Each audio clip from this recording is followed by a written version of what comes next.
Wherever in this world I roam, I carry memories of my home.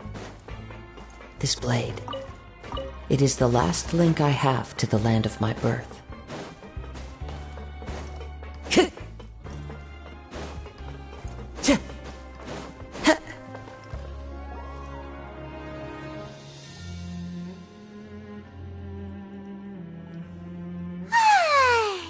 Now for a little rest after breakfast.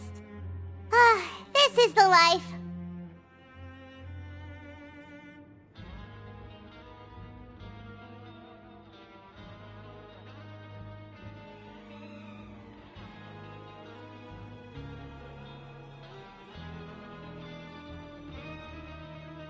Wait a sec.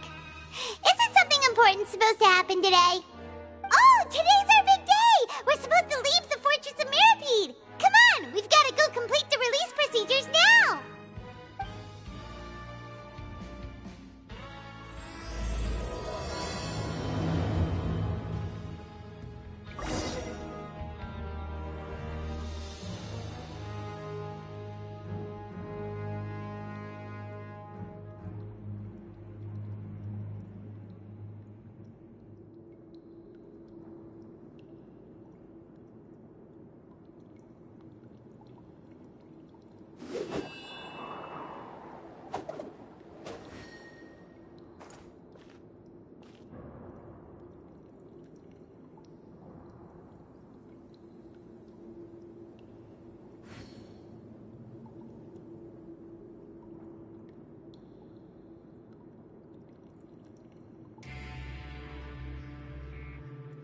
There are leaves around, and I know just the tune to accompany them, if you wish to hear it.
Please, sign here. This document will be effective immediately upon signing, and you two may exit the Fortress of Mirapede via the regular channels. It's been so long since we've been to the surface. Let's hurry up and... What's happening?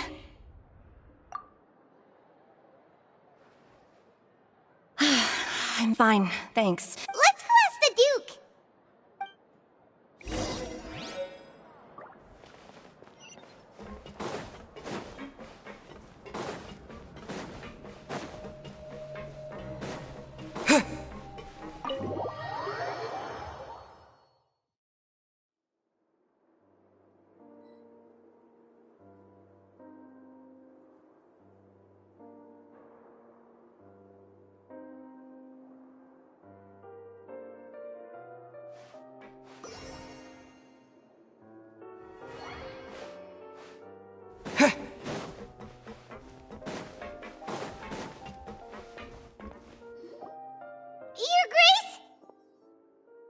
Ah, good to see you two. Is there something you wish to see me about? Yeah, what was with that earthquake just now? Ah, that. The tremor didn't originate from the seafloor. In fact, it seems it came from the surface. Over the years of serving as the warden here, I have developed a sense for distinguishing between what occurs on the surface and what occurs underwater. Besides, the seal that Monsieur Neuvillette set in place won't fail so easily. So the fortress... If you recall our last incident... Huh, you've got a point. By the way, do you know what day it is today? I believe today is this month's pipe cleaning day. Wait, seriously? Ah, yes. Yep. It's you two. That's right. Today is our last day in prison. But now that Paimon says that, it doesn't feel like we were confined here. It's actually been pretty nice. Oh yeah, Paimon feels fond of this place now. Then be sure to come back and visit. I'll miss you. If you've signed the release papers, then you're free to go. The guards will escort you out. You're not going to see us off? I knew you'd ask. Well, you actually agreed. Ah, so you do have a... After being down here for so long, I imagine you must feel like you're lacking companionship. Shall I come along too? Yeah, don't worry, we'll come back to see you. Paimon really likes the... I hope you won't be here as convicts the next time I see you. We'll do our best to stay out of trouble. Well, it seems our work in the Fortress of Mirapede is finished. That's the end of another chapter in our journey. And since Neuvillette was the one who asked us to come here, we should probably go report to him now. Next up, the Palais Mermonia. You're going to see Monsieur Neuvillette? Please pass on our kind regards. I'm sure just your regards will do, no? I believe it would be the polite thing to do. You're right. I've heard the Palais has been terribly busy these days.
Leaving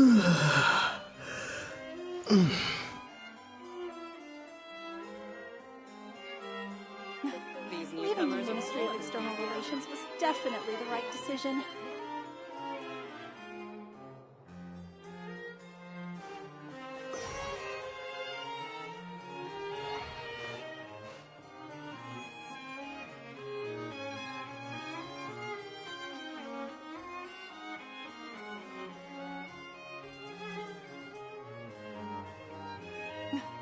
Leaving the Ministry of External Relations was definitely the right decision. Full of enthusiasm.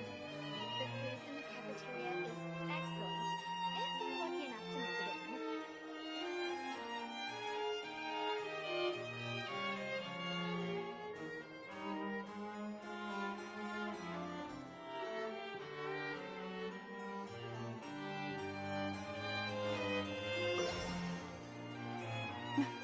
Leaving the Ministry of External Relations was definitely the right decision. These newcomers are full of enthusiasm. Excellent, if you're lucky enough to make it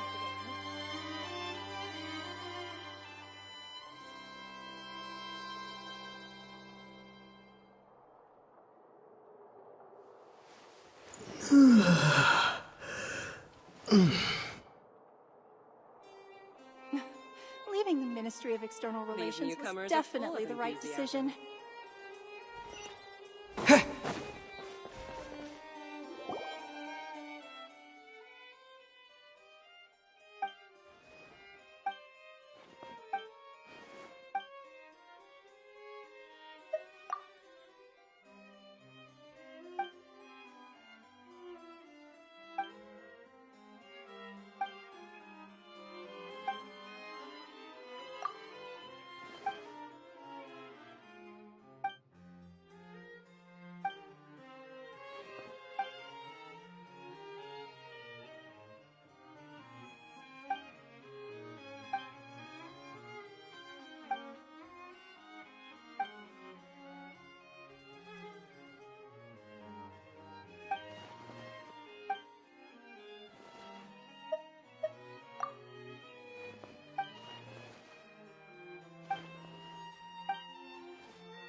These newcomers are full of enthusiasm.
Leaving the Ministry of External Relations was definitely the right decision.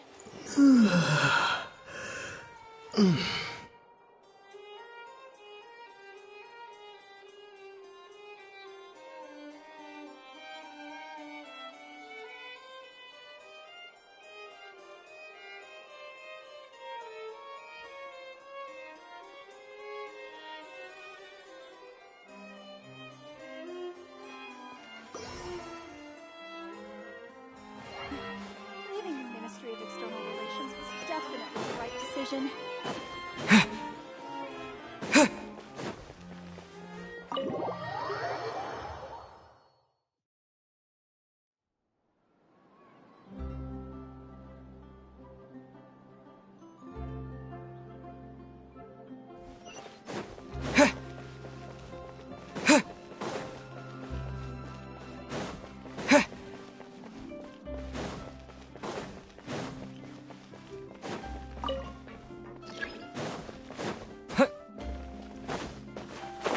Which is more valuable?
The Palais Mermonia sure is buzzing with activity today. Halt! Huh? Oh, it's you two. Apologies. Monsieur Neuvillette did say you'd be welcome at any time. Excuse me, would you mind helping me take a look at this report? I'll be right there. Sorry, I've got my hands full here. You can see yourselves in. Everyone's so busy.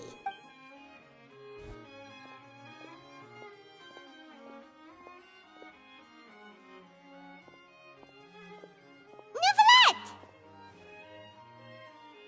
Hello.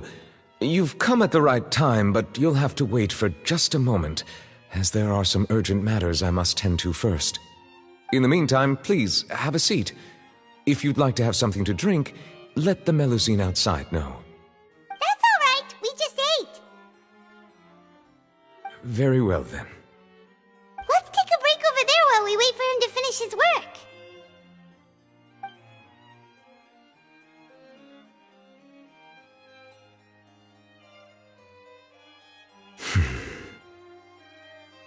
All right. That should wrap things up for now. Are you done with your work? Yes, sorry to keep you waiting. Today should be the day you were released from the Fortress of Meripede, and it appears that you've managed to complete all the release paperwork. That's right, and we came here to see you right away.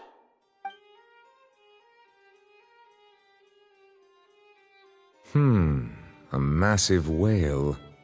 Do you have any idea what that might be?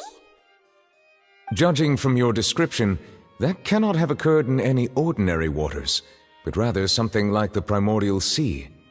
A whale of that size and shape cannot usually be found in the waters of Tevat. Therefore, We can only assume that child is presently immersed in primordial seawater. Immersed in primordial seawater? But how? Does he? Most people wouldn't be capable of entering in the first place.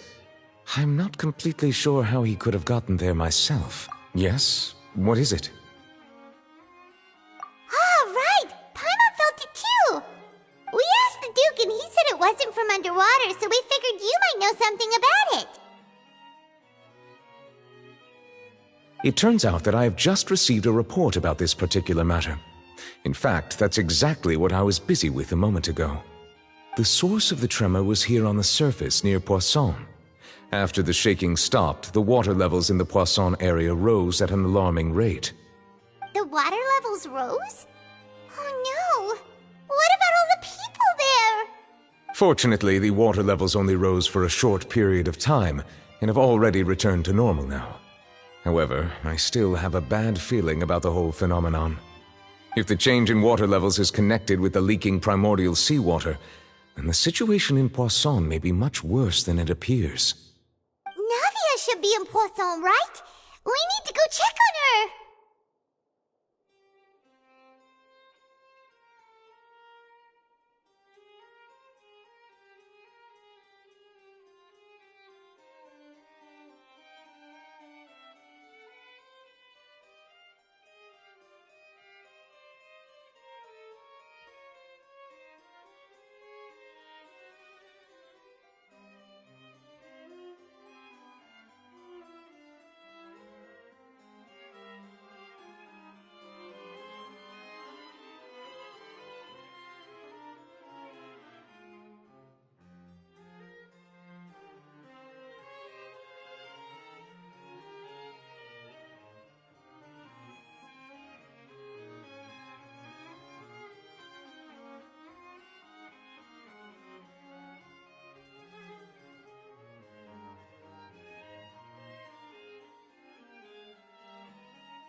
I would also like to go there as soon as possible, but I'm afraid I can't leave just yet.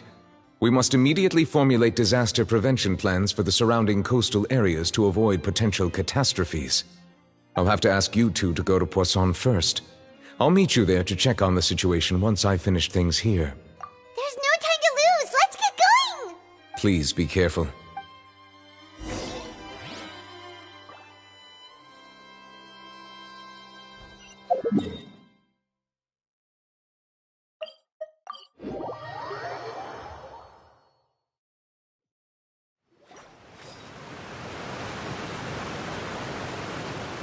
Oh no!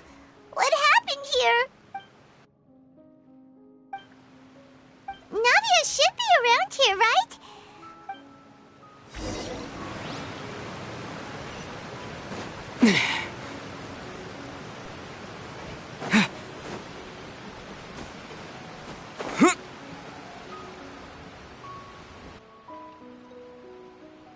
We haven't seen a single soul all the way here. What will I ever do now? Look! There's someone on the roof over there! Just stay put! We're coming up! Watch your balance! All right!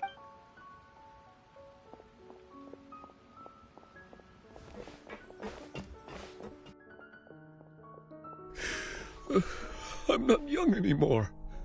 How will I survive on my own? Oh, he looks pretty sad. My leg! How could this have happened? Just hang in there.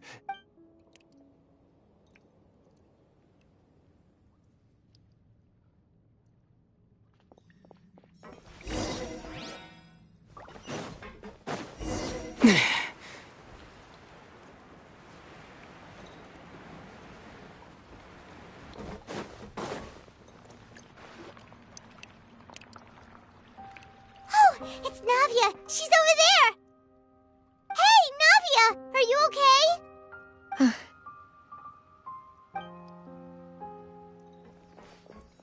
You're here.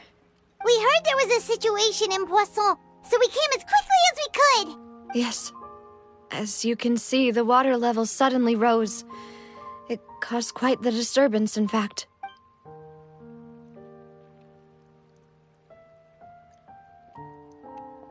Demoiselle! There was a wounded resident next to a building southeast of here. We've already transported him to safety, but we've run out of medical supplies. He's wounded? He fell, so it's probably a He jumped down then. Find the leader of Squad 1 and tell him to take the wounded resident to see a doctor. He should know where to go. Understood. I'll take over his search and rescue mission in the meantime. All right. You'll be in charge. I'm sorry. Where were we? The situation in Poisson? Right. A little earlier, we suddenly heard a loud noise. At first, everyone thought that something might have exploded in the waterways. But before we knew it, water started pouring out from everywhere. The rushing water seemed a little odd, almost like the unique color of primordial seawater. Everyone on the street who happened to be close to the water those who realized what was... The Spina di Rosula initiated rescue operations as quickly as possible, but there have been...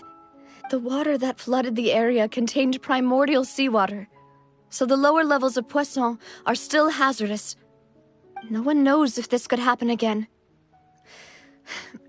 All we can do for now is How awful. And all of this just came out of nowhere. It was quite frightening indeed. I only wish that... Is there any way we can help, Navia? Thank you for being so willing to help. Don't say that, Navia. That's what friends are for. Demoiselle! We've got a situation here! Sorry. I need to go for now. And out she goes!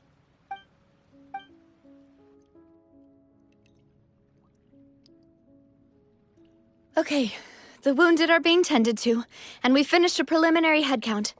Of course, we should remain ready for anything. Traveler, Paimon, would you two accompany me to my father's grave for a moment? Huh? Right now. Thank you.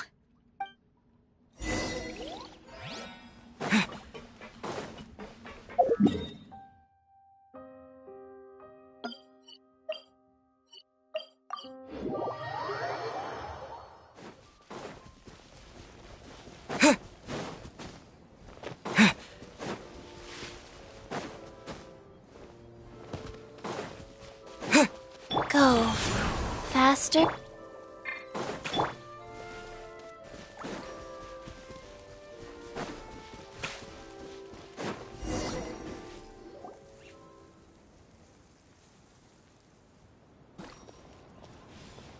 Not a lot of people here, huh?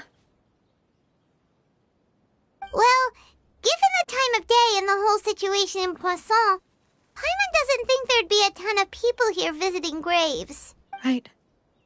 That's how things are now. Navia? Navia, what's wrong? Sorry. I just... Malus and Silver, they won't ever come back here again. What should I do, Papa? Huh? What happened to them?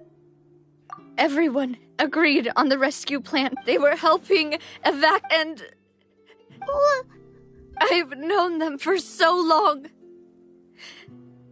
And I know they weren't afraid. I could at least hold a funeral for my father. And I know where he rests. But as for Malus and Silver, Everything looks so clean after it rains. Even the gravestones. I didn't expect that you'd enjoy a glass of red wine in front of Master Callus's grave. I can understand.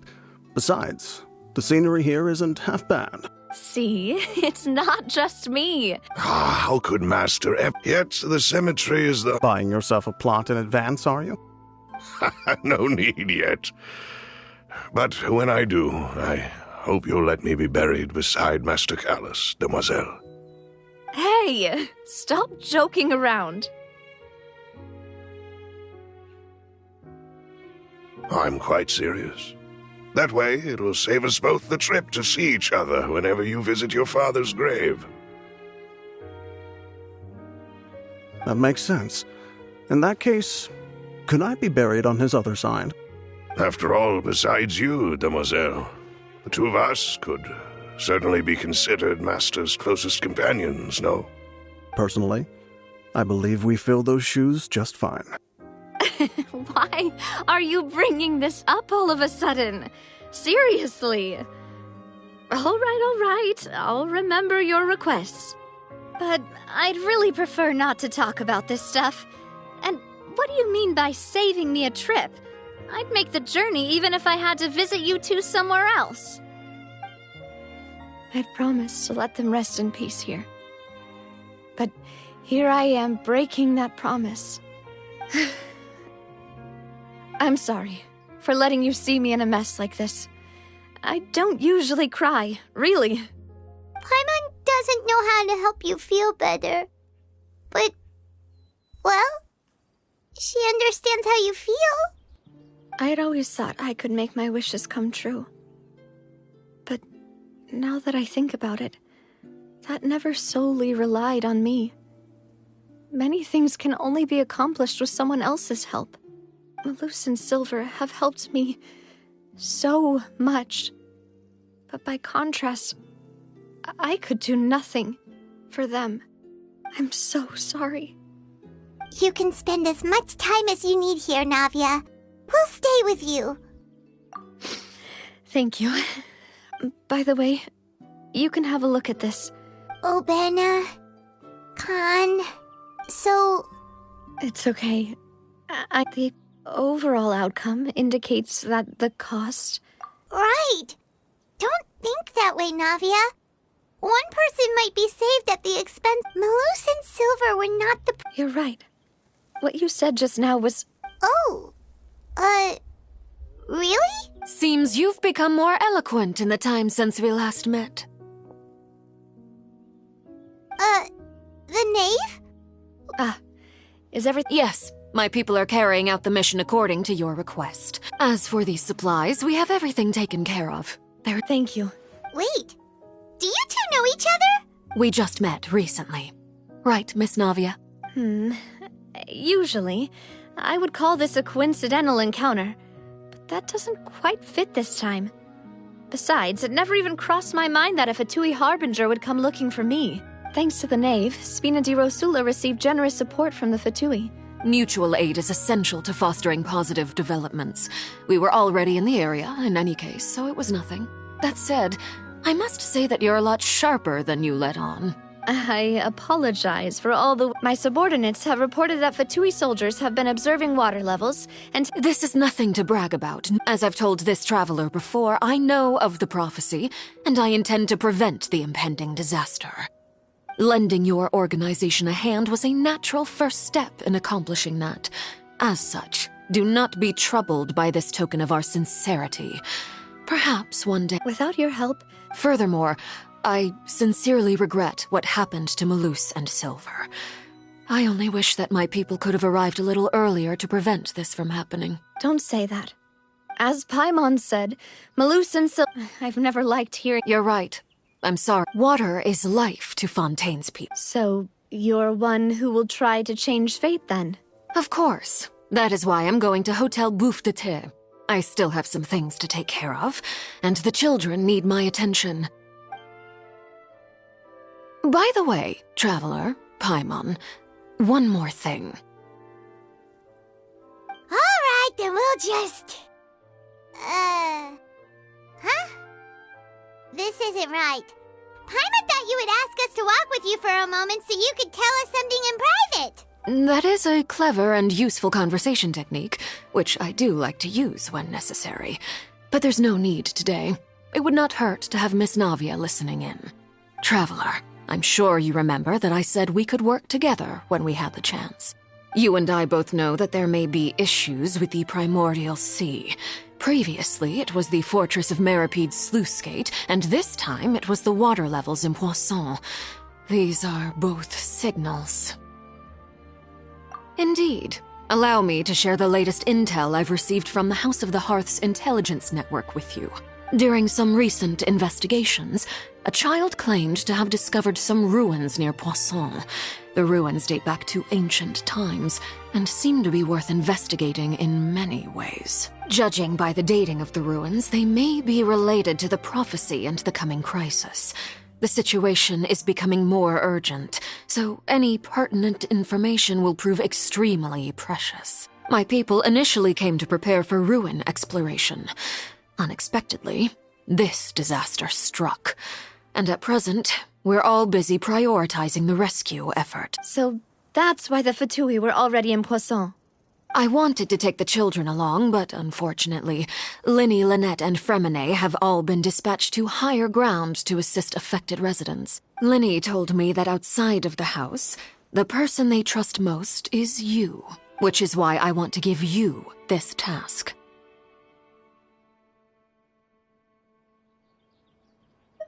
The House of the Hearth's members see each other as family. But Linny, Lynette, and Fremine said that they also see you as such, even though you are not from the house. I'm sure you already understand how earnest they consider their friendship with you to be. Oh, that somehow makes Paimon feel kinda happy. The intel I just shared about the ruins could fetch a high price. But since the children consider you family, it's only natural that I freely share it with you. Got it! So all we gotta do is go to some ruins, right? We can handle that. Excuse me, but may I tag along? You wish to join, Miss Navia? But are you sure you're up to exploring some ruins? You need to rest. Well, I'm sad, yet there's no point in being depressed while we... Besides, I'm also doing this for myself. Since you put it that way, I have no object. All right. The ruins are to the south of Poisson. Here's the map. Okay, the three of us will handle it. Come on, let's pack up and get going.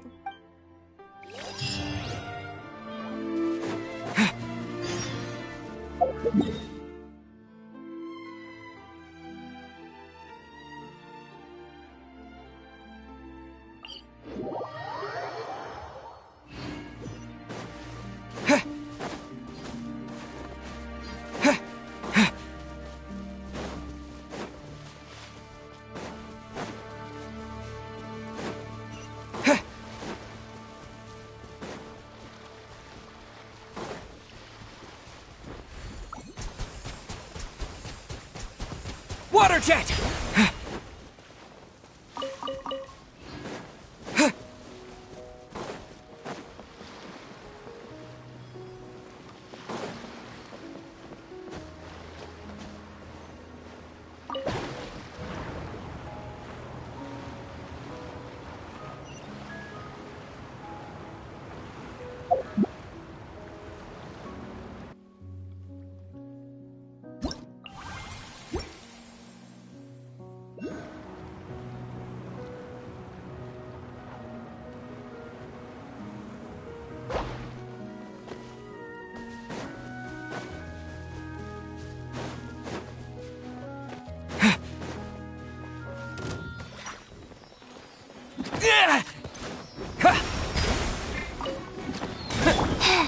Life goes on.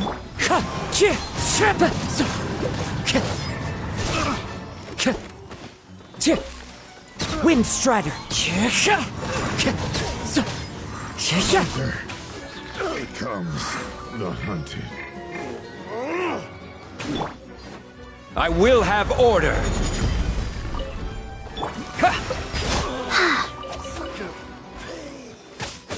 That was...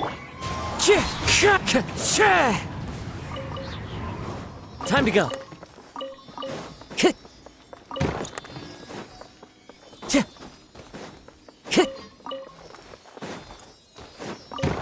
Time to go.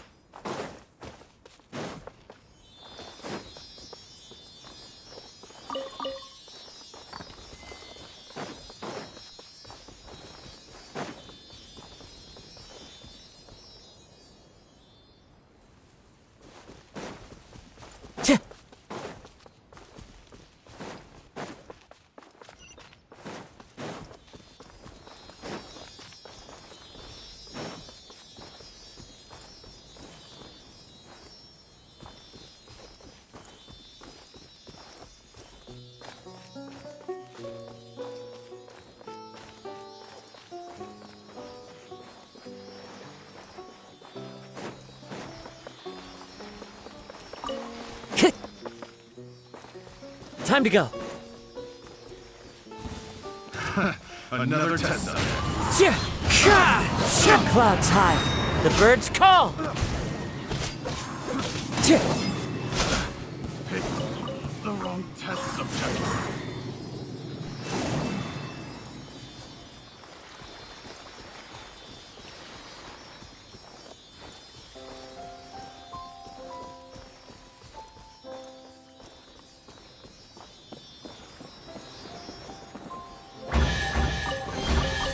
Who says there aren't benefits to a life of wandering?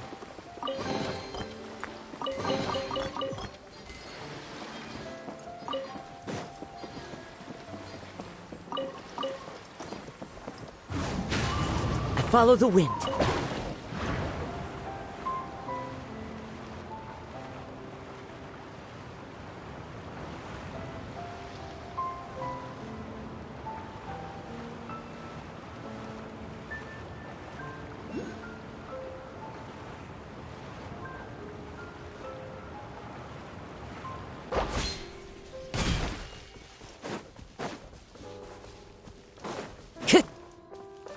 Time to go. One with nature.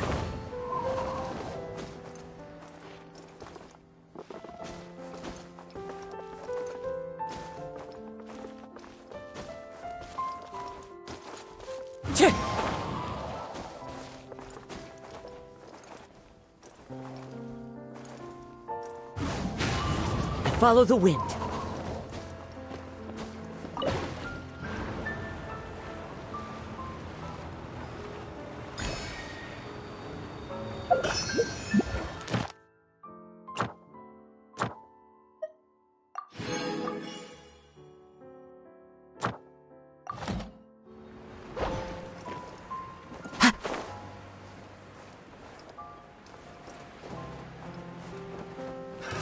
Another test subject. Time to go.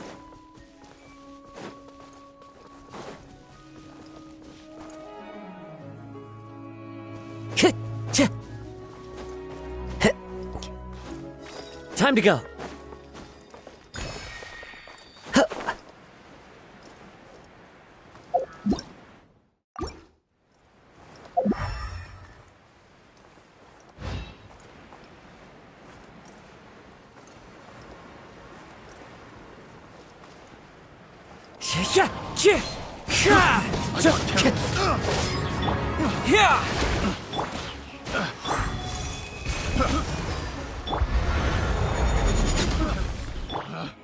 Picked the wrong test subject.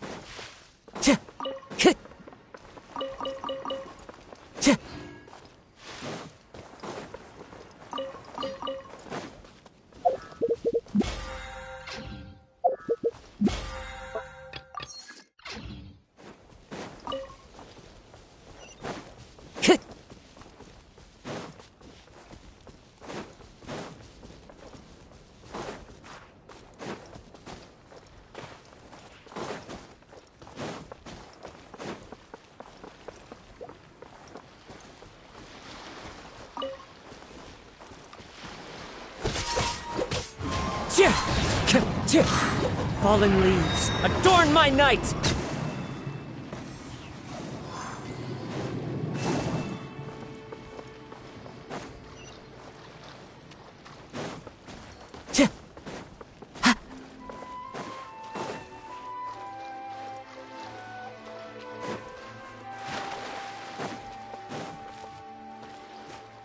So, are these the ruins the knave was talking about? Whoa, talk about old. They seem to be pretty ancient, all right. Let's go in and have a look. Just be careful.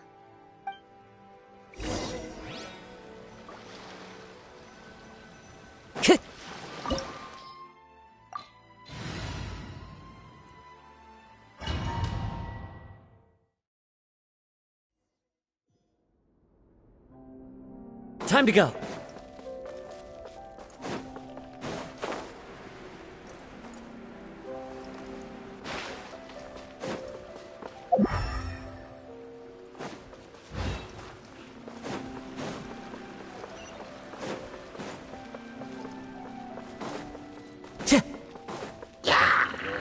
The wind knows me. Water jet! Hucko. Wind strider.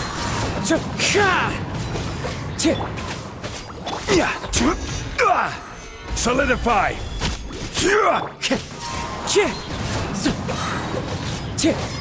As one with wind and cloud.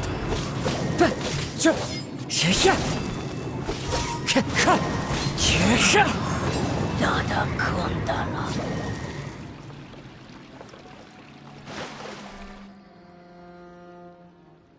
Time to go.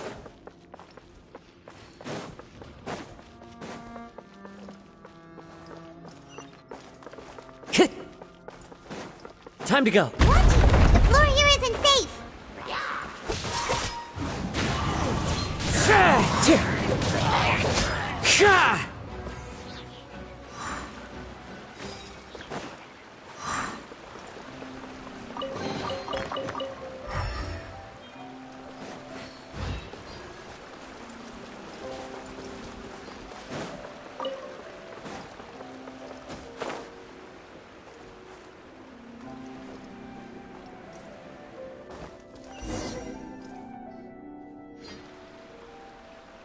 This place has also been contaminated by primordial seawater.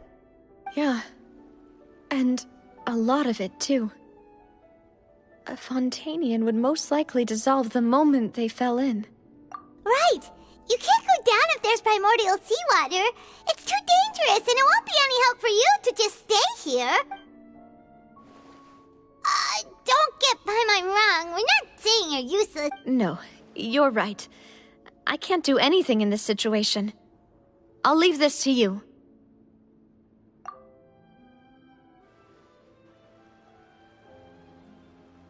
That complicates things. Maybe the only way left is forward. In that case, do you want to wait for us here? The water levels here are unstable, and there's a chance the water will rise. I'll go together with you. Perhaps we'll find the exit just up ahead. All right. Come with us for now then, but please be careful.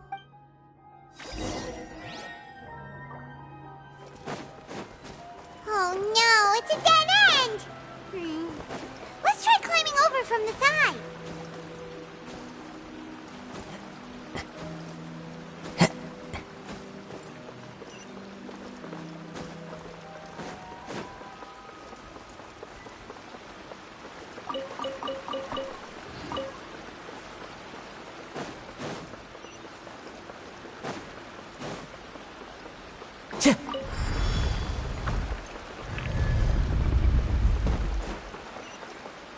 Time to go.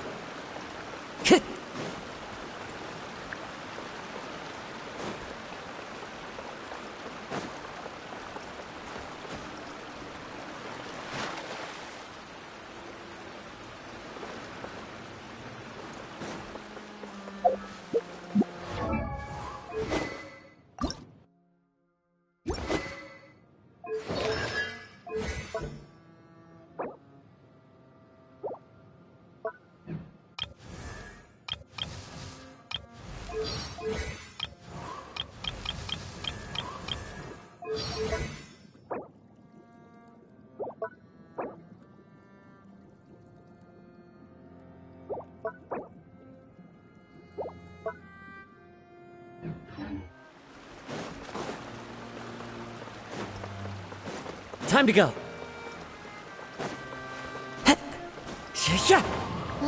Wait, there's something wrong with this bridge! Run for it!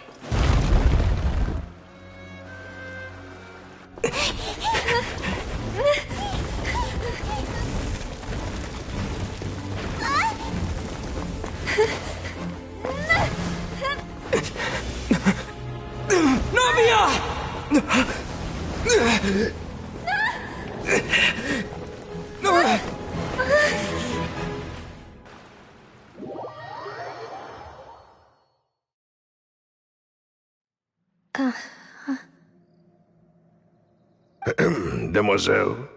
Huh? Demoiselle, what are you doing here by yourself? Would you be standing here till dark if I had... Maybe she just wants some time to herself, Malus. Oh.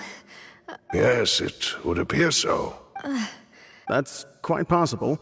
Oh, right. It must have slipped my mind when I dozed off. This is a familiar feeling, yet something's a little strange. Is something the matter, Demoiselle? Oh, no. I was just trying to recall... Do you remember Mr. Giverny? We were headed to see how things were going with him at the moment. Ah, right. Oh, Miss Navia. Ah, Mr. Malus. And Mr. Silver, too. I've been great. They were knocking at my door day and night. Sometimes force is required to calm someone down and get them to listen to what you have to say. That's right. Oh, yes. One moment, I have it right here. Miss Navia, these are some flower seeds that I prepared. Please take them. They're a very good variety, and they'll become very big and beautiful once they bloom. I don't know what we would have done without your help. Did you cultivate them yourself? Why, we can have as many pots as you'd like, Demoiselle. Perfect. In that case, we'll swap out some of the decorative plants for some of Mrs. Burnett's flowers. Very well. Wait. Something seems to be off here. Excuse me, madam. If I'm not mistaken, your name is Burnett, correct? That's right. Is something wrong? No, it's nothing. This is the first time we've ever met, but your name seemed familiar to me. I must have heard it when I was discussing things with your husband previously. I've heard this name before. And why are there so few people around here? We must mind the time, Demoiselle. Huh? We do? Well, now, did you forget? Miss Navia, here you are. I've been looking for you. My trial? Yes, she's right, Demoiselle. It's just about time now, so we should get going. Oh?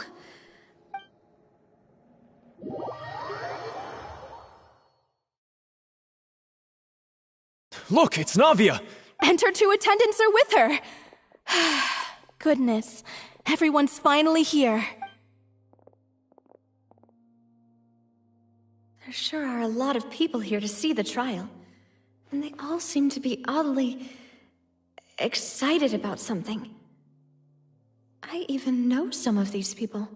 Karina, Desiree, Joyville, Jolien, Essen. Why are so many people here? And why do I have no recollection of this case? And as for the judge... huh? Where's Monsieur Neuvillette? Please sit in the defendant's seat. Don't worry, Silver and I shall accompany you. All right. But are you sure you can stand behind me? Typically, it wouldn't be allowed, but today is an exception.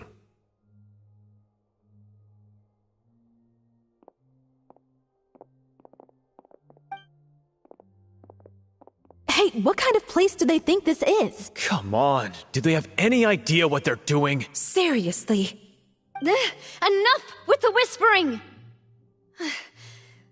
Could someone please tell me where Monsieur Neuvillette is? And why I'm standing trial?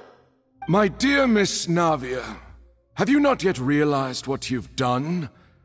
In that case, allow me to explain. As all here know, you are Master Callus's successor, the head of the Spina di Rosula, someone held in high regard by every soul in Poisson. After you took over the Spina, you treated all of us just like the late Master Callus had. If anyone in need reached out to you for help, you responded. Not only you, but your butler, your subordinates, nearly everyone in the Spina di Rosula fought for the well-being of those in Poisson. Wait a moment. Aren't you just proving that I'm a good person? Yes, correct. Absolutely right. And that is why you stand accused. You have helped so many people get through so many difficulties.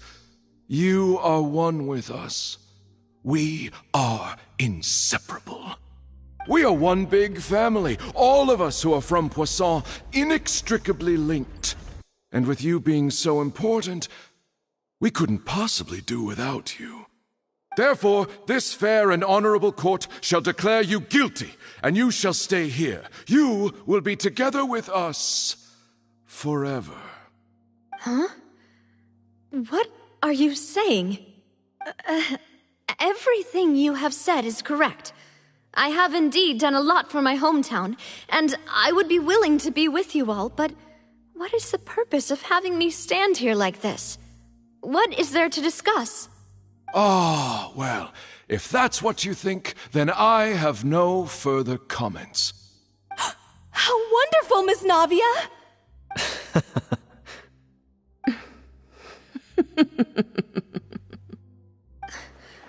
I know all these people. Why are they laughing? I seem to remember now. Yes, I get it. This trial is... Wait just a moment. This isn't right! Malus? What was that, Mr. Malus? Our conclusion is very clear and unanimous. Let the court judge her now. She's guilty! Stay here, Navia! You're one of us! Demoiselle, don't admit guilt. This trial means to keep you here forever. I wish to exercise my right to defend Our Lady.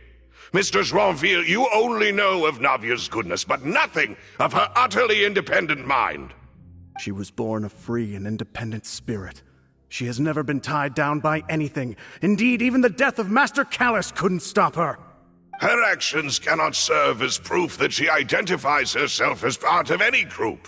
She merely acted as an individual, extending her hand to help others. Please do not mistake her actions as being otherwise. Really? As an individual, you say? Don't forget, we are all Fontanians here. This is the nation of justice, the nation of Hydro.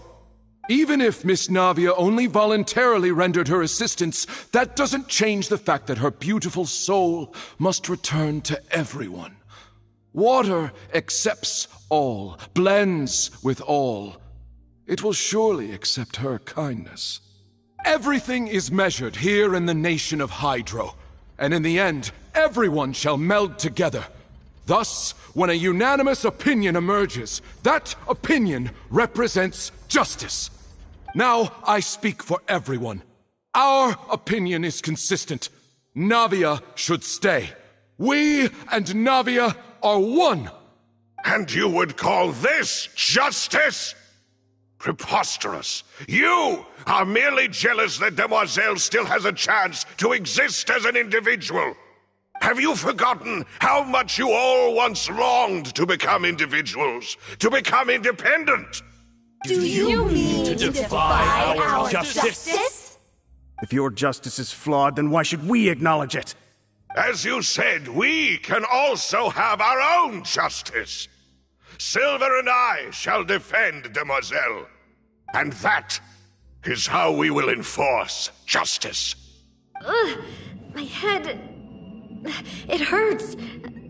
Demoiselle. Silver, it hurts. My head is spinning. All I can see is stars swirling in front of me. I remember now. Everything that seemed odd from the very beginning.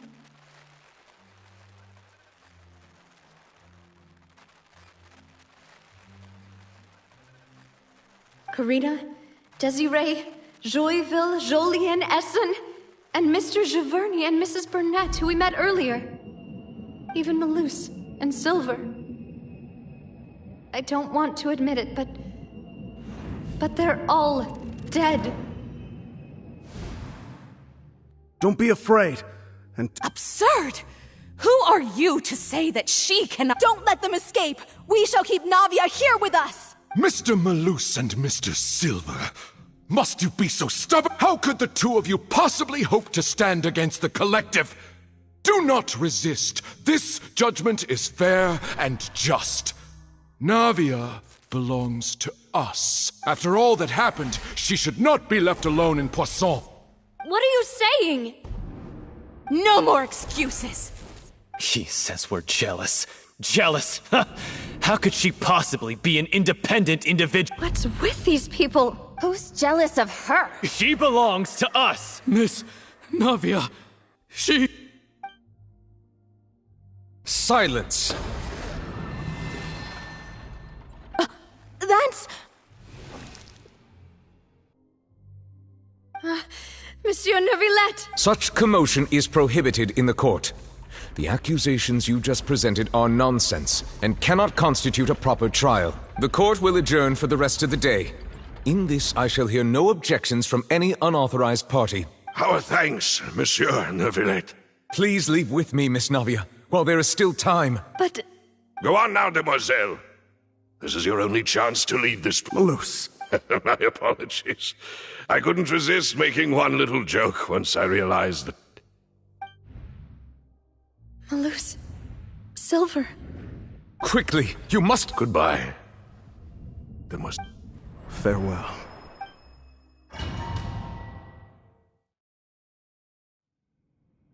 No, wait! Just a second! Navia? You're awake. Good. I must have been dreaming. Malus and Silver were still alive, and they were... It looks like you're all right. Did all the sad feelings cause you to have a nightmare? The ruins you were exploring suffered a cave-in. When I arrived, I found you falling toward the water. You were just about to be dissolved within, but I think I saw 2 Oceanids protecting you. It was only for a moment, perhaps even a fraction of a second, but they gave me the chance to retrieve you. Were it not for their intervention, I would not have been able to rescue you before your consciousness dissipated. Wait, did you say Oceanids? Perhaps those 2 Oceanids were the people you saw in your dream. I always told them... Please come with me.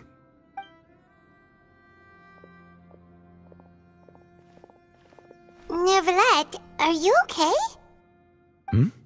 Oh, I am quite all right. Perhaps there's something we could chat about? Why do you look so stiff all of a sudden? Oh, Paimon knows. You're the type who feels awkward when there's nothing to talk about, right?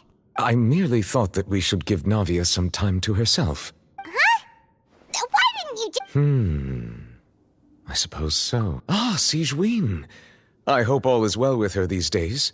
Her work in the fortress of Meropide has not been too much for her, has it? No way, don't worry. She's doing fine down... I see. Well, that is good. I have always worried that Sigewinne would need a lot of time to understand the world of humanity, just as I have. Oh, and the Duke also says hi. Even though Sigewinne made him do that. He hopes that you haven't been overwhelmed by all that's happened lately. Thank you. I have indeed been busy lately, and I also hope that everything is going well in the fortress of Meropide. He still doesn't know what to talk about. So, Neuvillette, you're probably quite the swimmer, huh? This isn't going anywhere. Yes, in fact. I had arranged to meet you in Poisson, but when I arrived, I discovered that the Fatui were helping the residents evacuate. They had even transported a large quantity of supplies to the area. Amid my astonishment, I ran into the knave, and we had a chat. She informed me that she had asked you to investigate the ancient ruins here. Yeah, we originally planned to meet up with you, but we thought you might still be busy with all those official documents.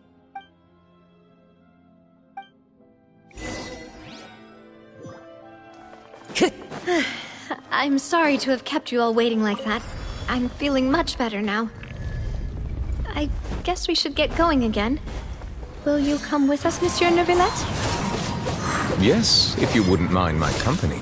All right! Another one joins the party! Let's get going then! Wheel of Life. Opening box of Adepti tricks. Quake! Fallen leaves, adorn my nights, Windstrider!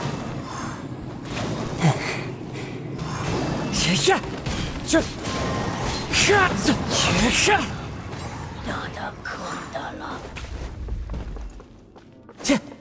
Time to go.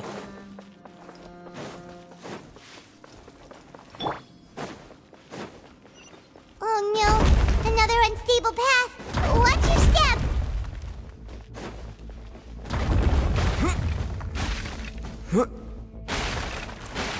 Yeah.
Osmanthus wine tastes the same as I remember.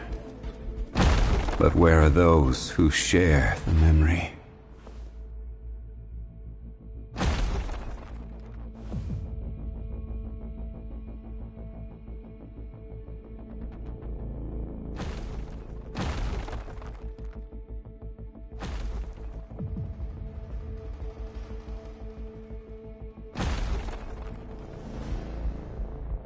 Boats are made for transferring commodities back and forth.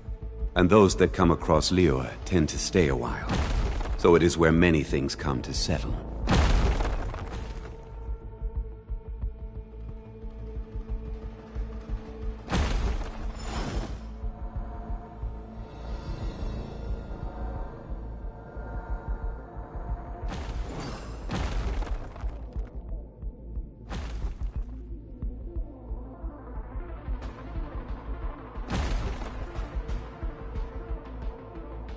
Every journey has its final day.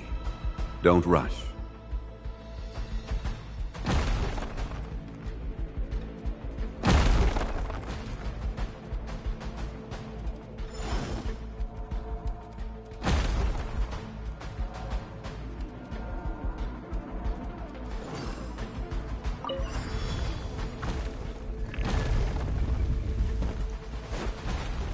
Stabilize! Watch out! There are rocks falling over here! Wipe out! As one with wind and cloud!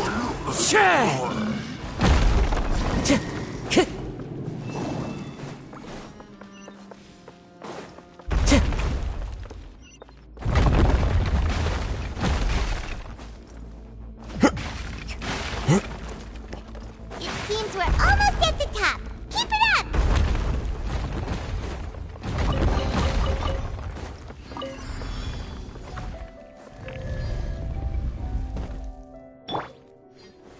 Gather! Order guide you! Go.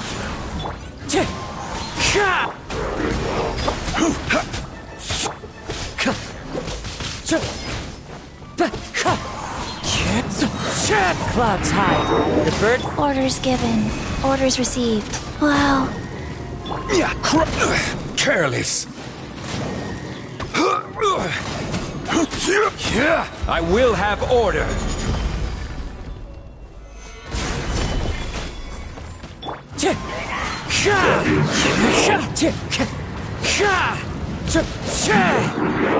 Wind Strider.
looks like we've reached the end.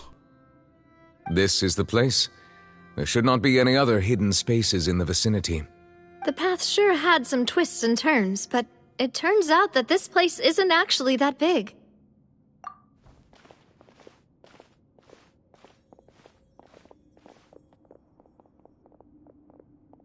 Stone slates? It seems like they were put here as an offering. Perhaps we should just leave them be for now. There are 4 locations in total, but only 3 stone slates. The slate that should be in the first empty spot is missing. The surrounding walls also show signs of damage. There's something written below. Let Paimon see. Reason dictates that this nation be destroyed. I shall record the history of its future here in its past. It feels like someone left these slates and these words here for a purpose. But does he mean that Fontaine should be destroyed?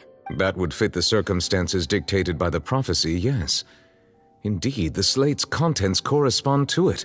Take the second slate, for example. There's a person kneeling here. She seems so dedicated. And there's a whole bunch of other people behind her doing the same. She's facing this... what is this? Some kind of island in the sky? And is that Lady Farina in the third image? Did the Hydro Archon fall into the water? And is that a ring of people around her? Paimon doesn't quite get it. Are they all in the water? The fourth image. I know this one. This exactly matches the content of the prophecy. The people will all be dissolved into the waters, and only the Hydro Archon will remain, weeping on her throne.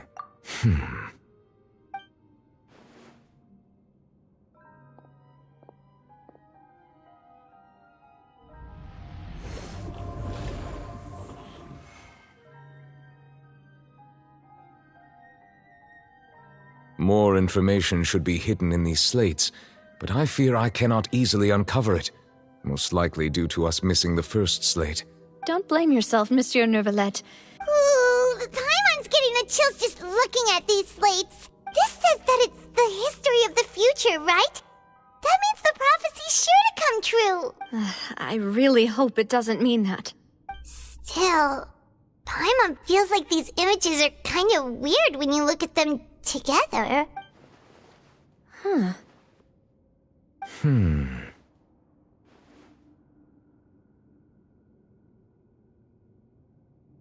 That's right! If the images are in chronological order, shouldn't the fourth, the waters drowning Fontaine, come before the third, where the Hydro Archon herself falls into the water? And yet the order is reversed here.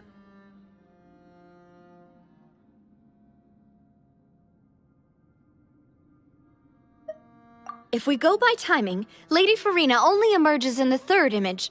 That means that the person in the second image might be the previous Hydro Archon. Egeria, then. I had never met her, but her appearance here does match the records. The previous Archon kneeling before the floating island in the... Did she herself commit that sin? Also, I'm still wondering why these ancient stone slates are here at all. Judging from their contents... Could this place be the origin of the prophecy?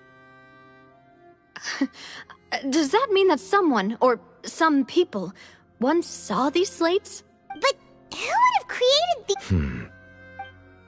It seems that any further clues will have to come from Farina. In that case, there's no time to lose. Yeah, we better get somewhere safe for now.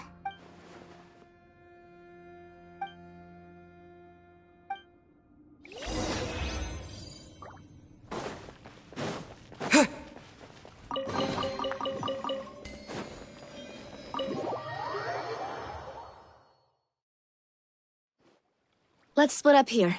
I'm going to check on what's happening with the Spina. You know how it is.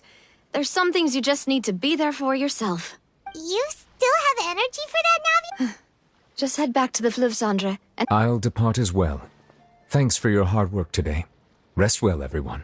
Traveler, I will go talk to Farina tomorrow morning to ask about the stone slates. I'm sure that you're concerned about this matter as well. If you have time, drop by my office. I will share the results of our discussion with you. Are you really gonna talk to her about this directly? Will that be a problem? She has long been harboring secrets, and will not give them up easily, which makes it all the more my duty to ensure that she understands the present situation.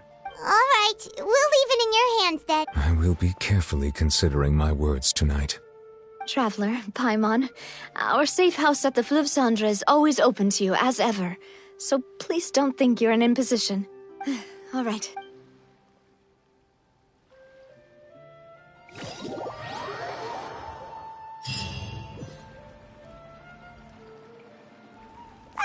We're finally back! Welcome back. We've got... Yay! And there's good food too! Ooh, desserts! Nice! These are all Paimon's! Paimon's already starting to forget what happened today. Oh, that voice. Is that who I think it is? Huh? It's you two. What are you doing in Fontaine?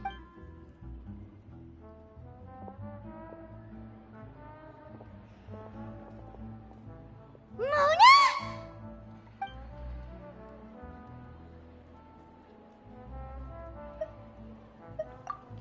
Seriously, nobody just uses a scry glass whenever they've got time to just see who they'll meet on the road. Still, we didn't expect to see you here. Wait, you're not a Fontanian, are you, Mona? Well, I have some business to attend to here, so I booked a hotel in the city. I was just out for a stroll when I bumped into you. Quite unexpectedly, if I might add. Why did you think I was from Fontaine, though? Is that because Megistus doesn't sound much like a Mondstadter surname? Yeah, let's go with that. Well, I used to have my own surname, which was, well, some other thing. Either way, the old hag told me when she took me as her disciple that the first step to being a great astrologist's pupil was to change that name. There was nothing for it, really. She really is amazing at astrology, so I changed my name to what it is now according to her wishes. To my surprise, however, Megistus is not the name of some ancient house or clan. It isn't? Nope. Although it is used by us in place of surnames, it generally just means great. Wow! Imagine including a boast in your name. Wait, are you gonna have to put that into your genealogy as well? I reckon so. In any case, I'd give my disciple a name like this as well, if I were to take one. Astromancer Barbeloth Trismegistus. Whoa, that's a long one. My name means Mona the Great Astrologist. As for the old hag, hers is, in plain speech, the thrice as great Scholar of the Stars. Thrice as great? I know, right? That's just how she is. Talk about excessive. Megistus is thus the calling card of our school, so to speak, which makes it about the same as a surname. It's all right if you don't get it. That sounds terrible! But anyway, you're not Fontanian, are you, Mona? You're from Mondstadt, right? Well, I was born in Mondstadt, yes. My parents migrated to Dorman Port, and I traveled with the old hag for a while, after which I settled down in Mondstadt City. Oh, that's a good thing then. At least we know you won't be dissolved by Fontaine's waters. Speaking of that, I'm sure you're aware that a bunch of things have happened here in Fontaine, right? I know you're not a local, but I'd avoid getting too close to any water that looks strange all the same. There's something ominous about it. Well, the water, I mean. That was the main reason, yes. Just a while back, the invitation was sent quite early on. I don't think anyone expected Fontaine to be in this much trouble. What do you make of that prophecy, Mona? Just tell us what you think as an astrologist. Your word would go a long way to make things more certain and less scary. What I can tell you is I'm afraid that this is not something that just anyone can do. If I could do it, you would no longer call me an astrologist, but a visionary. But on the flip side, the prophecy is so huge and powerful that it must surely come from a powerful visionary. Its contents involve the fate of the world. Disregarding it would be a mistake. A visionary? Of course. The old hag could do it, and I'd bet there are others amongst those Hexenzirkel colleagues of hers who could do something similar. Huh? Are you sure?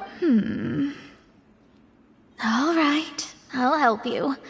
It isn't often that I see you with such a serious look on your face. I'll tell you once I hear back from her. Thanks, Mona. You're amazing as always. Oh, well, this is something only I can do after all. So yes, your praises are quite welcome. That's the greatest of astrologists for you. Of all the people we know, you know the star's the best. Indeed, indeed. That's the spirit. Oh, sorry. I came to see what all the commotion was about. If there's anything you need, do not hesitate to inform the Spina di Rosula. Oh, whoops. Guess we were getting a little too carried away there. Well, I'll go tend to my own business now. If I receive any news, I'll be sure to come find you two again. And there she goes, quick as rushing water. And here we are with the Spina guy giving us suspicious looks. If Paimon hadn't spoken for you, it'd be you getting all the weird looks. That's more like it.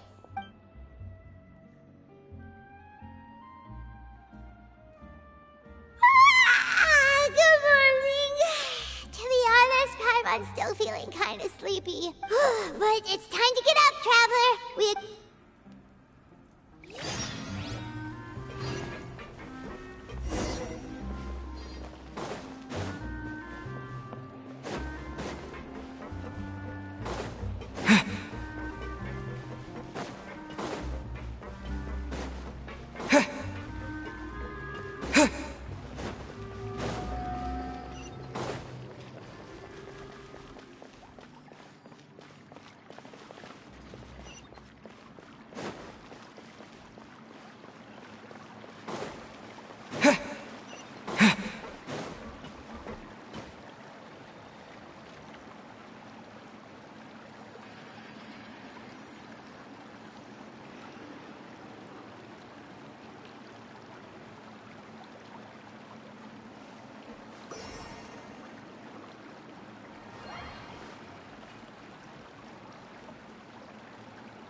Whatever business you're in, you gotta keep up with the changing times.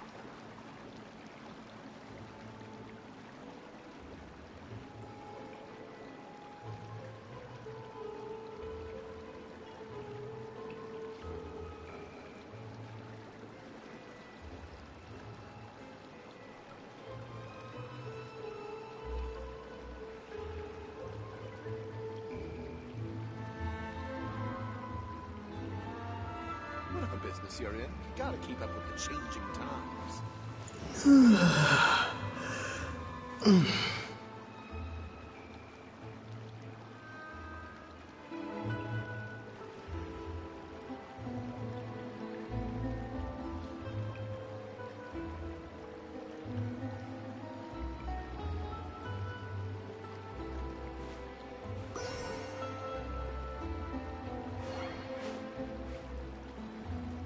Whatever business you're in, you gotta keep up with the changing times. Am I imagining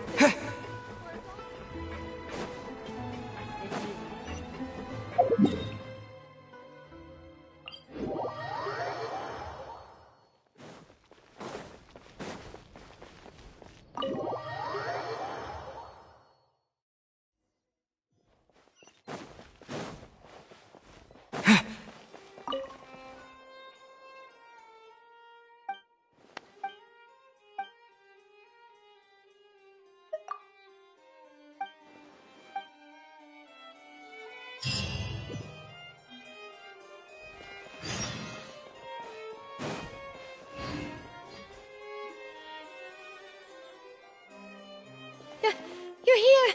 Finally! Is something wrong? Monsieur Neurvalette and Lady Farina, they seem to have gotten into a dispute. Please go see for yourself.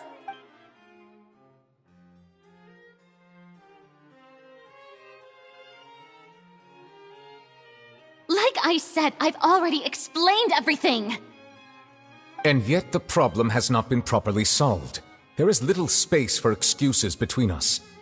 It is not my intention to offend you, but please, tell me where you stand. You are the Hydro Archon Focalor, are you not? Look at this. This is a list of the victims from the recent Poisson incident.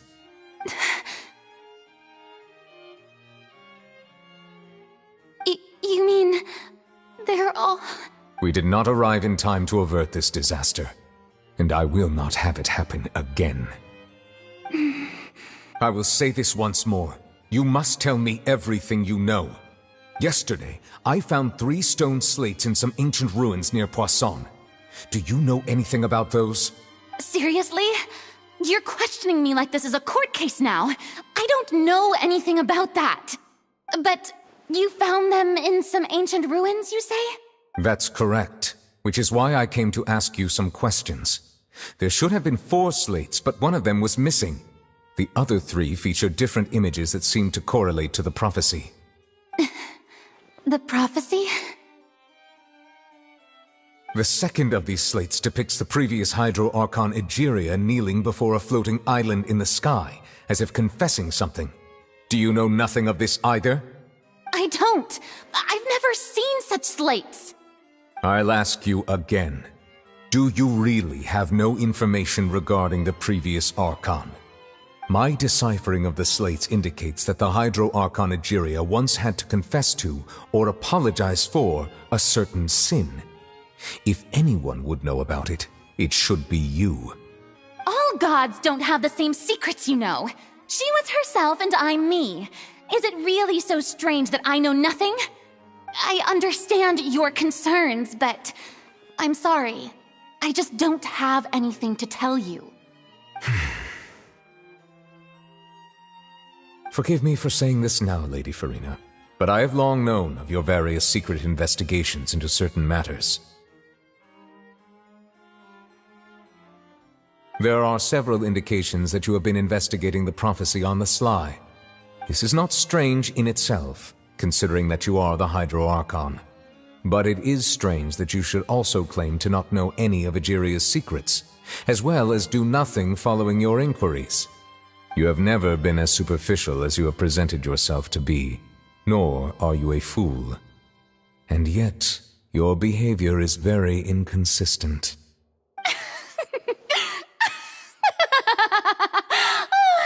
So you've been watching me all this time, have you? I didn't think you were that type. You... Well, since you know about my secret investigations, then you should know I'm actually working to take care of it.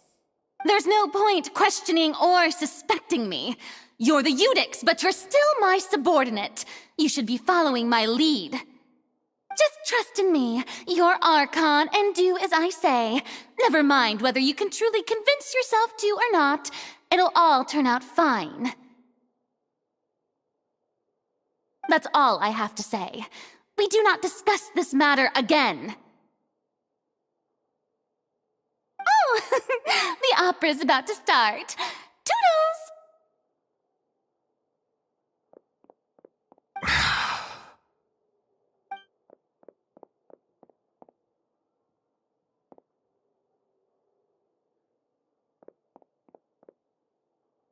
Did Farina not notice us standing by the door? Wonder what's up with her. She was smiling.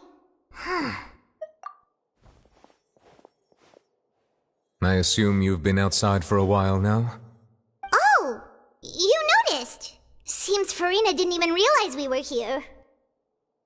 She was in a great panic, though I cannot discern the reason. Our discussion reached impasses time and again, a state of affairs that we cannot allow to continue. Still, I do not understand. Dialogue is the basis for understanding, so why did she keep refusing to engage? Everyone in her inner circle has noticed that she is hiding some secret. The issue is her attitude. I fear that she will not reveal anything unless absolutely forced to. We may have to create a situation in which she will have no choice but to speak. Oh? Like... Normally, people will only reveal the truth when standing trial. Perhaps we must have the Hydro Archon experience just such a scenario. But Farina's seen so many trials, and she's really good at dodging questions. How do we make sure that she won't just slip away at the first chance she gets?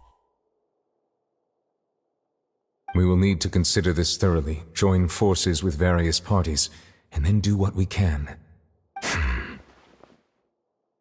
If at all possible, I would prefer to recuse myself from this affair, but we must prevent the prophecy from coming to pass. This may be cruel to her, but all Fontaine is in crisis. The information a god possesses is too precious, and so we must take a chance on this. But who will lend us...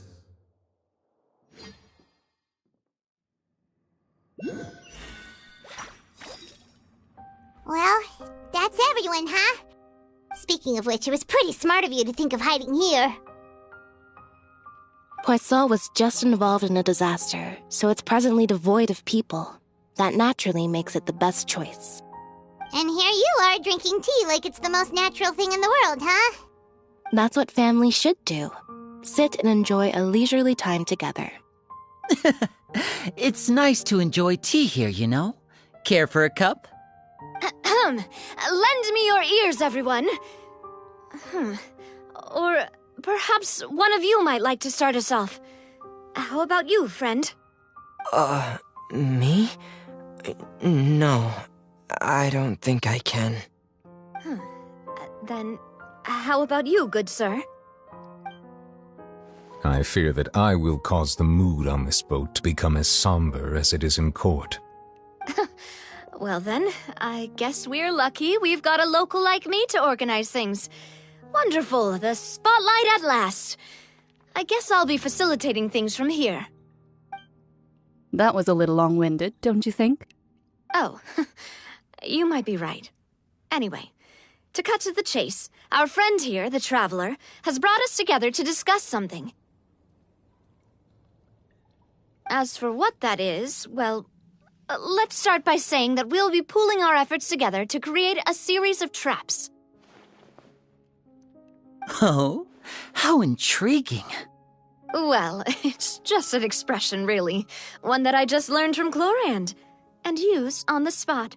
So, let's invite her to explain in detail. A round of applause, please.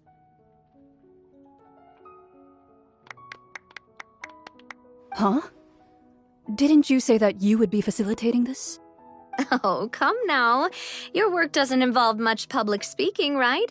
This is a good chance to practice. I see. And what does my boss say? He is glad that you consider him your boss. Do go on.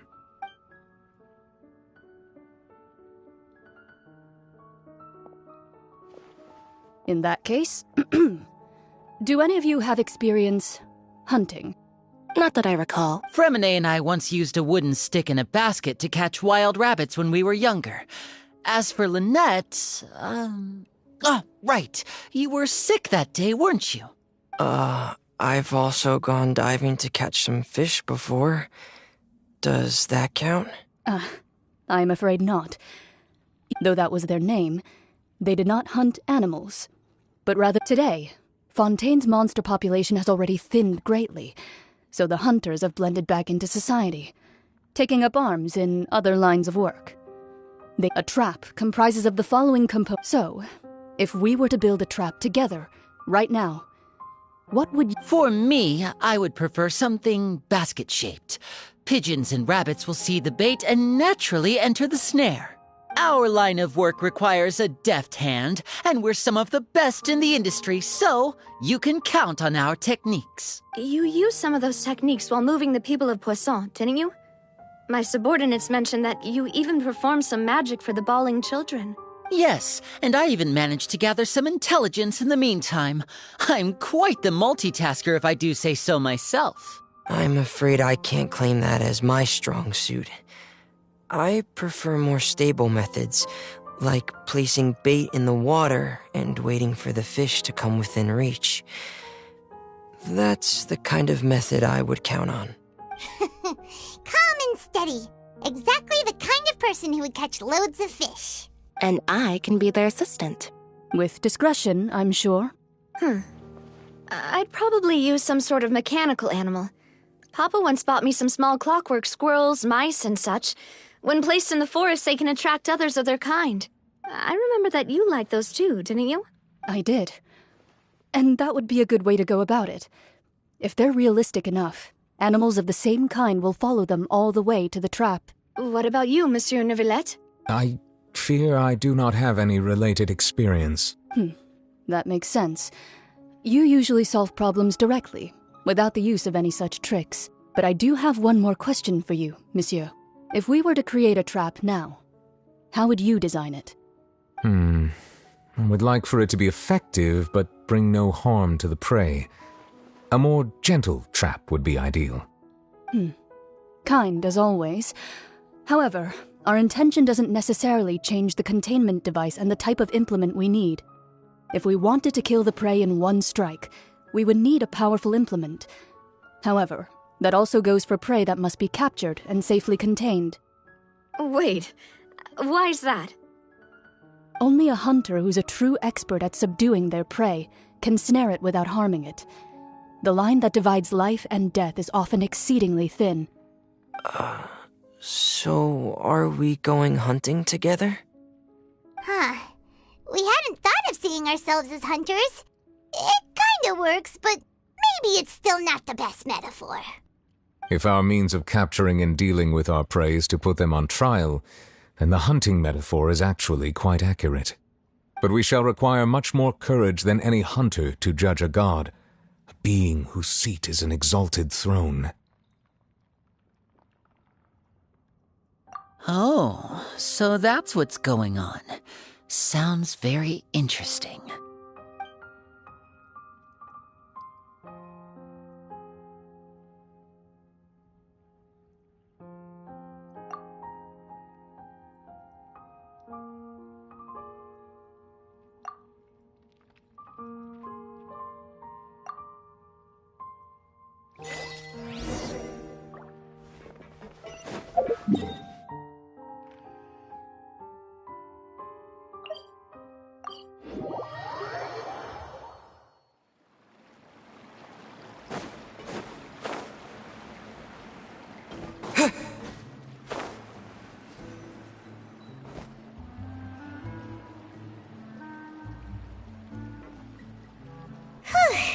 It's been a tough few days, hasn't it?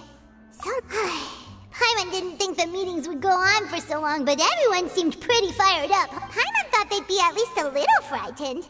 Well, Fremine was, now that Paimon thinks about it, but everyone... it's hard to say. Paimon doesn't have any experience with this sort of thing. But with you around, Paimon sure will do great. After all, you're the most reliable person in the world, aren't you?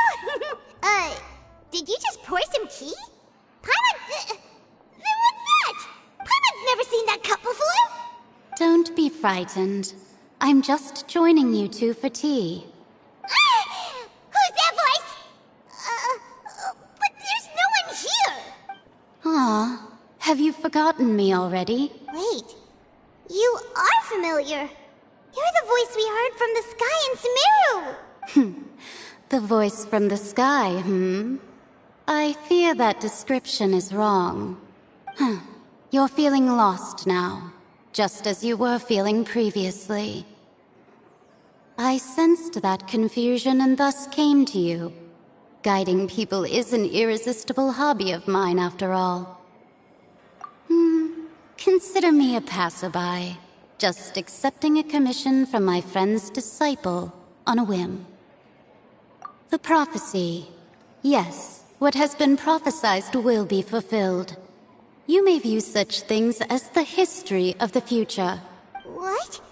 Then is there any way we can stop it? I believe you have witnessed a failed attempt with your own eyes. Can everything in Teyvat so easily be changed? So you've caught on. Just as prophecies are usually only the future as seen from the perspectives of the gods. Could things be happening in hidden corners where the god's gaze does not fall?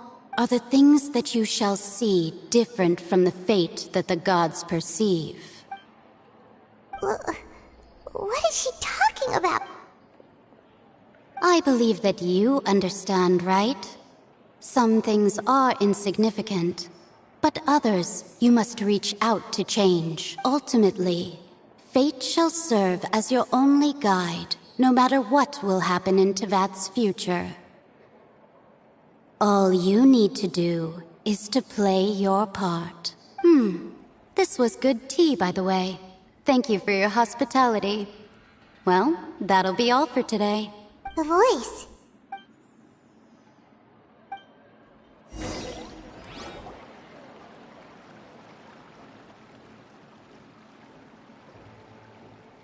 Alright. Hey, it's you who's getting lazy, okay? Well, I see I've walked in on some lively banter. Mona! Fine, just fine. I went to take part in that Steambird panel. It turned out to be more interesting than I expected. Not all Fontanians are pessimistic about this. Did she have pink hair by any chance? Why, yes, it was Charlotte. You remember her, right? That daredevil journalist. I'm in full support of her view. That's right! Paimon's glad to hear something sensible for once. Ah, yes. About what we had discussed before. I did try, but I'm afraid I couldn't reach the old hag. I'll try again tonight, but I wouldn't get your hopes up. Huh? Goodness gracious. Are you serious? She said that even the god's gaze has blind spots. Pretty bold if you ask Paimon. Most people would believe the gods to be all-knowing, right? The Hexen Circle members are certainly anything but ordinary. As for the mage named N, the old hag has mentioned her a few times. She said that N's sense of direction is incredible, and that she loves guiding those who are lost, but I've never met her. And if she were still alive, she'd be... Well, suffice it to say that the hag's at least a few hundred now, and N's been around for longer than that. Whoa, the Hexen Circle sounds like a scary group. But they must really stay in shape to live so long. Their abilities alone are pretty terrifying. If she came to see you personally, then the problem you're facing must truly be of great importance. Well, it's not like Paimon could understand anything she said. Yes, she was quite cryptic, but I suspect she means that there is still a way to turn things around. Perhaps it is something that you cannot know right now. Traveler, Paimon... Oh, we're fine. We're just a little down right now. I see. I feel that same. I guess you could consider me someone who has often witnessed fate. So far as I have seen, it cannot be swayed. But even so, I still hope for, and believe in, miracles. Astrology is eternal and rational, but fate may not be. It is cruel, but it can also be beautiful. Perhaps that's what N was trying to tell you. Not to lose heart, and to believe that what you are seeing playing out before you is not yet set in stone. I did originally think of steering clear of all this, but I couldn't. Even if this is all futile, I still wish to help everyone. If we don't struggle to the last, then how can we face the end when it comes? Huh. You do have a point. There I go, talking about astrological principles again. Sorry about that. The moment I start talking about work-related stuff... I need to get going. It was worth trying to comfort you, even if only a little. I believe that you'll help those who are struggling in the same way I did. I suppose that might be why we always seem to meet by coincidence. Paimon feels kinda moved by what Mona said. But also kinda sad, too. Hey, Traveler. Paimon suddenly feels like going outside for a walk. Let's go. Let's walk around the city, shall we? There's a few spots we always like to walk by.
Huh?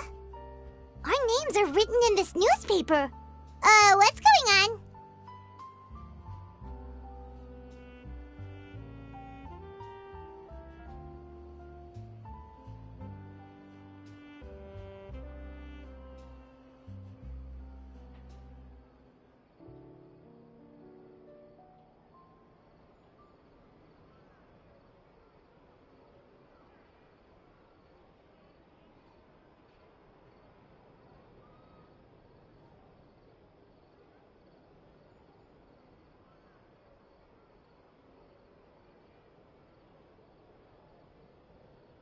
Let Paimon see!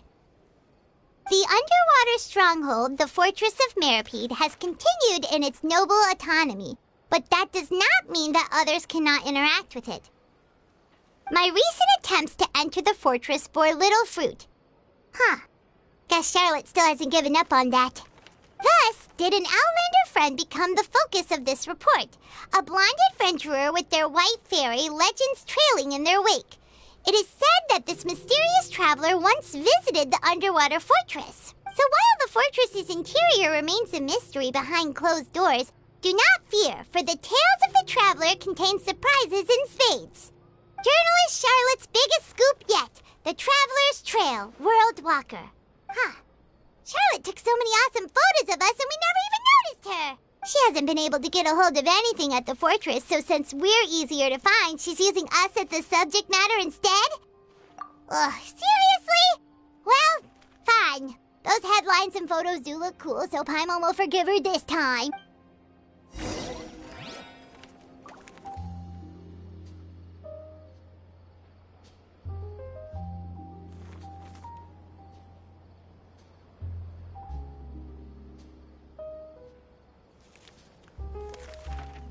Ah, so these are the kind of headlines they're going for these days.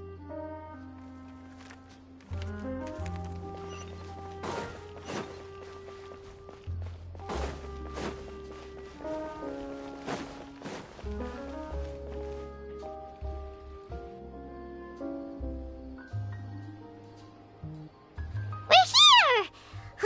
Paimon's hungry. Should we go in and get something to eat?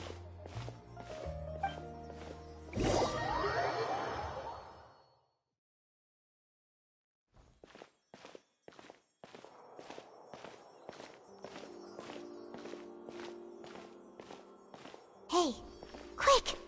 Look! That's the limited edition, only 16 slices a day cake!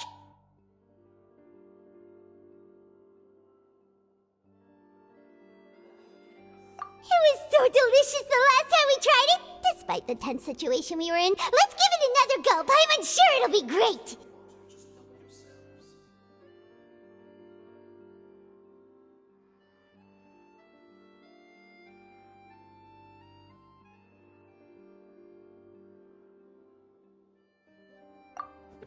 One slice of cake, please. Someone showed up after all! Oh, wait, you're the one from the Palais Mermonia. Oh, are you here to buy cake too? It seems Monsieur Neuvillette was right. You really can eat. Wait, did he really say something like that? That's right. Even he has his own preferences when it comes to food. As for me, I love the cake and coffee here. Do you come here often?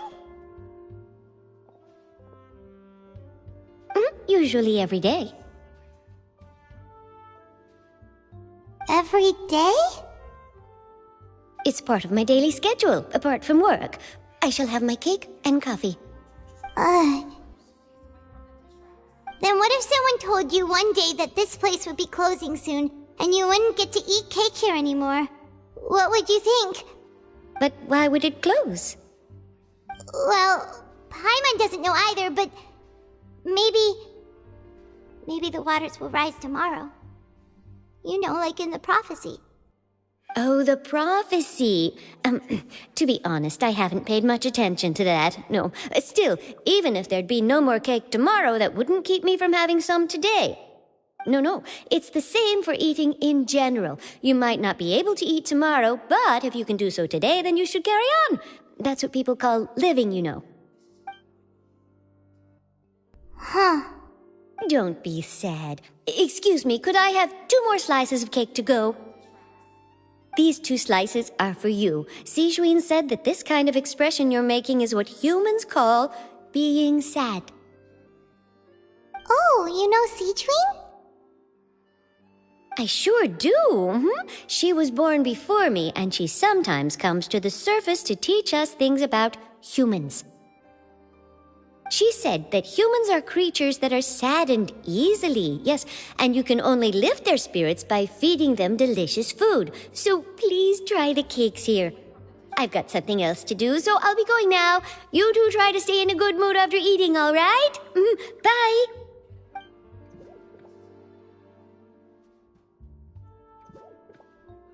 And there she goes. All right, let's dig in. It's more delicious than last time, and the flavor gets even better with a sip of tea. It sure would be nice if we could come again tomorrow. Sure would be nice if we could always eat delicious food here. Forget about me. This is about what you want.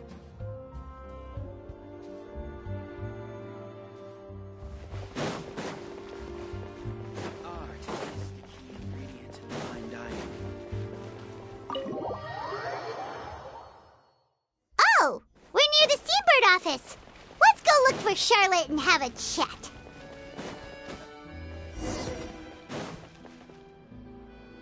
Wow! If it isn't the Traveler and Paimon! Oh, have you seen the article I wrote about you? Ha! You've got some nerve! You just used us to make some quick mora! Oh, you needn't worry about that. I heard that you were in Poisson some time back, so I sent you a letter to discuss just that. It appears you didn't receive it, though. It's all right, though. I've set aside the amount intended for you. I've even set the table with some food. Really? Oh, you're the best! You're almost a little too easy to win over, Paimon. If I were a journalist with ulterior motives, you'd be in trouble now, you know. Oh, Paimon knows you're not like that. Still, what brings you here all of a sudden? Were you looking for me? When Mona mentioned you, we thought of coming to see you at work. I see. It seems you've already bumped into Mona here in Fontaine. So she mentioned me? What did she say? She said that you're a real daredevil of a journalist. Nice. In which case, can this daredevil journalist dare to request an exclusive interview with the legendary Traveler and Paimon? Huh? So your article in the paper today doesn't count? Oh, of course it doesn't. That was more like live photography. What I'd like to do is dive deeper and ask you to talk about the things you've seen and experienced. Yeah, are we even qualified enough? Why not? If I say you're worth an interview, then you're worth it. But not right now, of course. I'll need a few days to prepare. Oh, in that case, we'll just chat when you have the time then? Oh, so that's a yes? Ooh, splendid! I'll tell the editor-in-chief immediately. I'll have to apply for lighting, a venue, some props, and... Whew, so much to get done now. Talk to you later. Wait, Charlotte, Paimon's still got a question for you. And what's that? If, just for example, Fontaine were to be flooded tomorrow, what would you do today? Huh, that's the prophecy you're talking about, isn't it? I mean, I do hear about it often, but I've never once thought that the day could be tomorrow. If you're seriously asking, then I might try and think of a way to leave Fontaine. Oh, but I'm still a journalist first and foremost. That means I have a duty to be reporting from the scene. And secondly, I wouldn't forsake my homeland that easily. From what I've seen, most people don't know what they'd do should the worst come to pass. In truth, it might be better just to behave like normal rather than worry over such an end. So in all likelihood, I'd probably still be prepping at the office for that interview of ours. I know what you're thinking. That sounds a bit sad, but I've always believed that it's best to do what you enjoy. Just think about it. If this nation really were to be suddenly destroyed tomorrow, but I still successfully finish an exclusive interview with a truly unique person, then the story I would wind up writing would truly be timeless. And then do you know what I'd do? Well, I'd write that story, send it for printing, and use messenger pigeons to get copies out to the various nations as soon as possible. I'm not a dreamer, nor am I a workaholic, but I do love my job, and I'd be proud of leaving such an article behind. I guess you could say that I was born to be a journalist. But anyway, that's my answer. And on that note, I'll get back to my preparations. That's so nice. All of a sudden, Paimon actually kinda envies her. Anyway, let's go and take a look at the sea, shall we?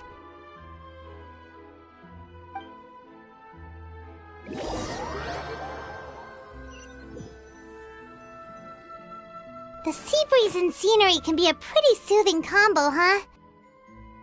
Paimon's been thinking.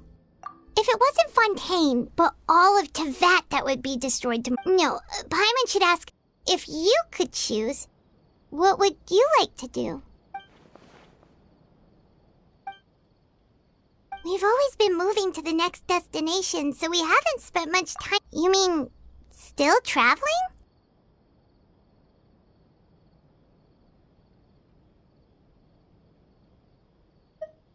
Huh. Wait, isn't that what we've always been doing?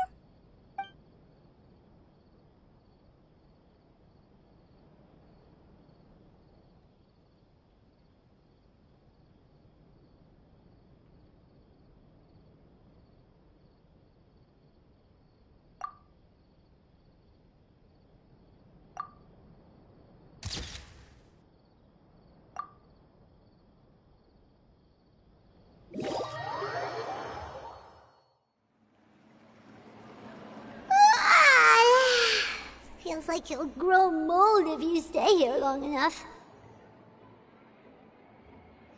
But it's still better than the Fortress of Mirapede, that's for sure.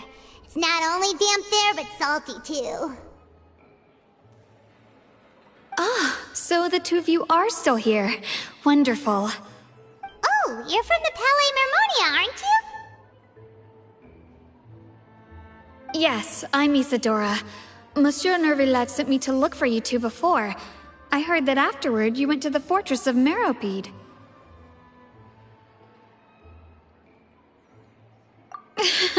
Not at all. I'm well aware that you're friends of his. Actually, I'm here to pass along a message from him. Yes, inside the Opera House. The Maréchaussée Phantom has declared the incident a small-scale riot. A riot? Well, that said, I don't personally think it was that serious. Lady Farina was watching a performance at the Opera House, and while she was resting during an intermission, some other audience members suddenly started harassing her, loudly accusing her of doing nothing about the prophecy crisis. And before she could respond, others started to join in.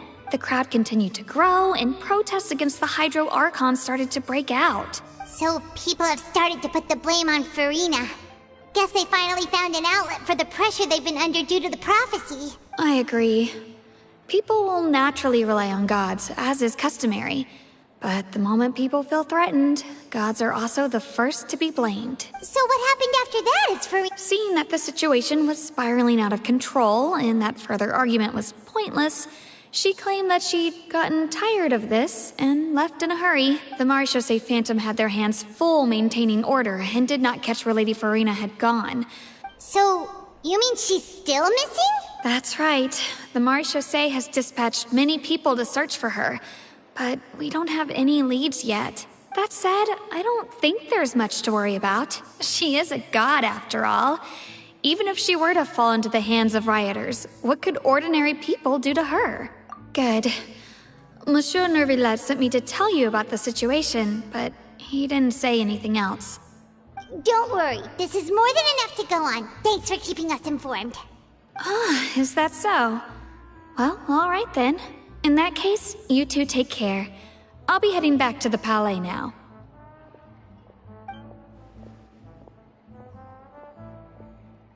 Well, sounds like we should hurry over to Poisson then. If we know Farina, she won't try to fix things in this situation. Instead, she'll look for a place to wait out the heat. And, as we also know, she may be loud and dramatic, but she doesn't have a heart of stone. When Nervalet was talking to her in the Palais Mermonia, and she heard about Poisson, she couldn't hide her sadness and remorse. It would be hard for her to ignore being accused by the public today. Paimon thinks Furina's probably taken the opportunity to slip away to Poisson and try to relieve the sense of guilt that she's feeling. Huh. Well, what do you think? Paimon knows the answer, of course, but in that case, there's not a moment to lose. Poisson, here we come!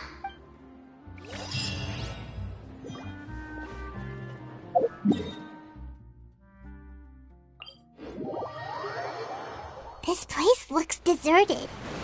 Guess all the survivors must have evacuated already. All that's left here are signs of devastation.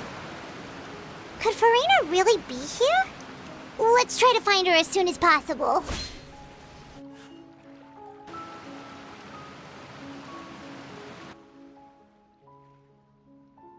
Ah, that's Furina, right over there.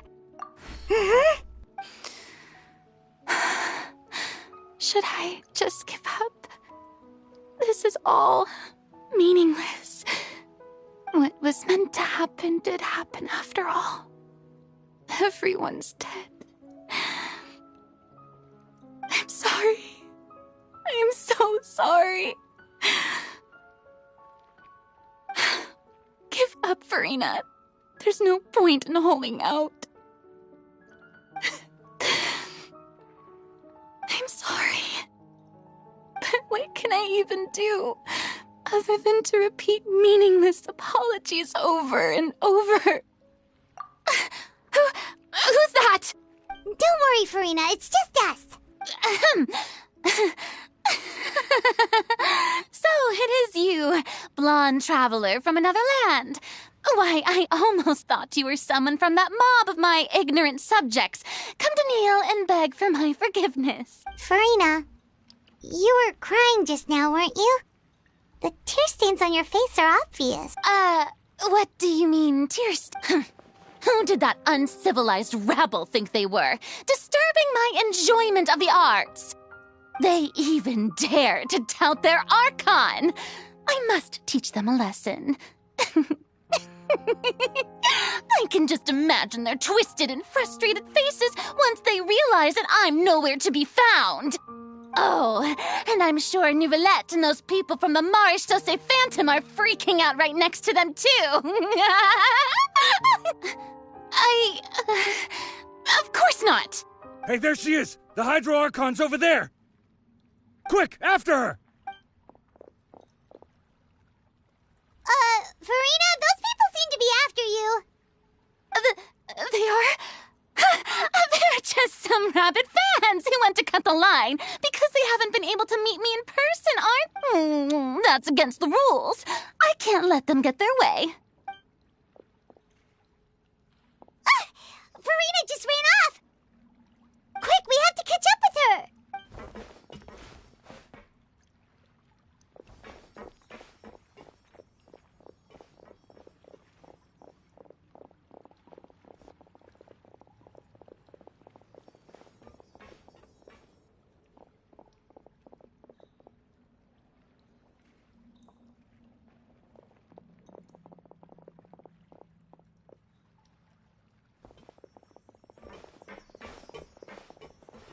This should be the place, right?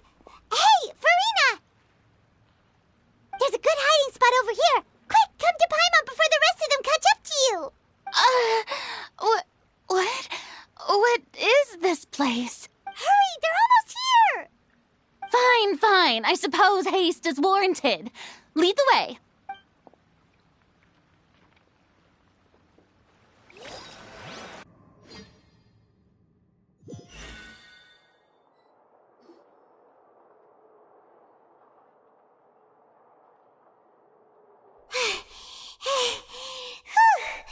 Paimon's exhausted.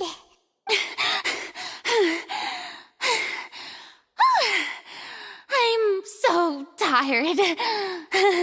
I totally thought they had caught me. No, I merely gave in to the sheer enthusiasm they displayed.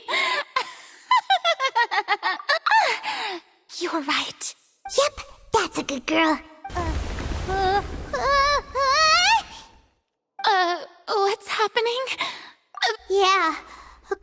this kind preceded the flooding in Poisson, didn't it?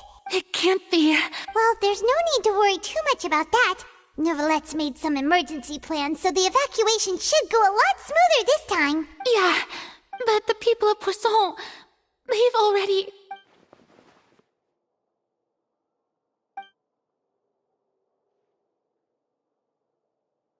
It's true. I've been investigating the prophecy for hundreds of years.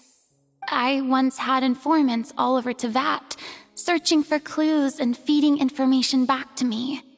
I've tried all kinds of ways, too, to hold back the sea. Anything to keep the coastline from advancing. But all my efforts proved to be futile in the end. Really, the truth has been clear to me for a very long time. We cannot make an enemy of the divine. No matter what we do, the will of the heavenly principles will have its way, and the prophecy shall be fulfilled. Give up. I do love the sound of that phrase. It would mean finally coming to terms with fate, but also for me to finally be free. Indeed, I've thought about giving up so many times, especially after we almost lost Poisson. Fate is really unreasonable, isn't it? But just now, it all became clear to me. I still don't have the right to come to terms with fate on behalf of everyone else. As long as the final moment hasn't come, it's still not too late. Don't worry. Well, that's enough for now. I got the impulse to play the stricken maiden, but honestly, considering my rank and station, that wasn't a good fit at all. Don't take any of what I just said seriously. How could I possibly let Fontaine fall to the whims of trivial prophecy? Come on! Paimon could have sworn you were actually being honest just now.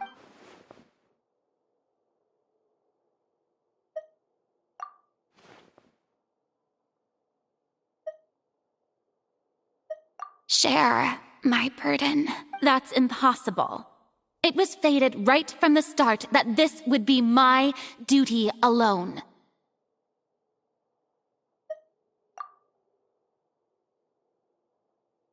A witness. Yes, I've heard that you came to Tevat from beyond the stars, yes. In other words, you never belonged here. And if Tevat is, in its entirety, a show on a stage, then you're just a spectator, aren't you? If that's the case...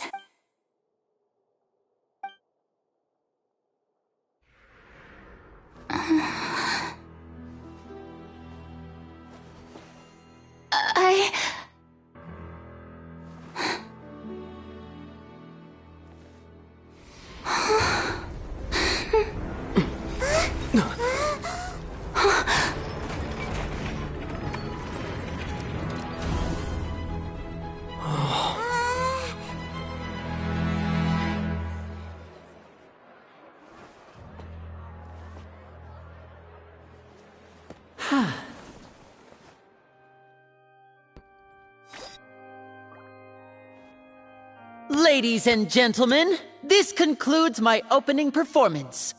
Now, without further ado, we may proceed to the trial of our god. So this is what it is. Yes, you deserve praise for the effort you took to raise the dramatic stakes. Do not forget, however, that I am Focalor, the god of justice, the embodiment of justice itself. May I interpret these words as your refusal to stand trial? In that case, you will have the opportunity to defend your honor through a duel. You would draw your blade against a god? I see. It seems like you have made up your mind.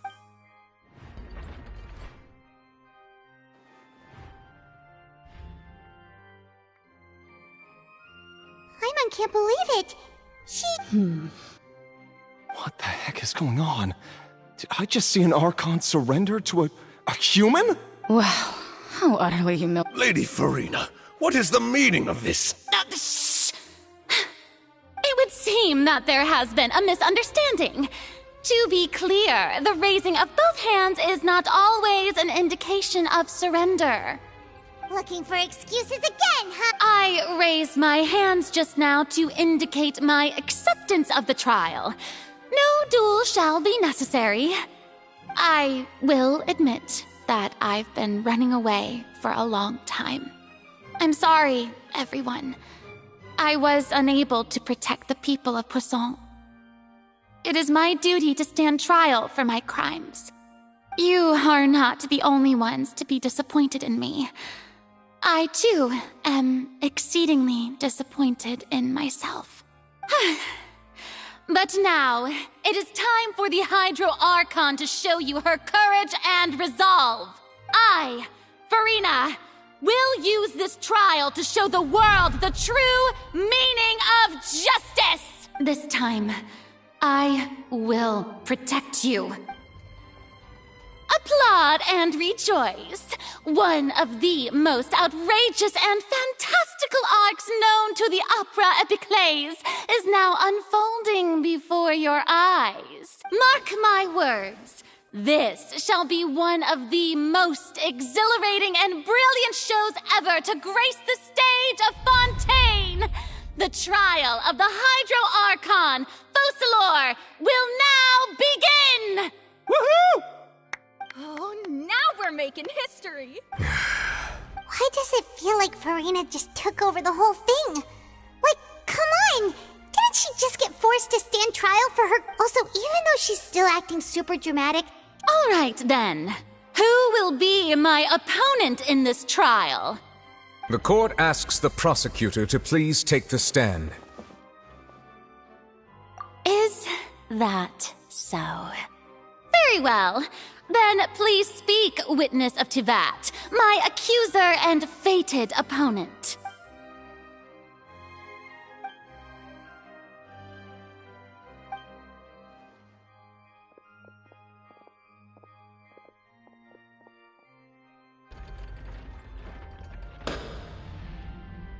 Also, please allow me to ask, as a final question before the trial begins.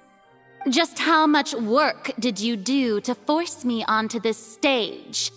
Well, we did do a lot of prep after the meeting that day. I can go over the tasks assigned to the Spina di Rosula, since they were rather straightforward and easy. Navia, the president of the Spina di Rosula. Most of the people who participated in the disturbance this morning were my subordinates. They changed into plain clothes and came to the Opera House as regular audience members, waiting for the perfect opportunity to incite insurrection against you. The people's resentment against their Archon has been building as more and more of the prophecy is fulfilled. A spark was all we needed to turn smoldering anger into a flame. Moreover, according to our understanding and analysis of you, when something like that occurred, you would likely flee the scene and head to Poisson by yourself. So, we arranged for a second group to lie in wait there. So, you mean, the ones who scoured the settlement for me were also from the Spina? And their goal was to force you to step into the giant magic box so you may personally participate in the greatest magic performance in all of Fontanian history. That's right. That house was a magic box, rather than someone's residence. As the super ultimate version of the setup that I used when I first performed at the Opera Epiclese, the volume of the box was increased by a whole order of magnitude, and the distance it traversed was the entire gap between Poisson and Areneas. Its cargo, of course, was an Archon instead of a human. My thanks, Farina. Without your help, we could never have pulled off such an extraordinary performance. You're welcome? Of course, this performance was only made possible with Father's support. The House of the Hearth spent a massive amount of labor in Mora to pull this off. We had to select a location, construct the giant magic box, dig a tunnel, and open up a path through the water. It was a lot of work for all of us. So, in other words, the earthquake that we felt within the giant magic box was just a normal tremor from the transportation of the whole house? That's right. It wasn't a sign of another disaster to come.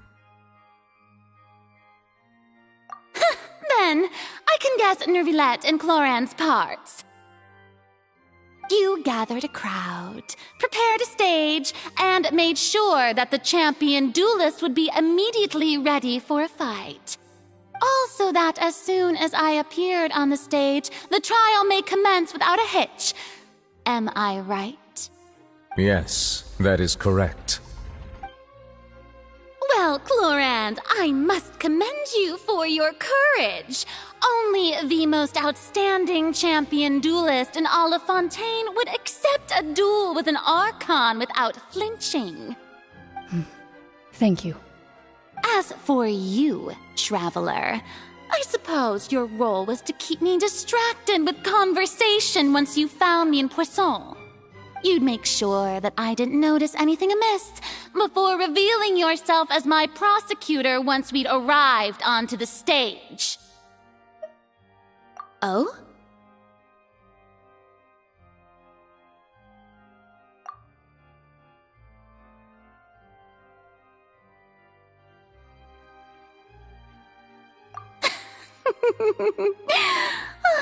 Is that so? Then I suppose I must have missed my final chance. It's fine. It matters not. What's done is done. The stage is already set, so there's no reason to disappoint the audience. Let's see this trial through to the very end.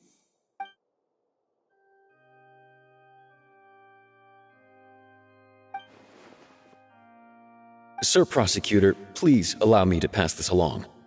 This is a document that Miss Charlotte applied for and received permission to share with you during the trial. According to her, it should speed up the proceedings. Huh? Charlotte wanted to give us something? Oh, so she's here too! Hey, Charlotte! Oh, let Paimon see. Isn't this the exclusive interview that she did with us before? Wait, then that means this document is a perfect timeline of everything that's happened ever since we stepped foot in Fontaine! So in other words, we can refer to this anthology of evidence every time we want to use something from our journey as evidence for an argument! Let's quickly confirm the information in it. Just think of it as a refresher, alright? You defeated the Hydro Archon in the very first duels you took part in at the Opera House. That's one for the history books, all right. I didn't think that you'd want... This is the first time Monsieur Nervilette... A Fatui Harbinger. The fortress... I nearly lost my... The words of someone as...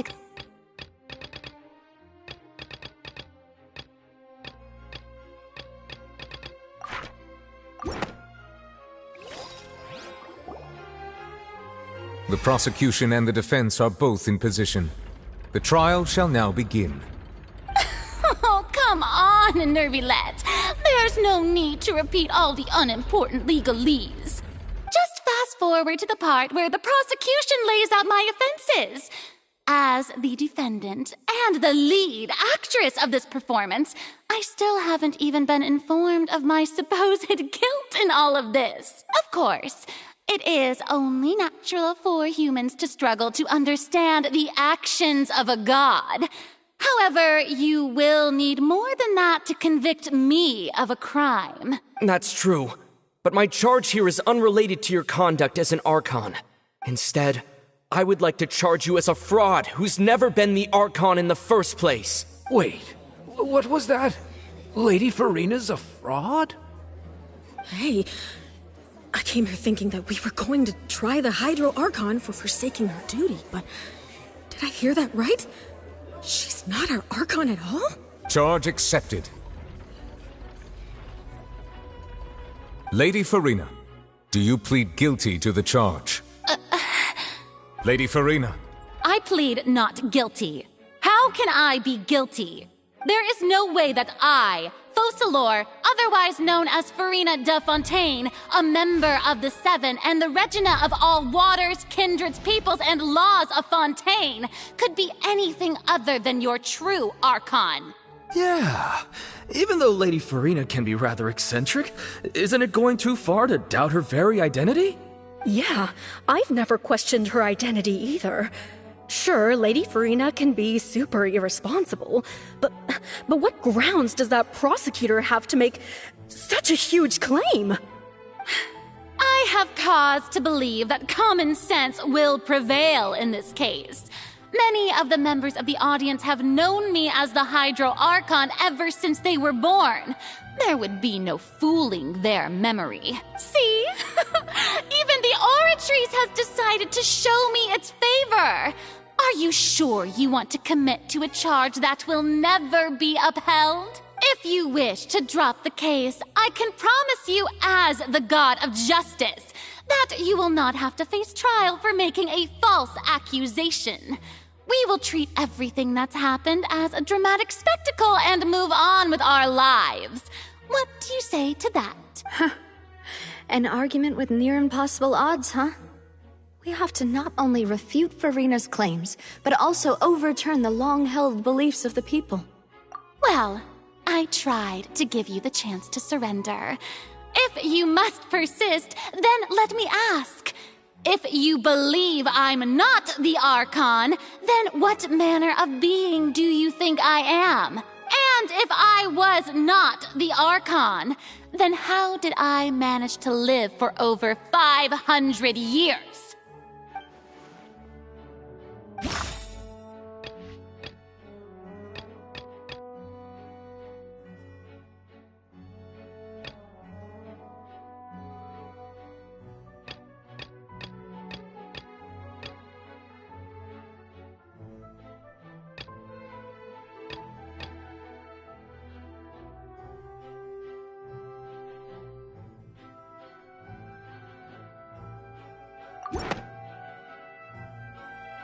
First of all, you may be a member of another long-lived race, which would allow you to naturally possess an extended lifespan.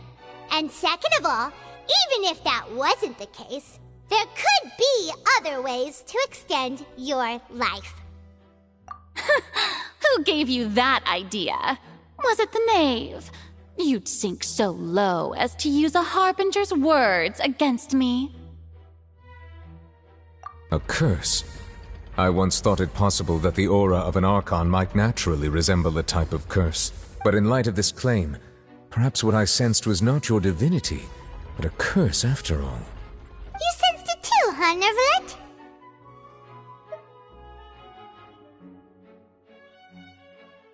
Lady Farina is actually a human?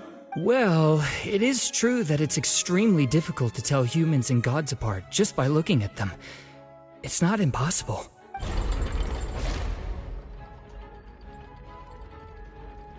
Well, don't start celebrating too early now. Even if I have been carrying a curse like you said, how does that prove that I am merely a human being? Besides, everyone knows that the main difference between a human and a god is the possession of authority.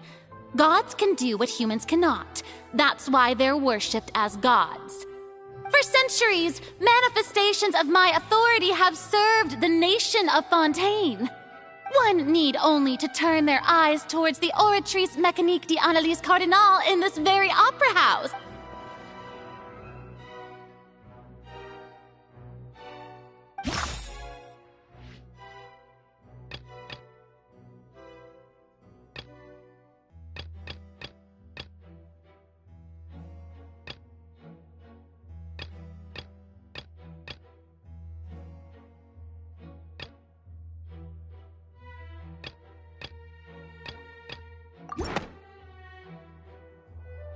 You tried to reference the Oratrice, but weren't you as confused as all the rest of us when the Oratrice declared Child to be guilty without any proof?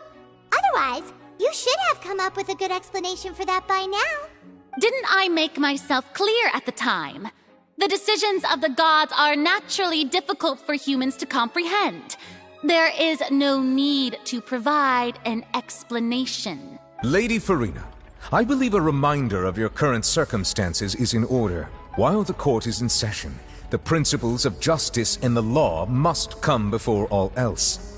While you are an Archon, you are also first and foremost the defendant in this trial. You will prove yourself unable to defend against the prosecution's charges if you continue to withhold vital information against the rules of the court. I never thought you'd use that kind of rhetoric against me. That was no trick of rhetoric, Lady Farina. I've merely reiterated the rules of the court. Rules that all should respect and follow. So, you neither knew why Child was declared guilty, nor did you understand the structure and operations of the Oratrice. Instead of having been created by you, the manifestations of authority you mentioned have been made by the real Hydro Archon, haven't they? The real Hydro Archon? Well, now you're really losing me. It is true that I did not know why the Oratrice gave out a guilty verdict that day, but the Oratrice handed out that verdict unilaterally, and it has been operating independently ever since it was first created. You can't argue that just because a divine creation is flawed, that the god behind it must also be no god at all. She's still throwing out all kinds of excuses. Seems like she's confident that we won't be able to produce proof that she has no power over the Oratrice. My power as an Archon. There are many ordinary citizens in the audience. How can I just carelessly demonstrate the formidable power of an Archon? If that poses a concern, I'm prepared to extend my protection to the audience. You don't need to go that far. Aren't you the Hydro Archon? Or is it that you can't even wield the power of Hydro, much less the authority of a god? Indemnitium! Yes! It's all because of Indemnitium! All Archons derive their power from the faith of the people, and I've converted the people's faith in justice into Indemnitium. Thus did I give up all of my divine power to provide everyone with energy for their daily lives. Have you ever seen a more magnanimous god? Isn't that a huge stretch? Yeah, no matter how generous an Archon can be, how could they give up all their power? Can a god with no power even still be called a god? It seems like nobody's buying Farina's excuse. Hey, come now, everyone. Please don't stare at me as if I was a liar. I'm still the same Farina you knew, right? The one that you loved. Shouldn't you want to believe in me? Please? You've got to believe me. If what the prosecutor said is true, she really has committed a grave offense. Did she deceive all of us? And all of our parents and grandparents too? And all of our ancestors? Ever since they were born? Enough! That's enough. Tell me then, if I'm not the real Hydro Archon, then who is? If you have no evidence of another Hydro Archon's existence, nor can you find anyone who can back up their claim to be such, then what grounds have you to say that I'm not actually the real deal? Wow, she came up with yet another argument. How can we refute her now?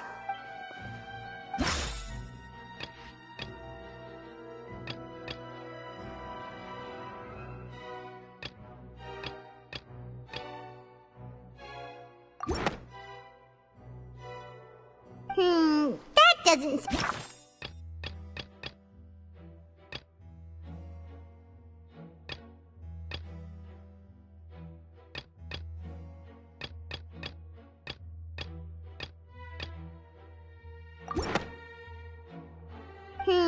that doesn't...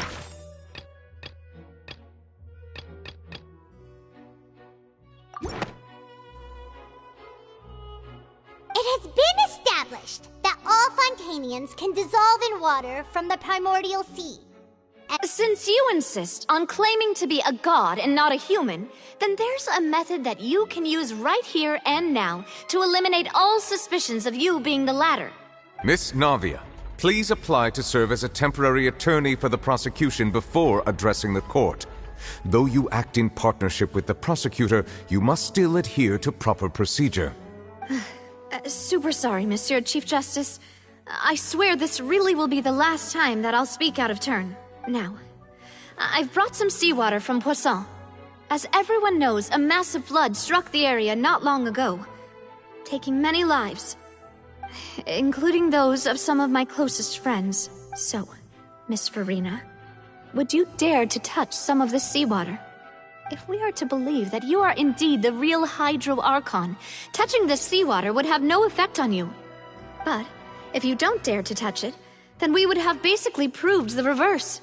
Oh, and I must remind you that after the disaster at Poisson, nobody wants to see any more people dissolve.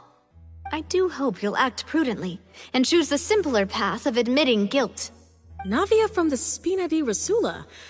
The Spina has governed Poisson for many years. I guess her suggestion is valid.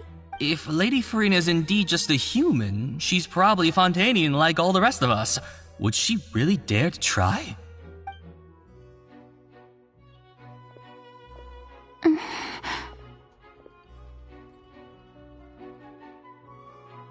Lady Farina, this... Well, of course you had to tell her that. She's just staring. What's going on?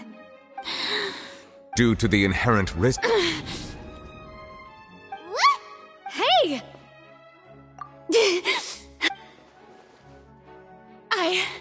I'm fine! Look at me, everyone! My hand is still here!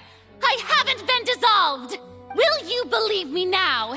I really am your Archon! I'm nothing like a normal human who would fall apart as soon as they touch this water! Really? Was this not the most obvious thing in the world? Miss Siegewin? If you're present, Miss Siegewin, please come forward and attend to the defendant. Siegewin? Don't be nervous. It'll just take a few seconds. That should be enough. Please announce the results of your evaluation to the court, Miss As everyone doubtlessly saw, Miss Farina was displaying symptoms of hyperventilation and flushed skin. She was experiencing the adverse effects of exposure to primordial seawater.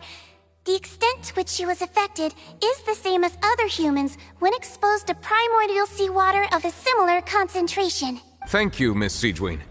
Lady Farina, you may return to the defendant's stand. Oh, wait. What did she just say?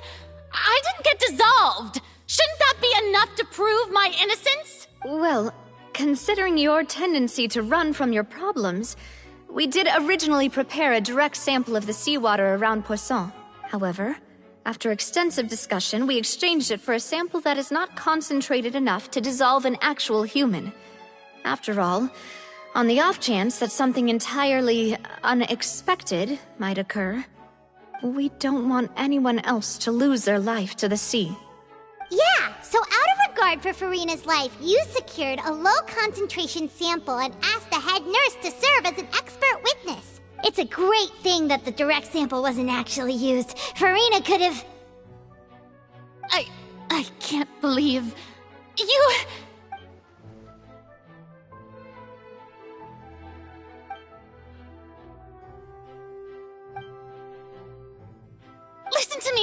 Listen to me, everyone! Please don't give me such cold and disdainful looks! Think about it! How can you conclusively prove that an Archon can't also be affected by the primordial seawater? Also...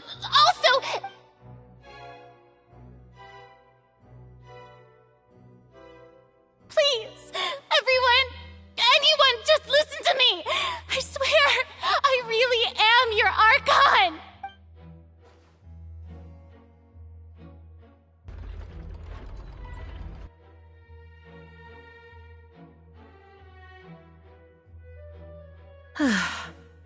I don't think anything she says at this point will sway anyone. With all the things that have been said, Paimon doesn't think there's... I believe the time for arguments and presentation of evidence has come to an end.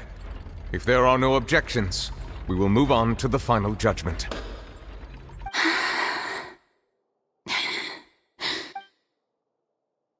I don't think anything she says at this point will sway Angel is too stacked against her now.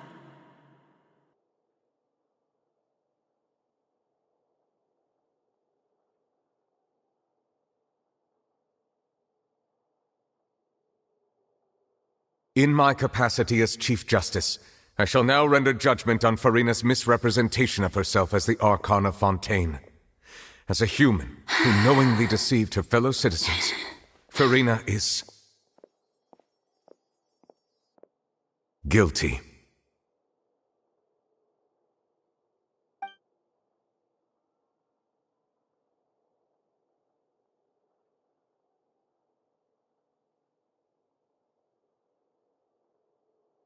We shall now turn to the Oratrice Mécanique d'Analyse Cardinale to render the final verdict on the charges.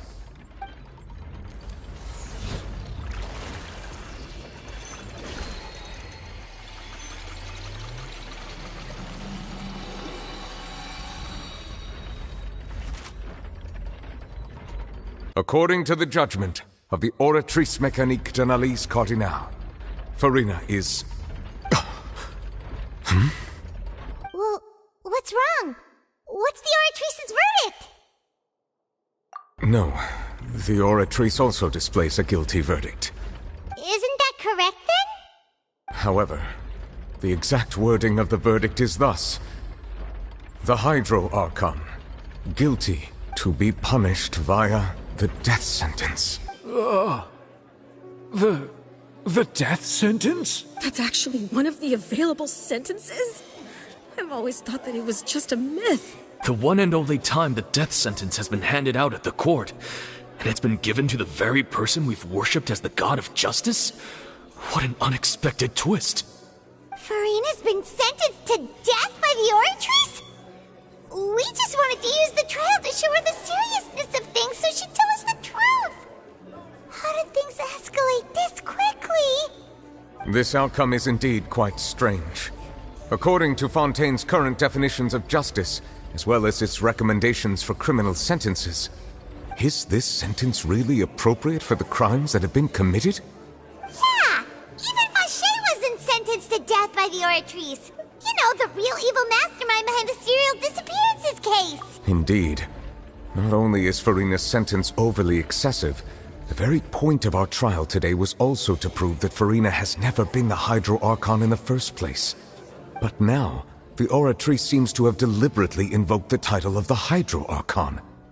What does this mean?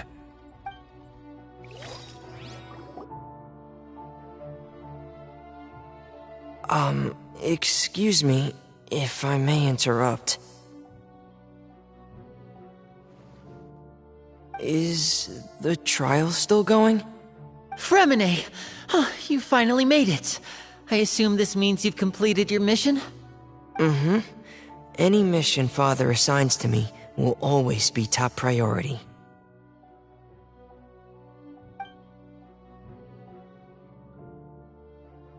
Is that the first prophecy slate? Huh. So the knave privately arranged for Fremine to try and find the missing slate. I looked everywhere and finally found it at the bottom of the sea. It took me a long time to get around some dangerous stretches of water. But has the trial already concluded? Then doesn't that mean I've come too late? Oh no. Father will be disappointed in me. Thank you for your hard work, Mr. Fremine.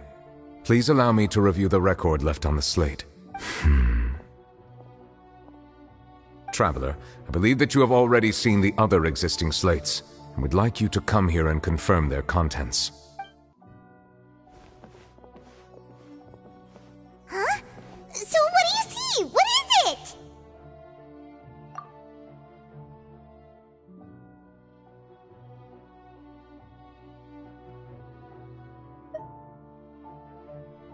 I believe I have now made sense of the Hydro Archon's crime.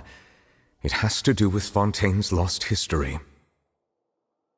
Huh? Isn't the Hydro Archon just guilty of deceiving her people? So when you say Hydro Archon, Do you mean the real Hydro Archon we've been kinda talking about? In truth, everything that you've encountered in Fontaine up until this point can be traced back to the contents of these stone slates. However, I'm uncertain as to how much sense they currently make to you. Okay, let's try to recall the contents of the other 3 stone slates. Paimon will do her best to help you remember.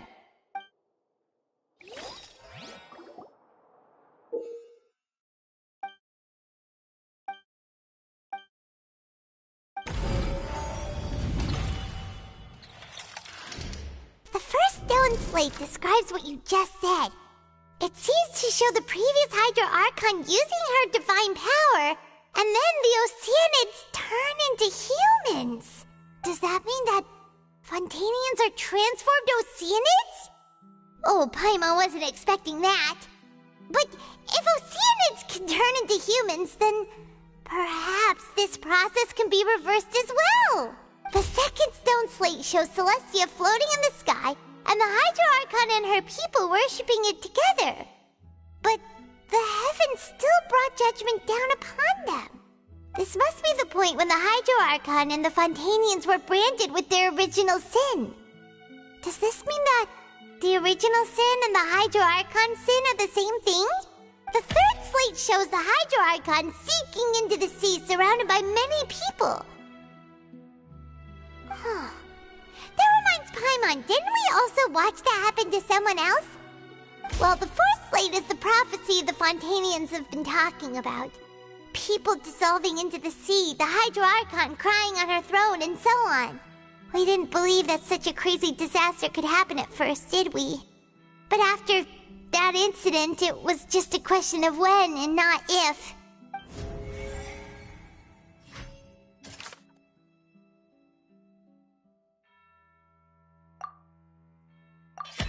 We know from the case of the serial disappearances of young women that Fontanians can be dissolved in primordial seawater, and this might be the reason that Fontanians can dissolve.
Perhaps what is about to take place has all happened before. The true sin of the Hydro Archon that Nervalet mentioned, and the original sin cast down on the people of Fontaine by Celestia, as recorded on the stone slates.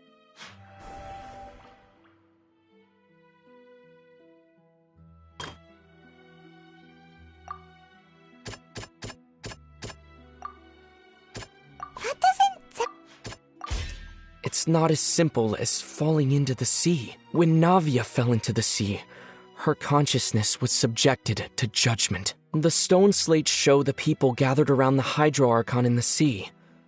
Could that be alluding to the same thing?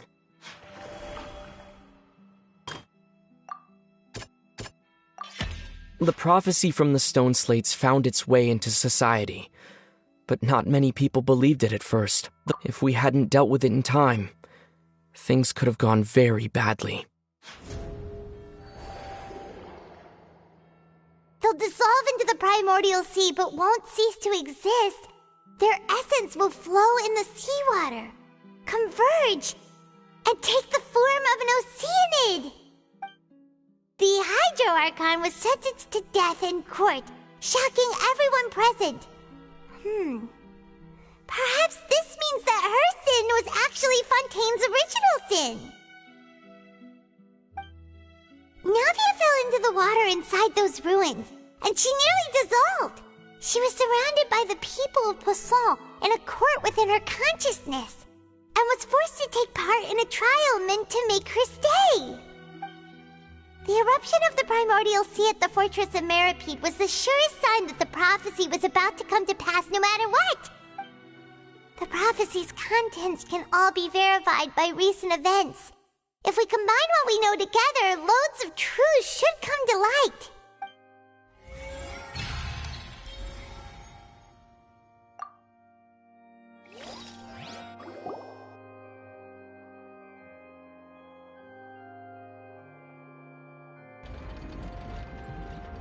Huh? Oh, Paimon gets it now! So that's how you can make sense of it. But then it feels like we're going to have to share some truly shocking revelations. Let's hear them.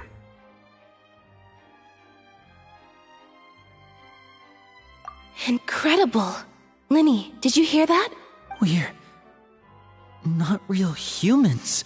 All Fontanians were originally created by the late previous Hydro Archon, with Oceanids as their basis.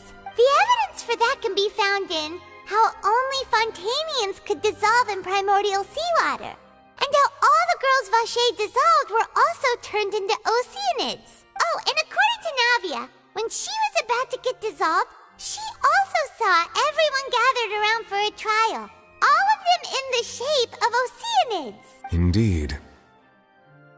Yeah, and it follows from the content of the first slate that she probably angered Celestia by creating humans without prior permission. That could also explain why the Oratrice judged the Hydro Archon to be guilty. It's to account for that ancient sin.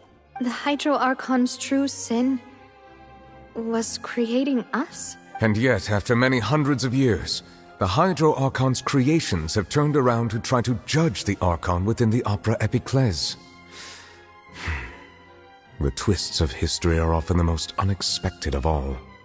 Yeah, isn't the image here just like when Navia fell into the sea?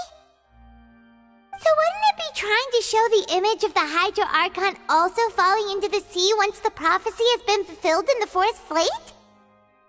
In the end, the people will all be dissolved into the waters, and only the Hydro Archon will remain weeping on her throne.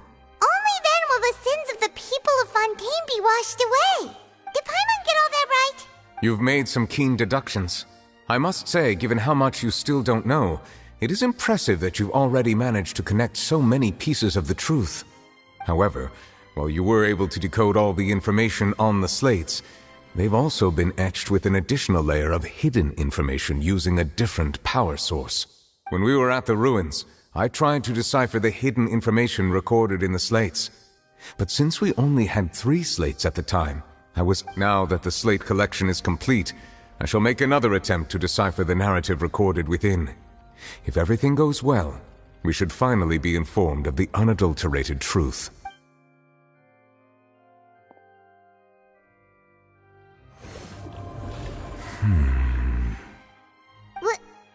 Well? Did you get it? I believe I should share this truth not only with you, but with all the people of Fontaine as well. I will try to briefly summarize it for you. Your hypotheses regarding the origin of Fontanians and the sin of the Hydro Archon were both correct. In the Fontaine of old, the previous Hydro Archon sensed the yearning of her Oceanid familiars for life on land. The Oceanids were enamored with the beauty and romanticism of human beings, and wishing to have those experiences for themselves, expressed to the Hydro Archon their desire to become of a similar kind. However, even though water as an element is intricately linked with the power of life, the Hydro Archon as one of the 7 did not possess the authority to create a new form of human life. Not one to give in, she eventually found a way to create permanent humanoid bodies for her familiars by appropriating the power of this planet's primordial sea. She poured primordial seawater into the Oceanids' blood vessels, creating humanoid mimics in the process. But if Fontanians were to ever come into direct contact with water from the primordial sea, the power within their bodies would escape these artificial restraints and return to the sea. As a result, their forms would collapse, and they would be reverted to their original forms as Oceanids. Of course, the Hydro Archon never received permission from the heavenly principles to create a new human race. And thus, the Hydro Archon and all of her creations came to shoulder the original sin of appropriating the power of the primordial sea. That is the true history of how the people of Fontaine first came into being. So we were all Oceanids before we turned into human beings? That's way too much information for me. I think I'm just going to pretend that I never heard a single thing. Wait, but if that's the truth, we can't let the Hydro Archon be sentenced to death. After all, her only sin was creating us. This really might be too much information for your regular Fontanian, but it does answer a lot of our questions. Alas, your hypothesis regarding the third and fourth stone slates was inaccurate. The slates' respective positions are, in fact, correct. A key point of the visual on the third slate is how all the individuals depicted in the water are humans rather than Oceanids. They have not been dissolved, which implies that the water depicted in this slate is not water from the primordial sea. The nation of Fontaine is the nation of Hydro, as well as the nation of trials and justice. Instead of being the literal element, the water in the scene symbolizes judgment and justice. You may also recall Navia's experience. When she fell into the sea, her consciousness was surrounded by that of many others who intended to hold a trial to determine her fate. Therefore, the meaning of the third slate is that the people of Fontaine shall try the Hydro Archon at the court of justice. Yes, it refers to our present situation.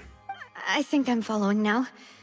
So, what you're saying is, even though we decided to put on this trial to avoid fulfilling the prophecy, in truth, everything we've done has happened exactly as the prophecy foretold. So now, it seems, we're the ones making sure it comes true. What should we do? Huh. No matter what, the prophecy will be fulfilled. Is this what it feels like to be a prisoner of fate? If that's the case, does that mean the scene in the fourth slate will also be fulfilled soon? Traveler, I would like to point out another small fallacy in your deductions about the fourth slate. You probably thought that the eruption of primordial seawater beneath the fortress of Meripede served as the surest sign that the prophecy was about to come to pass, yes? However, I believe that rather than being a sure sign, that eruption could in fact only be a small warning of something far worse to come. As for the root cause of the catastrophe, I believe you've already encountered it once before.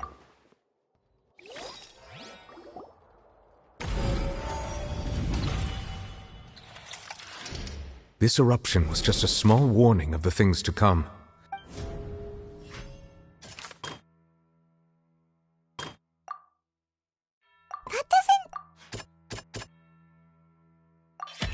It was both dream and reality. If we're talking about a true culprit, that could only be that thing inside the primordial sea, right? The truth, the original sin, the trial, and the root cause of the disaster.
So we've met it at last.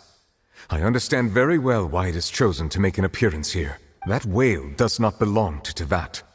It is a monster that has traversed the stars, weeping all the while. It has been greedily consuming the energy from the planet's primordial sea, using it to grow. And once it has finished consuming all of the energy contained within the sea, its next step will be— You said that when the Hydro Archon first created Fontanians out of Oceanids, she filled their blood vessels with primordial seawater. Precisely. That whale finds the blood of Fontanians nigh impossible to resist. Therefore, when it left the primordial sea, it decided to make its next stop a packed opera house full of food. Food in the form of Fontanians. We just barely managed to push it back, right? In that case, won't it come back to target the people again once it's managed to recover its strength? That is correct. Indeed, it is more accurate to say that we should thank that Harbinger for buying us some time. Without him, the whale would have likely come onto land far sooner. From the way he looked, he must have been fighting the creature for quite a long time. That battle maniac. We've always known that he had a special connection with that whale, but we definitely didn't expect it to help us out like this. Anyway, now that we know that this whale is the actual cause of the disaster recorded in the prophecy, all we need to do to stop the prophecy would be to find a way to beat it up, right? It is too late. It had already absorbed too much of the primordial sea's energy before we could notice it. Even if the entirety of Tevat were to be destroyed, it could still survive. That's not something I will accept. We've already done everything we can, and we even found the true culprit. We've come so far. You can't just tell me that the last hurdle is some impossible foe. That's just not fair. Indeed. That's not how a grand performance should end. I'll fight it to the end. So the prophecy will be fulfilled no matter what, huh?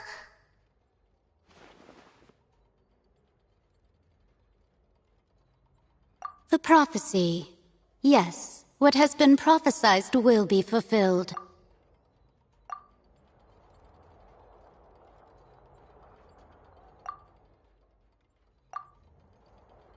Just as prophecies are usually only the future as seen from the perspectives of the gods, ultimately,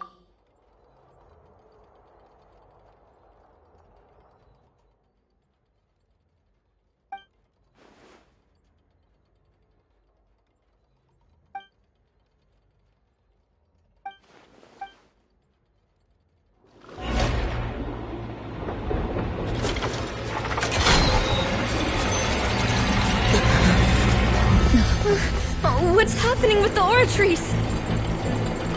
I believe it is preparing to carry out the death sentence.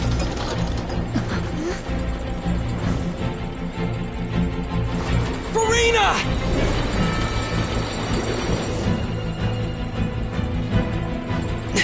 No, I still need answers.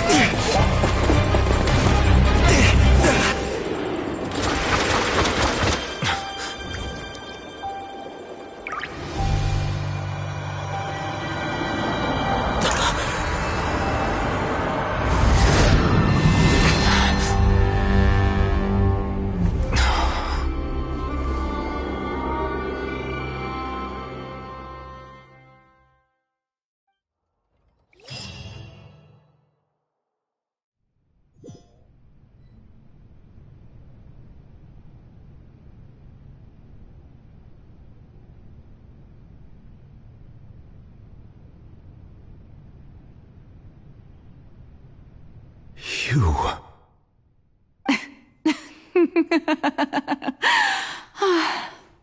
Sorry. That shocked expression on your face is just too amusing. I couldn't help myself. You are not Furina.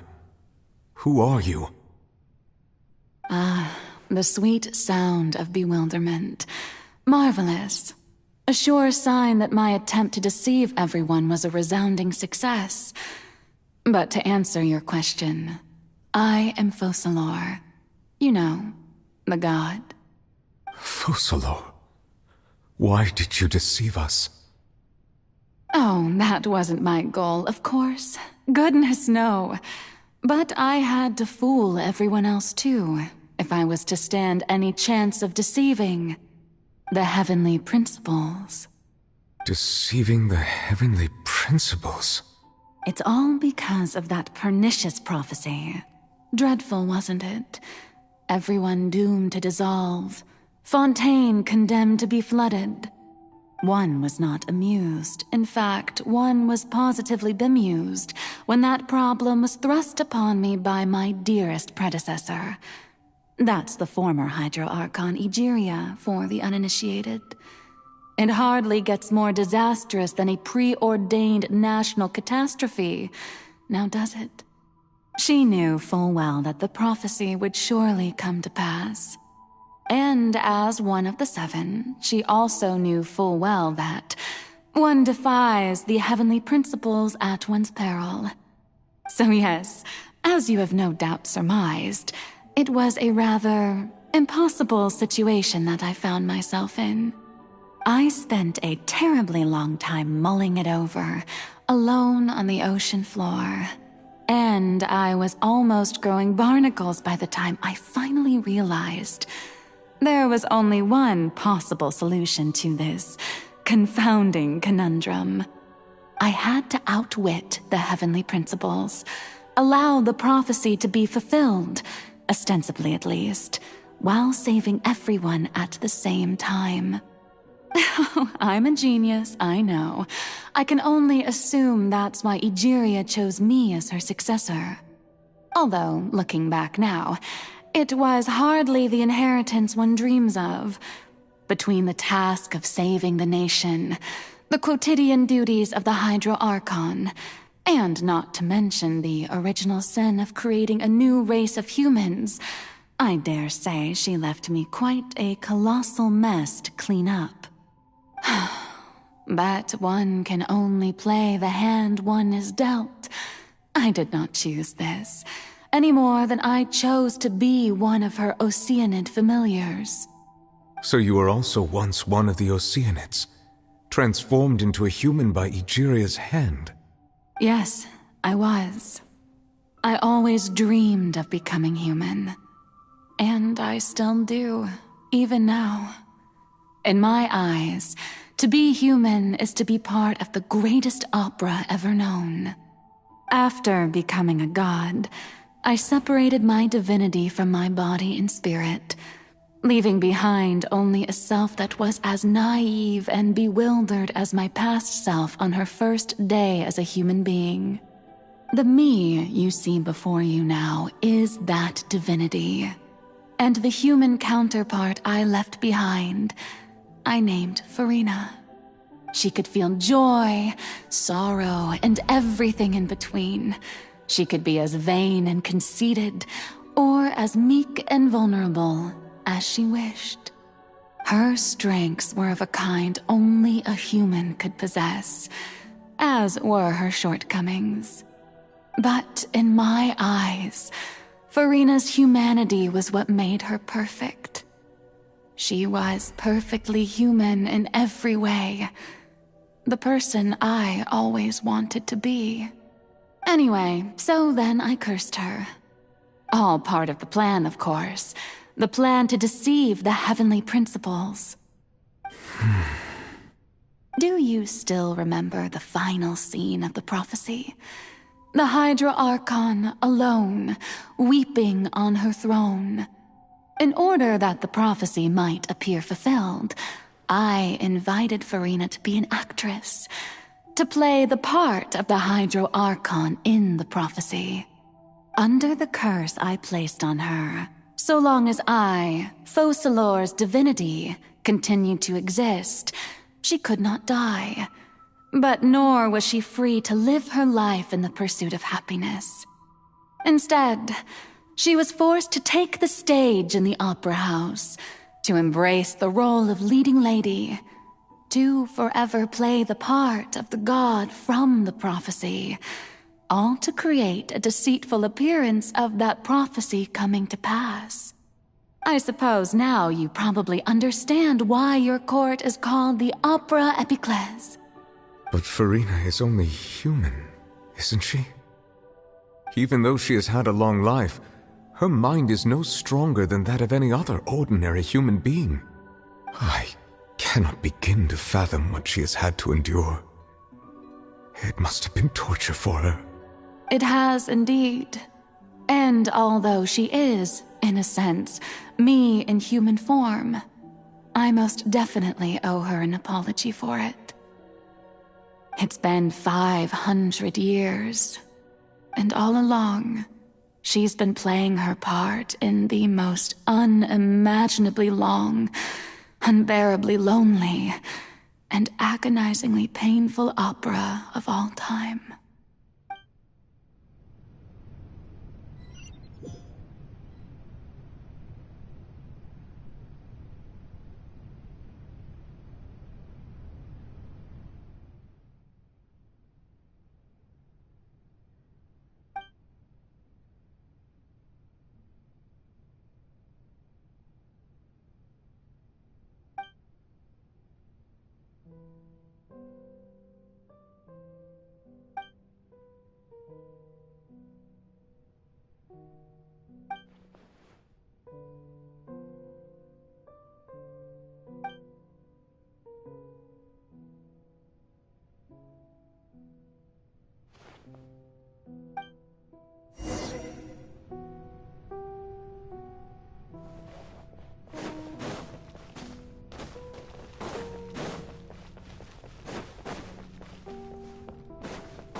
Oh, who permitted you to come onto the stage? Now, I understand your admiration for my august self, but I must ask you to keep to the rules. All right. It is not my intent to reprimand you. There is no need to state your name. Just be off with you. Do not distract me from my performance. Oh, do not jest. Can you not feel it? I am Focalor. The eyes of countless Fontanians are upon me. I must, at all times, display the utmost elegance and nobility.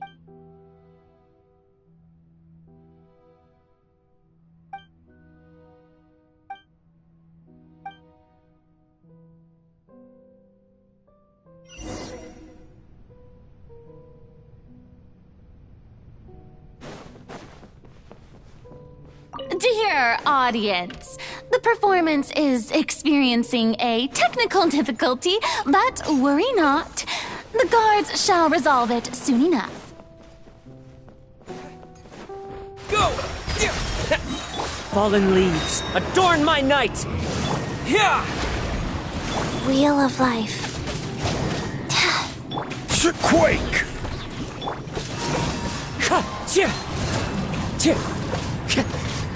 This is order. Go! Wind Strider.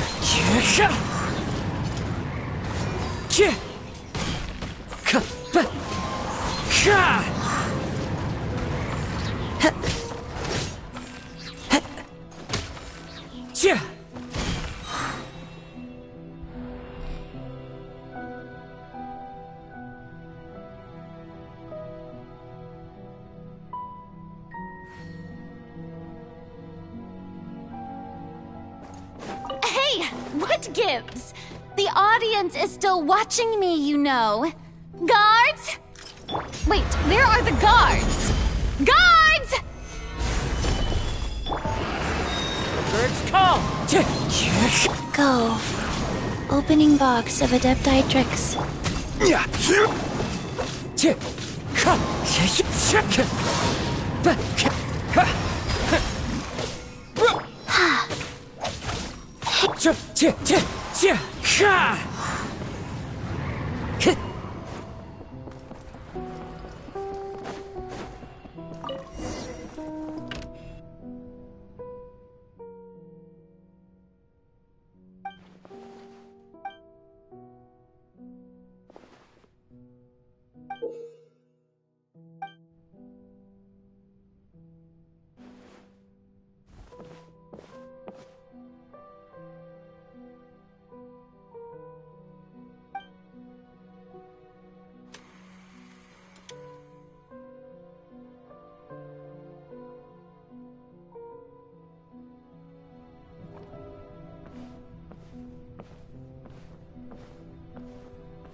Farina. Farina. Huh? Who's that? Who's calling me? Where are you? Be not nervous. Be not afraid. I am before you. Wait a moment. You're near me? How can this be? Mirror you, huh? You know what? That's not bad. Mirror me.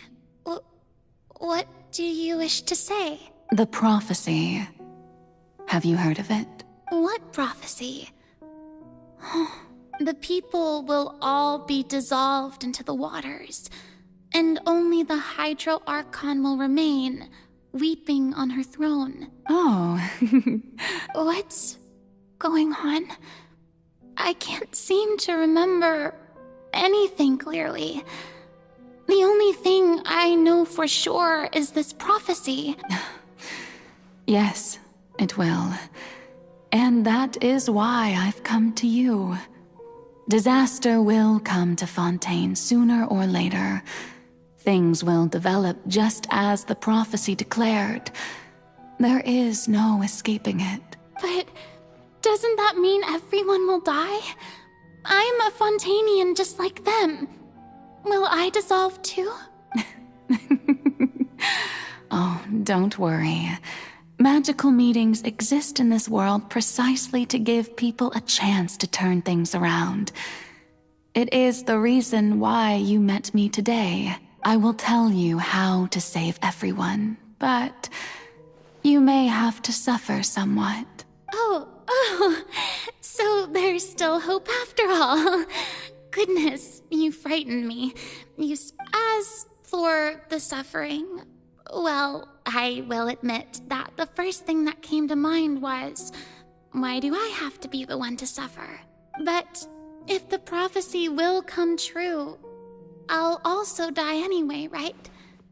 So if I've already met you as my magical meeting in this world, if there were scales, with all the people of Fontaine on one side and my pain on the other, is it not obvious where the scales should tilt? You truly are the perfect human. My ideal. I suppose this would also be the justice that belongs to you. Huh? Don't worry, it's nothing. Listen well. Fontaine has just lost its Hydro Archon. I need you to play a role.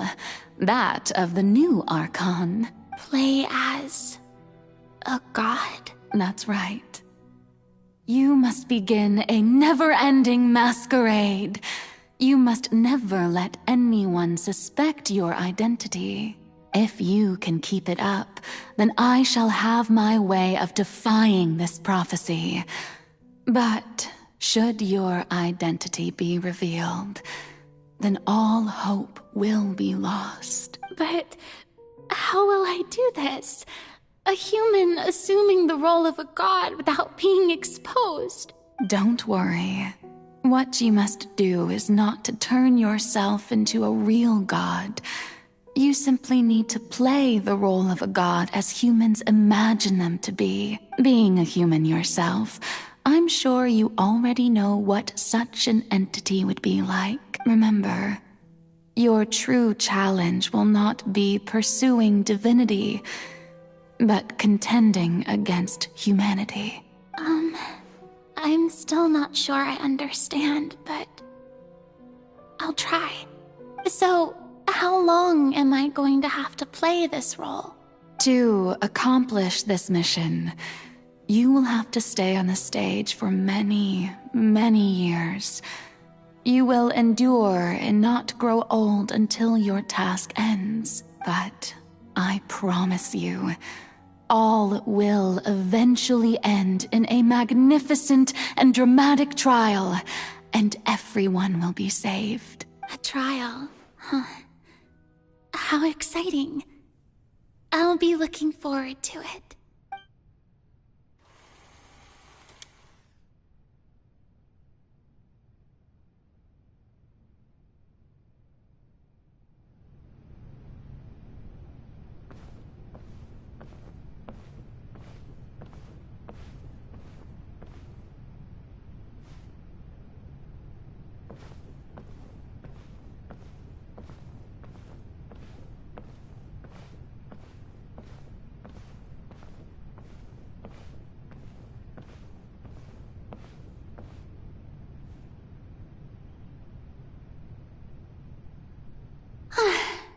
The Maison Cardinalise has announced my accession, but this is my first time facing the people. What should I say to most appear like a god? Ladies and gentlemen, good evening, and welcome to the Opera Epiclese. I'm sure you've all heard about how I have taken on the role of Hydro Archon. Indeed, I am Verena de Fontaine, your new Archon. In truth, I know little about becoming a nation's new god. As the god Focalor, the god of justice, I shall do all within my power to lead you into an age of fairness and justice. Once again, thank you all for coming. If you should have any questions or suggestions, please send them to the Maison Cardinalise. The future of Fontaine will require us to work together after this. Should do it. I thought I might stammer, but thankfully, I was able to convey my thoughts just fine. That's the new Hydro Archon. Is this some kind of joke by the Maison? I would have thought that a being that surpasses humanity would be a bit more assertive. Hey, did you hear that? She even told us to send her suggestions there at the end. Shouldn't gods be all-powerful? She's being so modest. If you ask me, perhaps the succession didn't actually happen. She might just be a Maison-backed puppet. Wait, what's going on? Why is everyone suspecting me of being a fake? Oh, this is bad. Right. Mirror me, calm down, Verena. Think assertive, with a strong...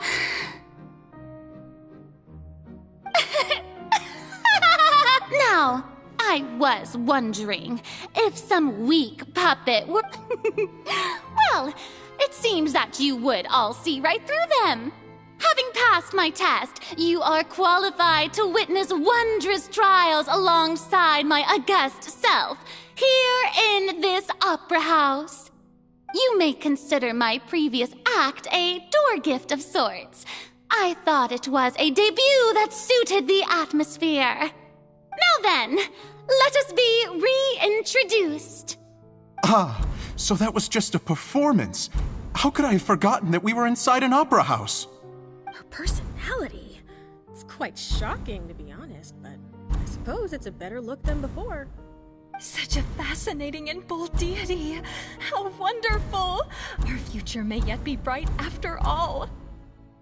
It seems I've turned them around.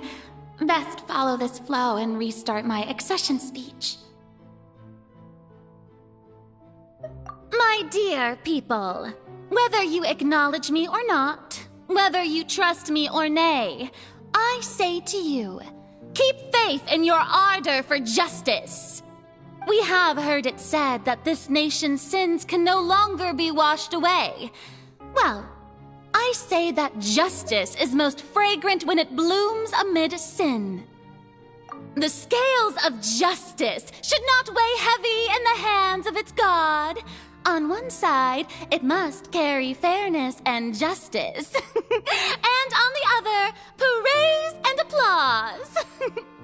May law be the prayer on our lips. May judgment be our worship.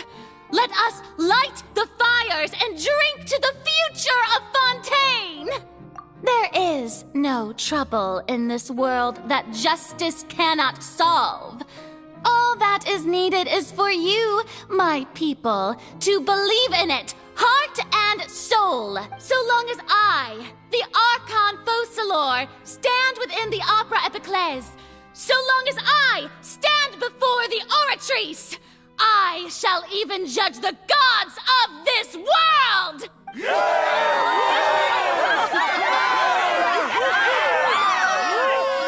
Oh, yeah!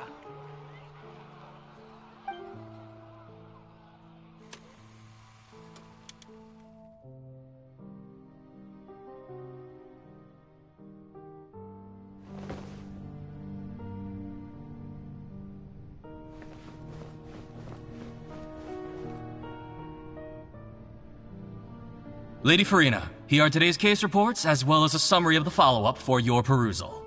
Come now, will Was I not just at the Opera House in person? Leave these kinds of things to Neuvillette. Besides, none of these trials were the one that I'm looking forward to the most. If I may be so impertinent, what kind of trial are you truly looking forward to?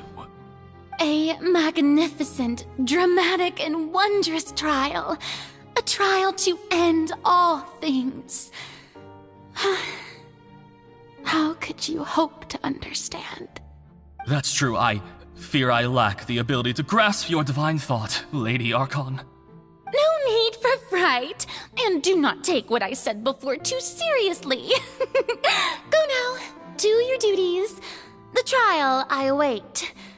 It will come one day.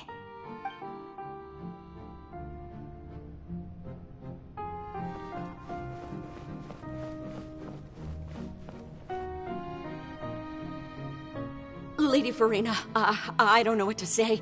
Thank you for agreeing to see me. No need to thank me.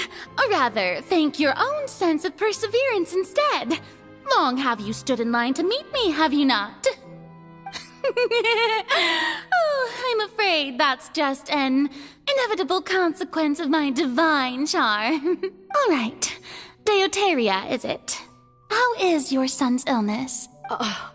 You remembered me, and you knew of my family, too. He is doing much better now. In fact, he is far more of an ardent believer than I.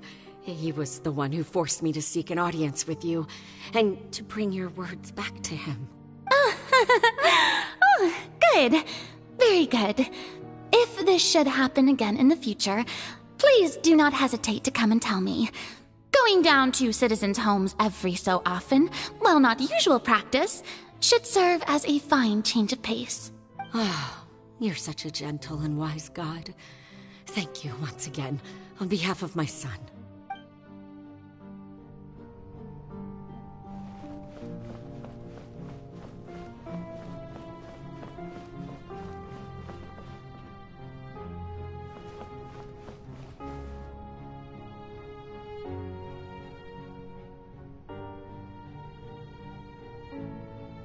Lady Farina, here are the latest hydrological reports.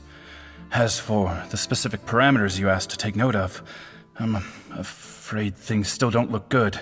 I see. It's as I thought, then. As your god, I did already expect this, but I wanted to see how far your human wisdom would allow you to analyze it. All manner of signs indicate that the prophecy will still come to pass. Forget it. That's not something you need to worry about right now. Well, as I understand it, the Fontaine Research Institute is also trying to find a way to counter the rising water levels. Really? Have they found anything? I'm afraid that they haven't found any effective solution thus far. Oh, is that so? Well, no wonder. This issue has reached the realm of the gods, after all. Still, their spirit is praiseworthy.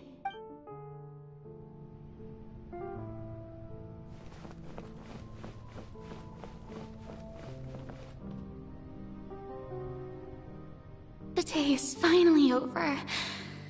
I haven't had a moment to breathe this whole time, but it's good to see that everything's getting on track.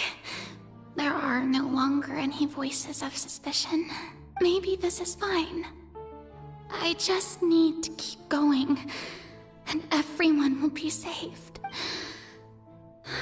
All right, Farina, don't think too hard about this. You need rest. Tomorrow's a new day.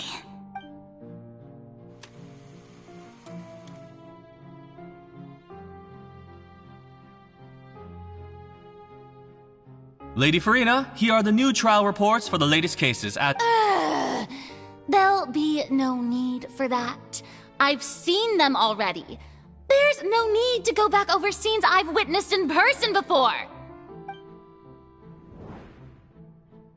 Lady Farina, I've waited so long for this chance to see you in this manner. Indeed, my dear, loyal citizen. Lady Farina, We're detecting significant hydrological anomalies near Poisson. Understood. Keep monitoring. Keep me informed should anything come up at the Institute. I don't think I let anything slip today. I must show the people that there is nothing to worry about. I just don't know when these days will end. I feel utterly exhausted. Best to rest early today, too.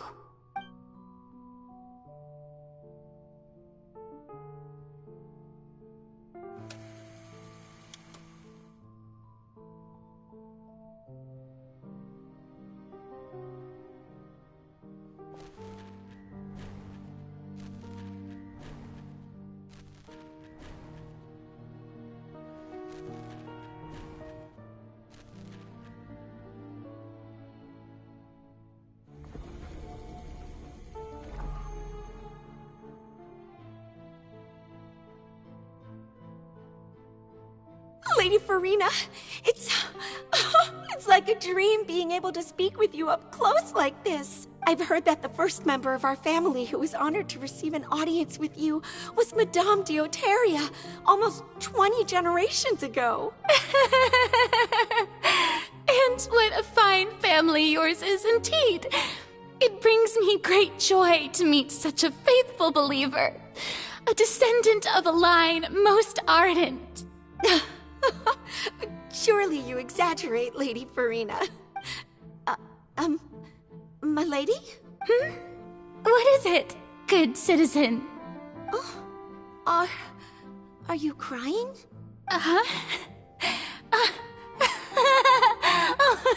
Really now?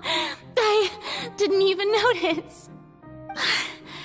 This must be the overflow of hydro from my person.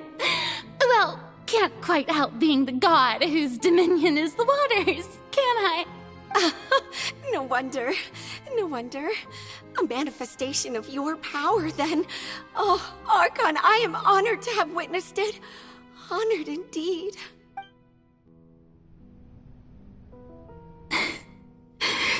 So interminable. Hundreds of years must have passed by now.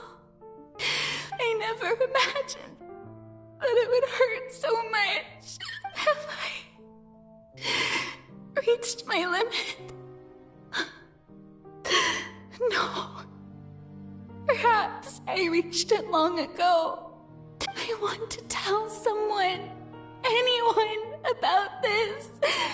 But would that not destroy all I've done so far? I've conducted so many investigations across the centuries, but there's not even a sliver of hope that we might break the prophecy. All I can do is keep heart. I must maintain this act. It is the only way to save Fontaine. Please, mirror me. You have to succeed.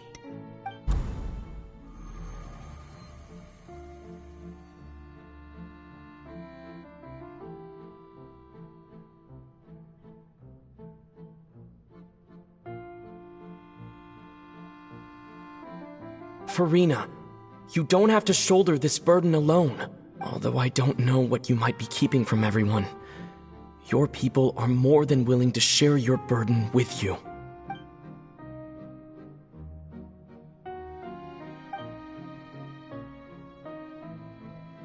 Share my burden. That's impossible. It was fated right from the start that this would be my duty alone. But even if your burden doesn't need to be shared, you can still choose to confide in someone. Just share it with me. I'm what you'd call a witness. A witness? Yes. I've heard that you came to Tevat from beyond the stars, yes. In other words, you never belonged here. And if Tevat is, in its entirety, a show on a stage, then you're just a spectator, aren't you? If that's the case... He's right. I could confide in him, couldn't I? But if things don't play out as expected, the people of Fontaine will be the ones to pay the price. No, Farina, you shouldn't be selfish.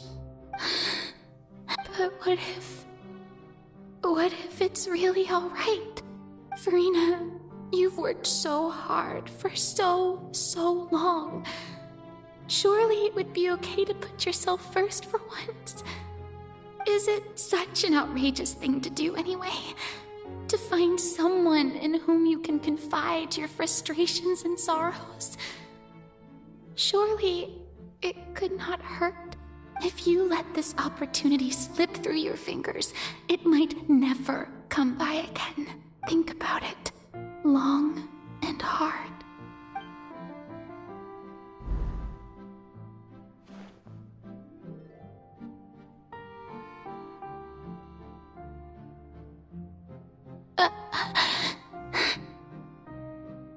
No, I have nothing to say. All you need to do, dear spectator, is to witness my performance until the curtains fall.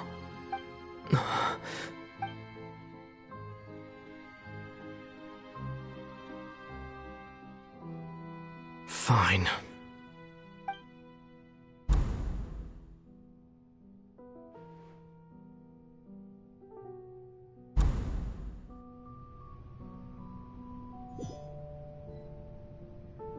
So even Farina doesn't know the truth? You've never once let her in on the full plan? Yes, it had to be done. To deceive the heavenly principles, you must first deceive yourself. She did very well. If she had let her resolve falter even once in these 5 centuries, Fontaine would have been doomed to the most tragic fate. It seems that trusting humanity was the right decision after all. I believe that I understand how your deception works, but that is only half the truth, is it not? How would you build on this foundation to save the people of Fontaine? That is the most important thing. Ah, good. Of course, the Iudex of Fontaine has pinpointed the crux of the issue. I'm sure you've long sensed that the Oratrice is no simple machine, yes? I've always suspected that it had its own consciousness. And Lenny did mention that he heard a human voice within the core chamber. It now seems that that person was you, hidden within the machine all along. Am I right? And then I became one with the Oratrice, taking Fontaine's gnosis with me. Yes, it would seem so, wouldn't it? Alas, your understanding of this device still lacks sufficient depth. In truth, it is no enactor of justice. It is, in fact, a device created to kill the god of justice. I beg your pardon? Oh, you have it. And to be more precise, not only will the Oratrice take down the god of justice, it will also take down the divine throne upon which she has been placed. I mean, did you think I would be the sort to enjoy peaceful repose while Farina suffered? My work over these last 500 years has been to constantly accumulate indemnitium within the Oratrice. But really, some have already discovered that only a small fraction of the energy generated by the device was ever used to provide power to Fontaine. The vast majority had to be, accumulated to enact this death sentence. It was all part of your plan, then? Both the trial and the sentence? Indeed. This power, accrued over 5 centuries, could have sustained Fontainians for millennia had it only been used for that purpose. Almost all of it has now been stored within the Oratrice.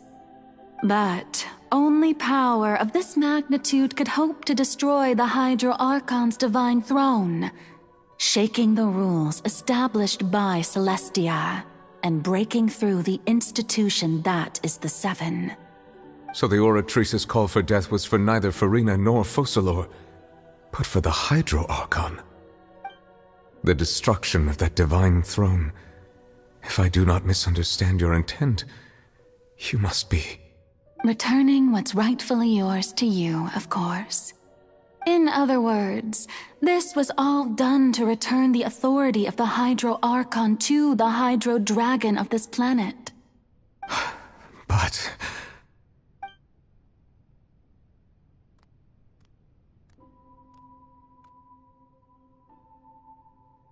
Oh, what? Getting sad again, are we? The authority of the ancient dragons shall soon be yours once more, O Hydro Dragon Sovereign. And this is the face you make.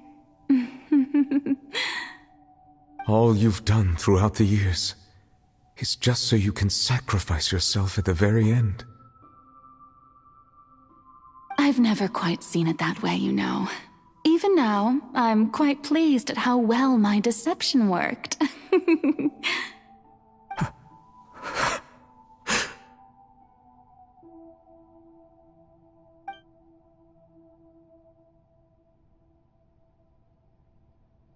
Hydro Dragon, don't cry. I must say, had it been within my rights, I would have loved to judge the heavenly principles themselves. Were they not guilty of essentially the same crime? Egeria stole the power of the primordial sea, and the heavenly principles stole the power you ancient dragons possessed. I, for my part, am the god of justice. And is it not just that your original powers should be returned to you? Speaking of justice, I have always believed that justice lies in the process of pursuing human existence itself. So, if the theft of the primordial sea's might was Fontaine's original sin, then, leaving matters of procedural right and wrong aside, the descent of the Fontanians as humans and their right to exist in this world would be Fontaine's original justice. In other words, existence was Egeria's justice, and to me, justice is the continuation of that existence. Defying the prophecy and ensuring that Fontaine's people shall live on, that should be the justice enthroned over all others. At this point, we, whether it be myself or all other Fontanians, have shouldered the burden of this sin for far too long. Iudex Neuvillette, the highest judge in our land, when you regain your full power as an elemental sovereign, what verdict shall you pass upon us? So when I was invited to the court of Fontaine to serve as Iudex, I see now that that was your idea too. At last, I now understand the true purpose behind this position. In the beginning, I was uninterested in human existence. But these 5 centuries of living alongside them have gradually brought about mutual understanding between us. And I have even attempted to feel as they feel. You are a devious one, Focalor. Things being as they are, surely you know that I could never declare them to be guilty.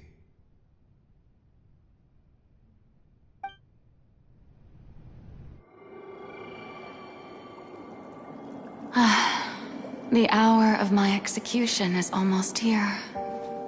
For the sinner, the curtain call has come. I know I may not sound it, but faced with death, I find myself a little afraid. Perhaps this is one thing both gods and humans have in common.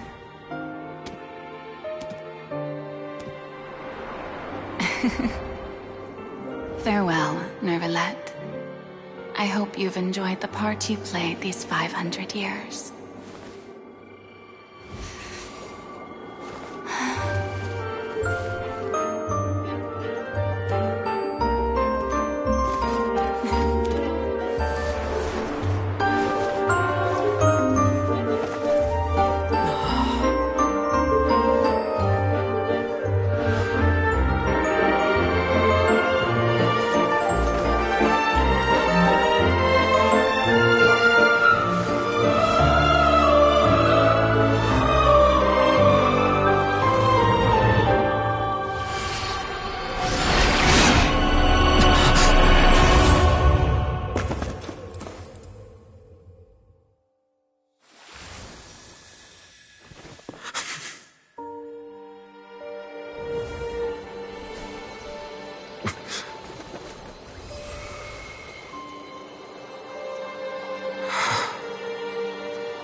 Judex Novelet, hereby declare,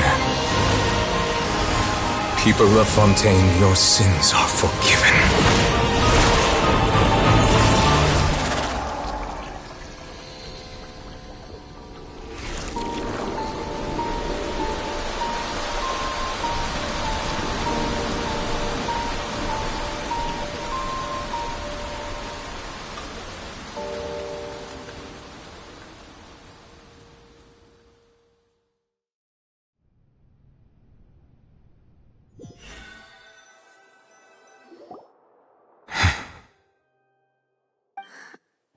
What just happened? Has the death sentence been carried out? Was that bright light some sort of misdirection? I have a feeling that something huge just happened. But since we're all still alive and haven't been dissolved, I assume whatever happened was good for us. It's time to end this. We must mete out punishment to that beast. Didn't you say just a moment ago that it can't be defeated? I have gained the strength sufficient to deal with it. Through certain means, I now have the ability to separate the power of the Primordial Sea from that creature. We should seize the opportunity to pursue our quarry. Traveler, now that the oratories can no longer function, I require an executor to help me mete out justice. The root of the calamities befalling Fontaine, the beast that enacts the prophecy. Its name is the all-devouring narwhal. Come with me, traveler. The hour of execution has come.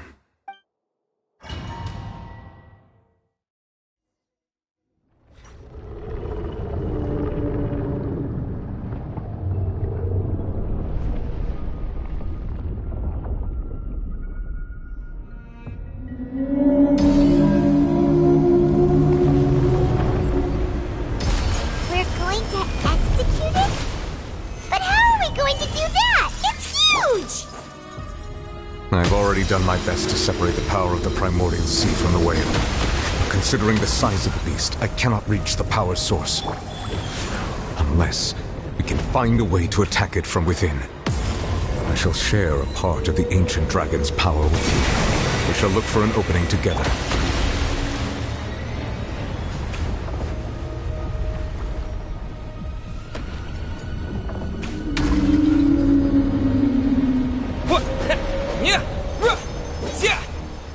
I can feel its sorrow turning into hostility.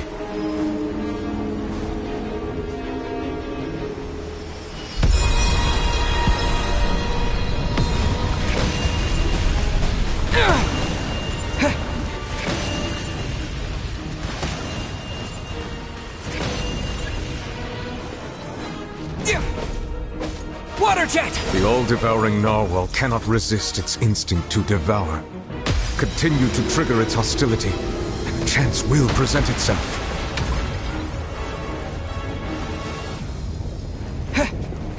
Wheel of Life.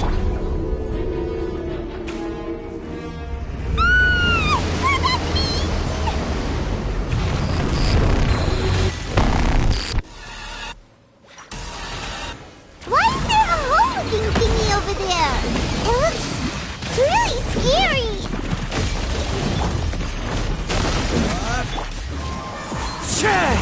As one with wind and cloud! Wipe out! Rise! I have granted you my protection. Do not fear. Seize the moment and use my power to suppress its root from within. Time to go.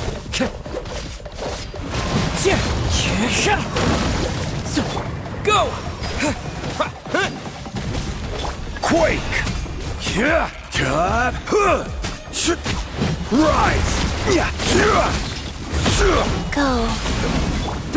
Wind strike!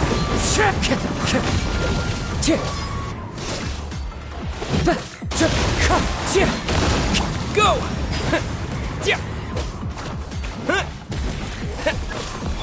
Quake! Order guide you!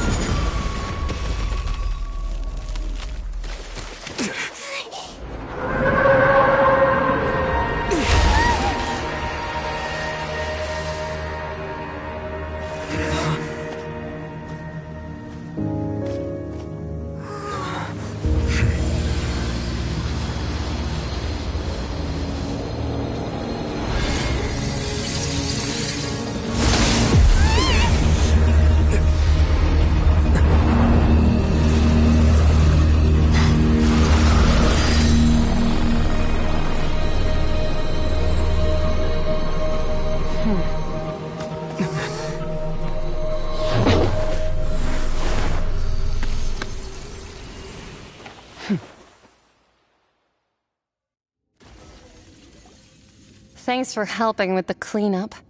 It should have been my job, but... oh well. It was just supposed to be a short private training session for me. I didn't think that my disciple and my master's pet would start brawling in the meantime. Well, actually, I had a feeling that it would happen at some point, but they bumped into one another earlier than I thought. What a blunder. I suppose I'll have to swing my sword 3 million times as penance. That power. Who are you exactly? Paimon has an idea. From what she said earlier, she must be Child's master. Skirk, right? It's just that he gave us the impression that she was the less talkative person. I simply did not have anything to say to the weak. But you, on the other hand, managed to defeat the all-devouring narwhal without using power from beyond this world. So you may speak to me as equals. I have to agree. It's a strange use of a planet's primordial waters just to raise an all-devouring narwhal. That kind of power is wasted on it. It's not cooperative. It eats too much. And I have more important things to do with my time than pet sitting. The only thing that creature has going for it is its looks. All in all, it fails as a pet. Miss Skirk? I think you might have missed the point. The point being? Well, being that this pet almost destroyed an entire nation. So what sort of person is your master? Well, Child's master's master. Wait, is that right? Oh, right. So you don't know him. Sorry, I assumed you did. His name is Sir Taloji. Huh? I am unfamiliar with that name. Huh. So Master isn't sufficiently famous. How should I describe him then? Have you heard of the name The Fowl? The Fowl? Still nothing? Well, how about the Visionary? Vetterfulnir then? Or Gold Rhindaughter? Ooh, that one we've heard! Rhindaughter's part of the Hexen Circle. She's Albedo's mom, right? Oh, so you do know that name. To be honest, I also heard all of those names and titles from my master. I don't actually know them either. But I suppose you understand now, yes? My master is likely a similar sort to Rhindaughter. They are both pursuing some form of perfection. Wait! Didn't you also mention a visionary person? Paimon didn't quite catch their name. Actually, never mind that. I believe it expedient to inform you that the all-devouring narwhal used up nearly all its strength fighting you. Such roiling hydro energies will prove difficult for the planet's deep seas to digest. As such, the fontaine back on the surface has most likely been thrown into chaos. In other words, the prophecy that you've been fretting over should now be in full swing. What? Not to worry. Focalor has already managed to deceive the heavenly principles. In the end, the people will all be dissolved into the waters, and only Farina will remain, weeping on her throne.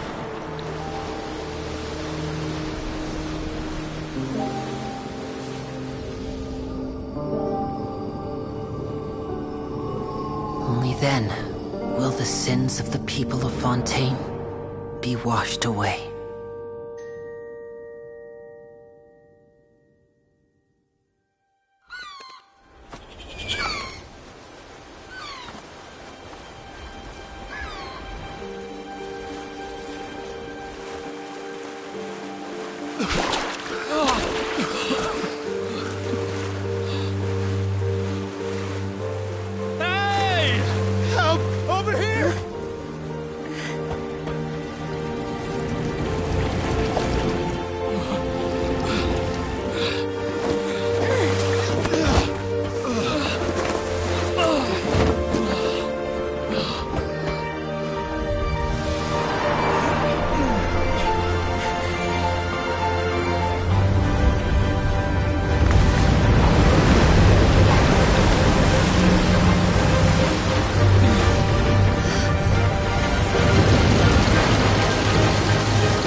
hands, initiate emergency rescue!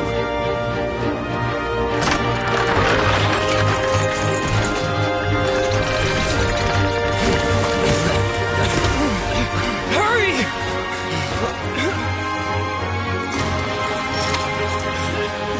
Hey, lend a hand!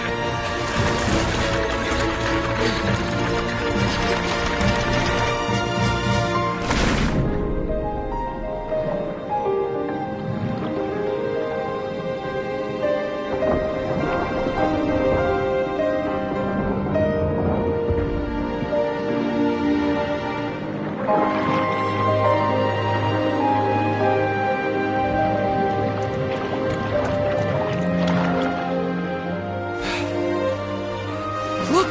The water's receding!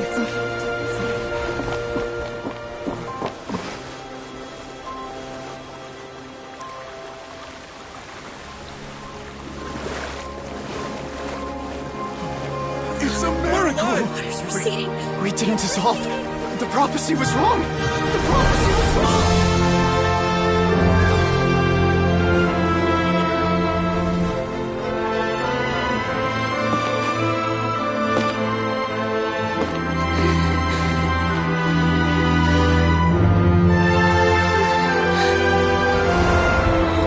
Are you right? We're saved. The prophecy was wrong.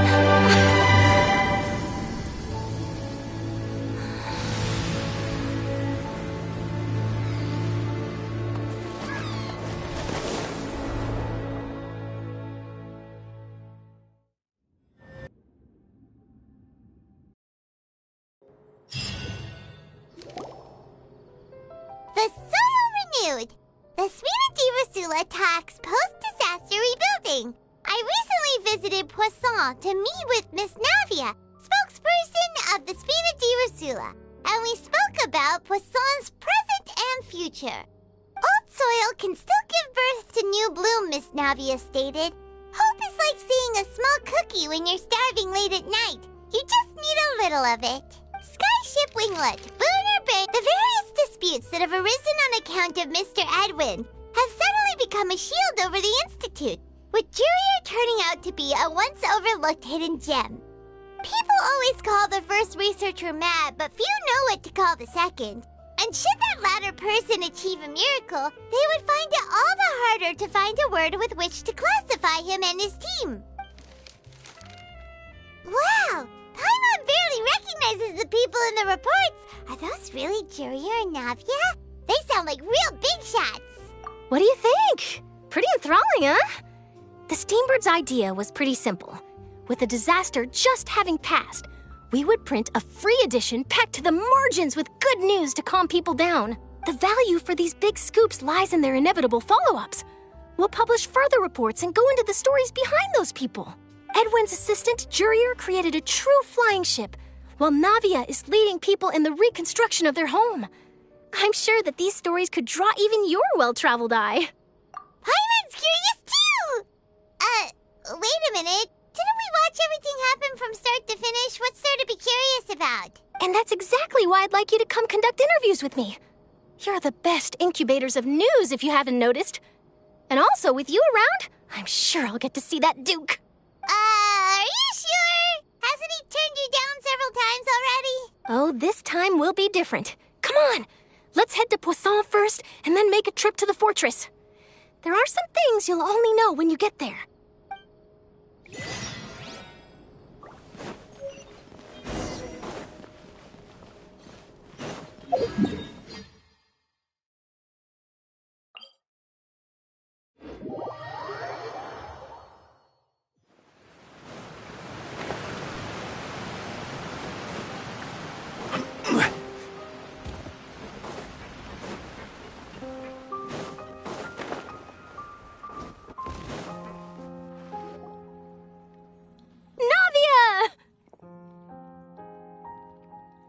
Oh, it's you.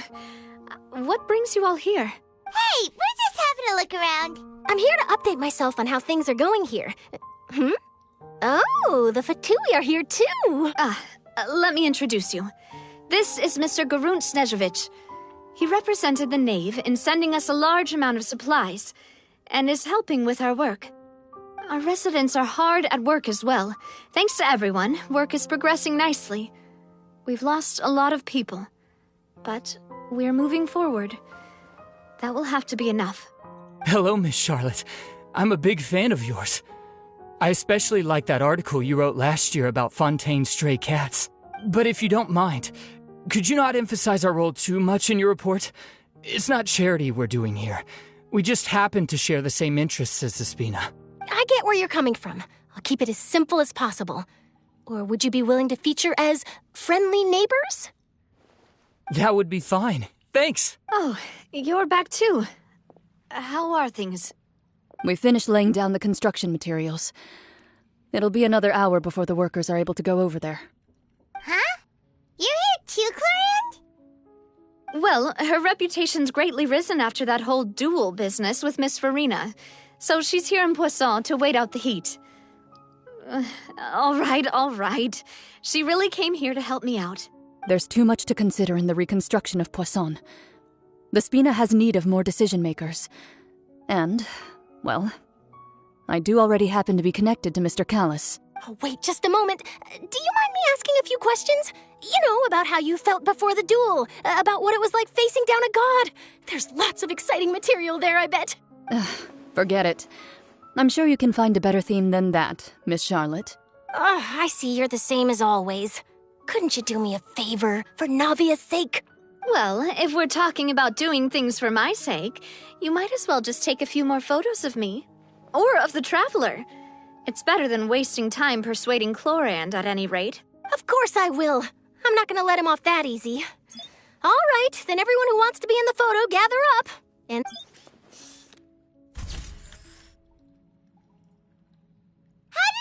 Was it a good shot? Did Paimon look cute in it? Not bad. Your addition really helped the composition of the picture. All right, hang on a moment. Let me snap a few more shots.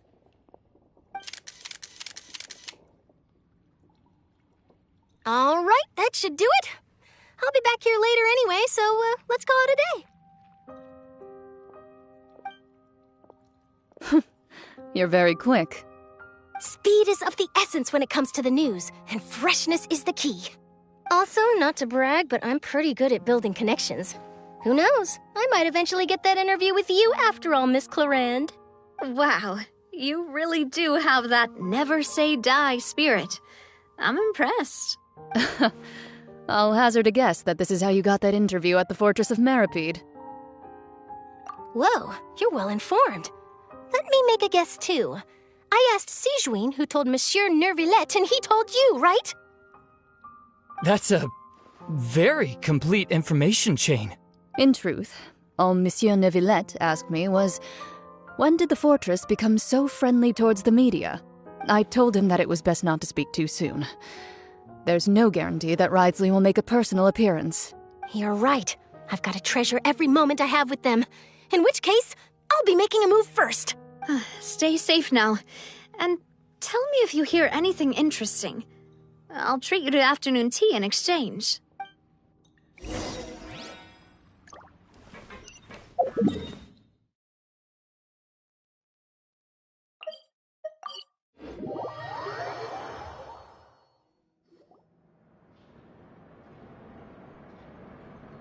Wow, guess we're here again, huh?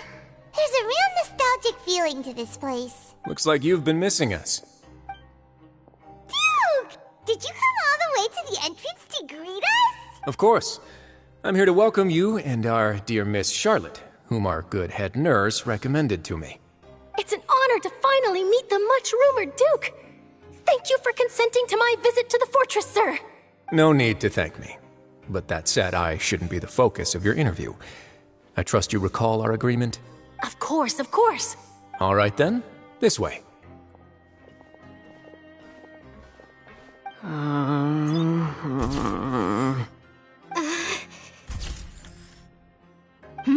Hey, no need to be so nervous. I've already taken all the photos we need. Miss Charlotte, do these pictures really need to be published on the cover of the Steambird? It would seem that Miss Lorvine doesn't want her face to appear beside that of Mr. Jurier, hmm? Sir, please don't say things like that. But it looks like dear Mr. Jurier denies it. Might this interview be very important to you, then? No, I just... This is my first time being interviewed, and I'm very thankful to the Steambird for... Now, I might not look it, but I actually did meet Mr. Edwin once. And I'll be honest, I enjoyed chatting with you more. You've definitely got more of that genius vibe going on. The boat that brought about a miracle, the ark that saved the people. Why, you recreated a myth back there, like an emissary of legend. Still, if I might ask, where's that flying ship now? Huh! Looks like Charlotte's trying to get herself another exclusive scoop. I have to apologize, but that ship is presently in the bowels of our factory. I'm afraid it won't be easy for you to get a shot of it. Really? Well, then in that case, could I have an interview with you to make up for that loss? You already know my answer, I'm afraid. Best you interview our head nurse instead. Or perhaps you'd like to take another photo of this couple of researchers? Did you really have to use the word couple? Well, then, 2 solo photos will do. Is my hair messed up? Please, someone help me have a look. Things sure are getting pretty lively here. We've seen this kind of thing before. Oh, seems like everyone's here. Would any of you like to try this new drink I came up with? Ah, Sigewinne. Hey, Miss Charlotte. Why don't you, take some pretty photos of our head nurse? Sure. Come on, Miss Sigewinne. Over this way. Let's find a brighter spot. Huh? Sure. Do I have to smile? So, how have things been at the fortress? Same old, as you can see. Fontaine's undergone some changes, but this place is still more or less the same. Other than that flying ship, it got a tad too much attention, I think. That's why I decided to let the interview go through. We should direct more public opinions toward the behind-the-scenes heroes. Am I right, Mr. Jurier? Miss Lorvine? You're too kind, sir. I believe that you too should have your day in the sun. Not that you would want that, which is a pity. I'll just leave the spotlight to you two.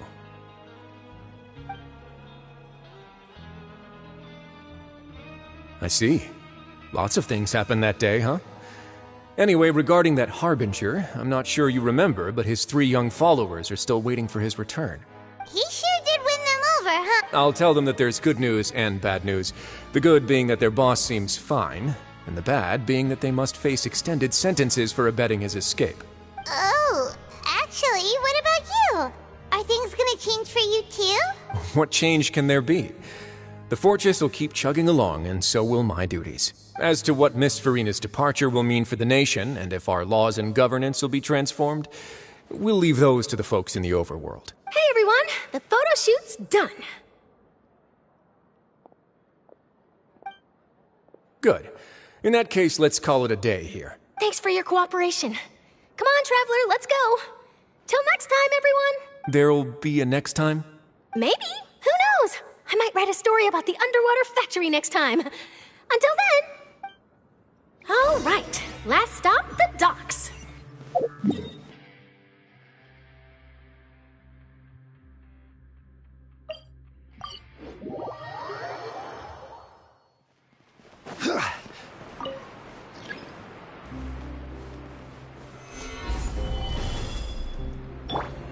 Bombs away! Clouds high. The birds call. Sacred name, Fortune Preserver.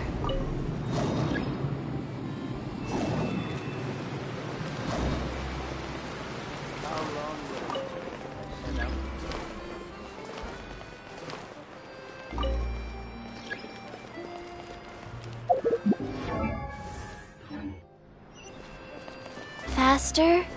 Okay, faster.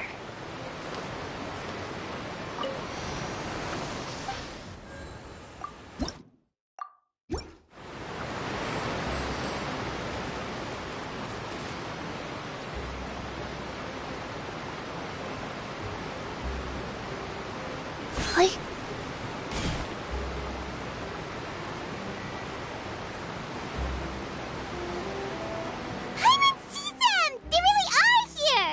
Navia mentioned that she stayed in touch with Linny and the others after working together.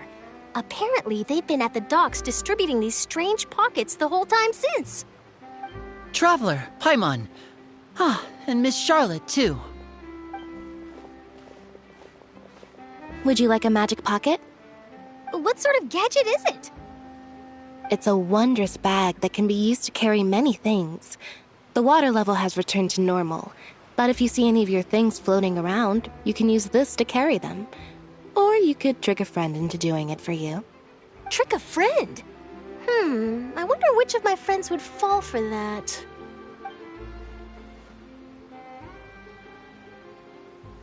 You could just make a friend like Fremine here. Isn't that right, Fremine? Is this what you meant by, I'll help you make some more friends? To be honest, that sounds pretty sweet. Could I have your contact, please? Sure. Please, write down my address. You sure are working hard to help Fremine socialize. He was the one who proposed doing this. He even wants to assist in our magic shows. Yes, I was planning to first introduce Pear as an assistant, and later Fremine himself. In the future, I think we can leave underwater escape magic to him too. That said, would anyone want to see a diver escape underwater? Oh, it'll work out. Every journey begins with the first step. He'll become a part of our show eventually. Lynette, could you come over? Miss Charlotte says she wants to take a picture of us. Got it. My, that Charlotte is rather perceptive. She got rid of everyone the moment she realized I had something to say to you. So, how have things been, Traveler? Father says that you did a great deal during the latest events. She's very grateful for your contributions to Fontaine. That's all right. We were more than happy to help. So, what's she doing now? Oh, I guess you haven't heard. Well, after Lady Farina left, Father and Monsieur Neuvillette opened negotiations, during which he gave Fontaine's gnosis to her as a diplomatic gift. A diplomatic gift? A gnosis? Yes, I was quite surprised at first myself. But when I thought it over, there were actually a number of things going for it.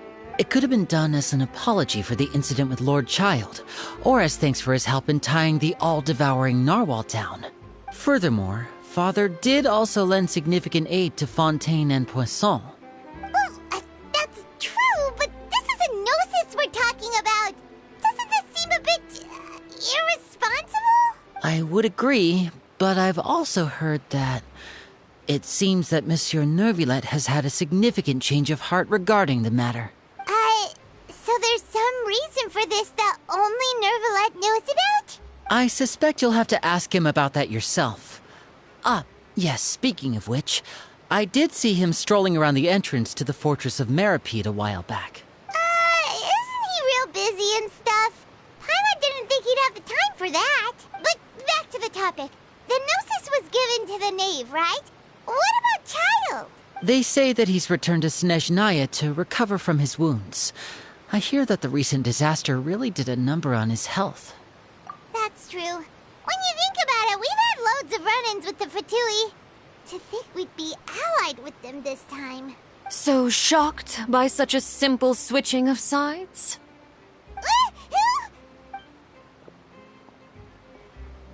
Father! Well, what do you know? Come to the docks to see how my children are doing and meet the Traveler by chance. Please do not pay my accomplishments in Fontaine too much mind.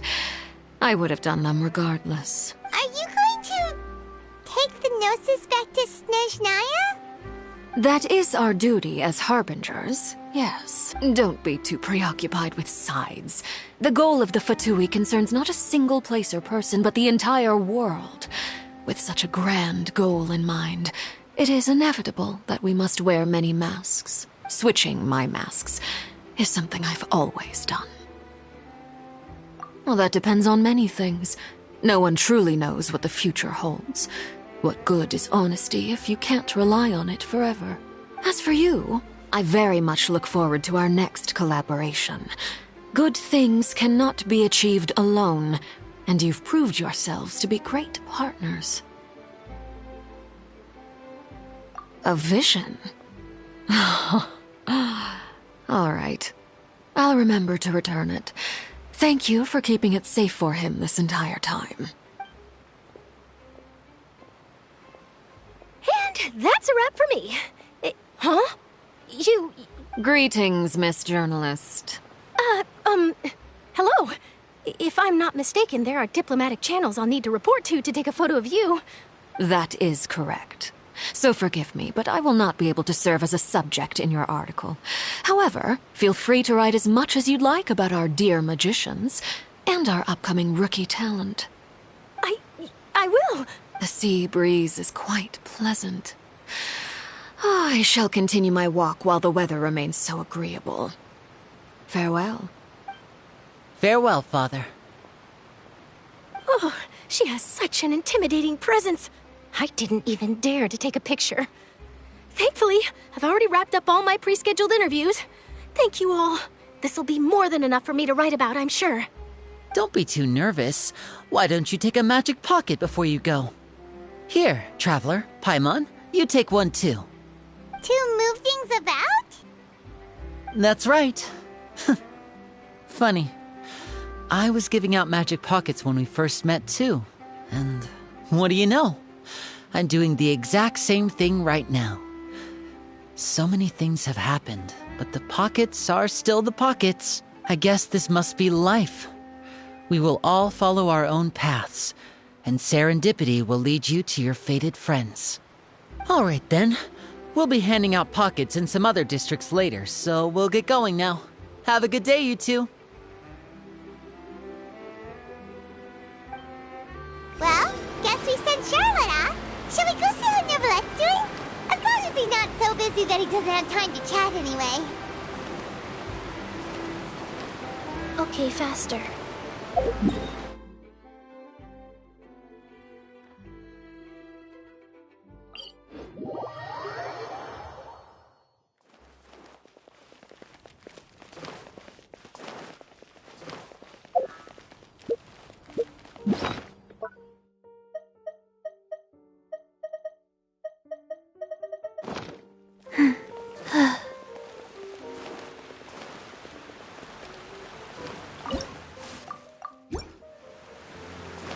Faster? Okay, faster.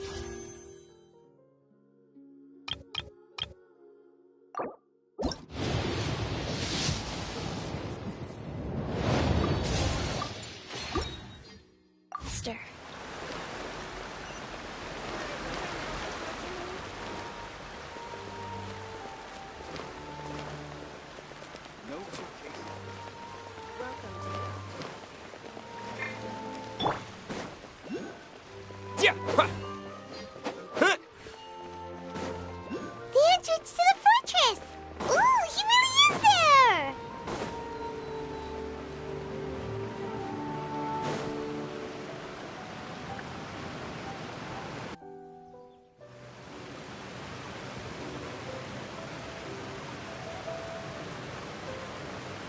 So, you really are here, Neverlet! Paimon didn't think you were going to have free time this hour of the day. Really? Oh, I suppose you must have met Mr. Linney. He took the time to greet me earlier when he passed this way. In any case, you came at a good time. I was just considering reaching out to you to set up a meeting, so I may explain some things that I haven't had the time to before. Aw, Paimon's glad that you remembered. Thank you for keeping us on your mind, what with you being busy and all. Alright, let's have it then. How was Fontaine actually saved? The whole business is still quite the mystery to us. It is strange how words can often leave a bitter taste in the mouth when it finally comes time to say them out loud.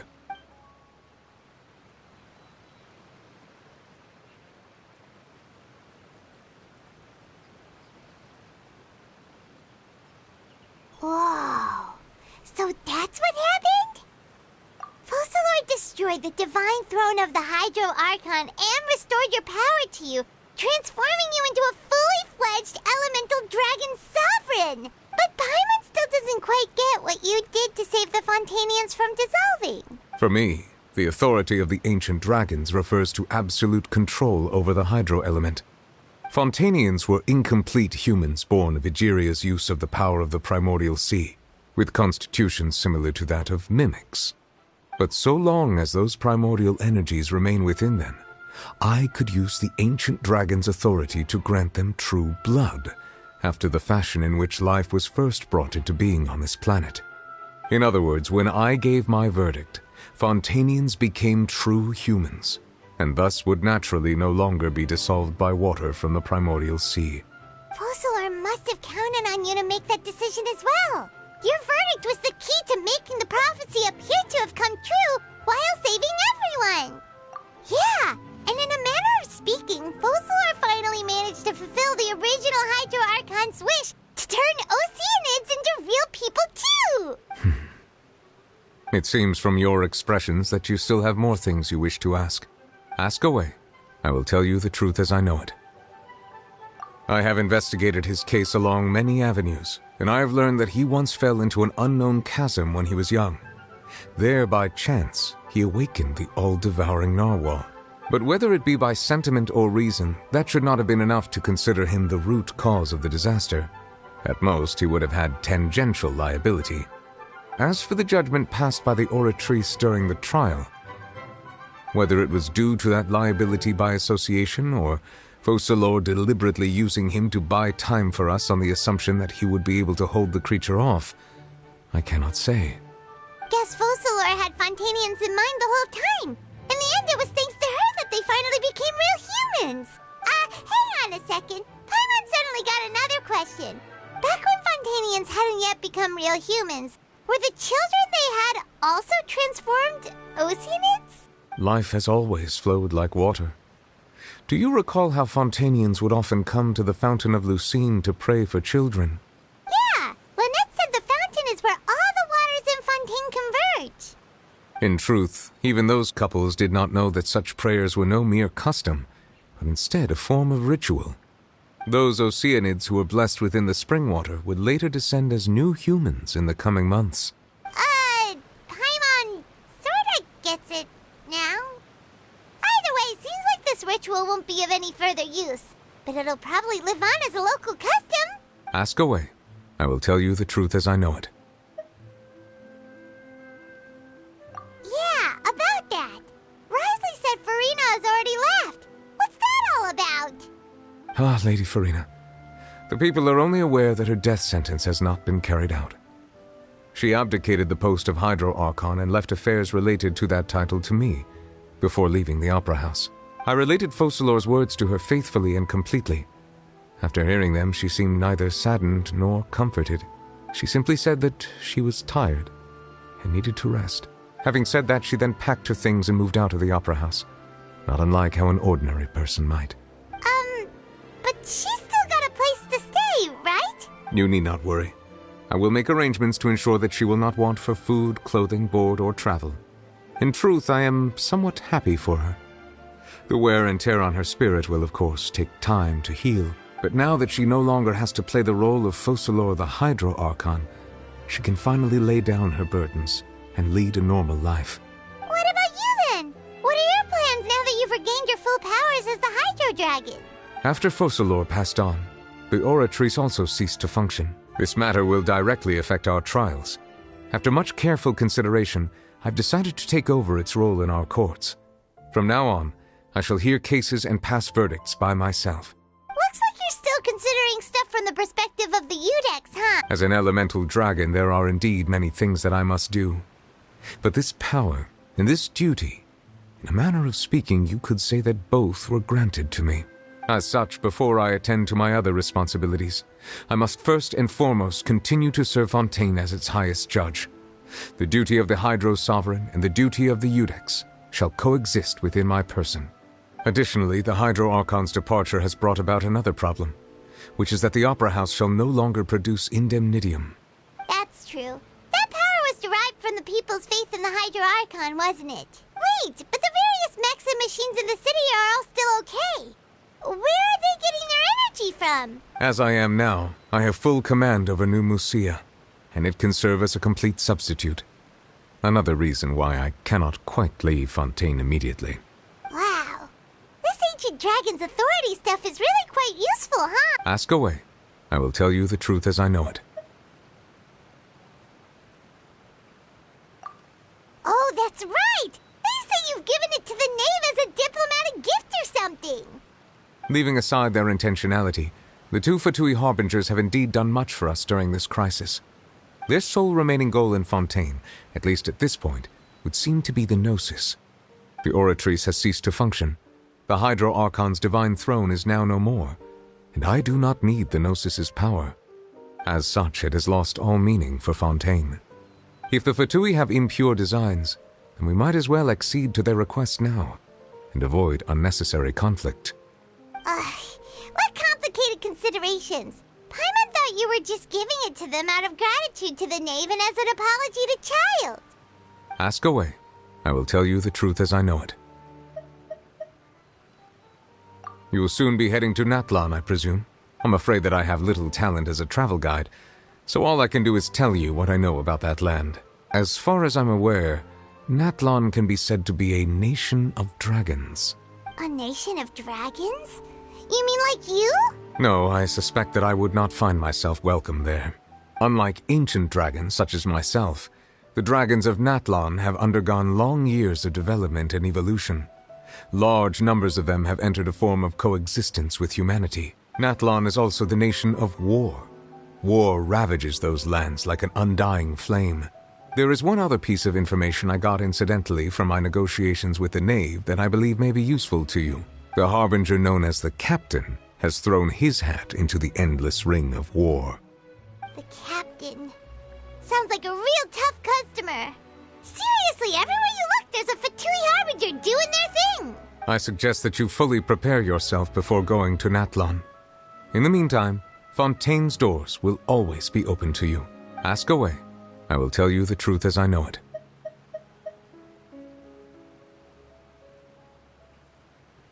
Hang on a sec. Paimon's still got a question about the Gnosis. When we spoke to Linny earlier, he mentioned that we guessed that they're...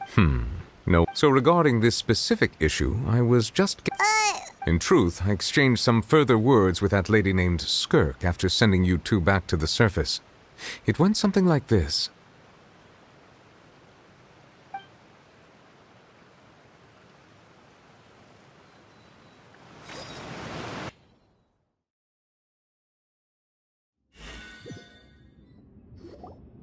Well, we're going to head topside to see what's going on. You hurry over soon as well, all right, Nervalet?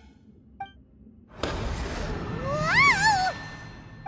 What next?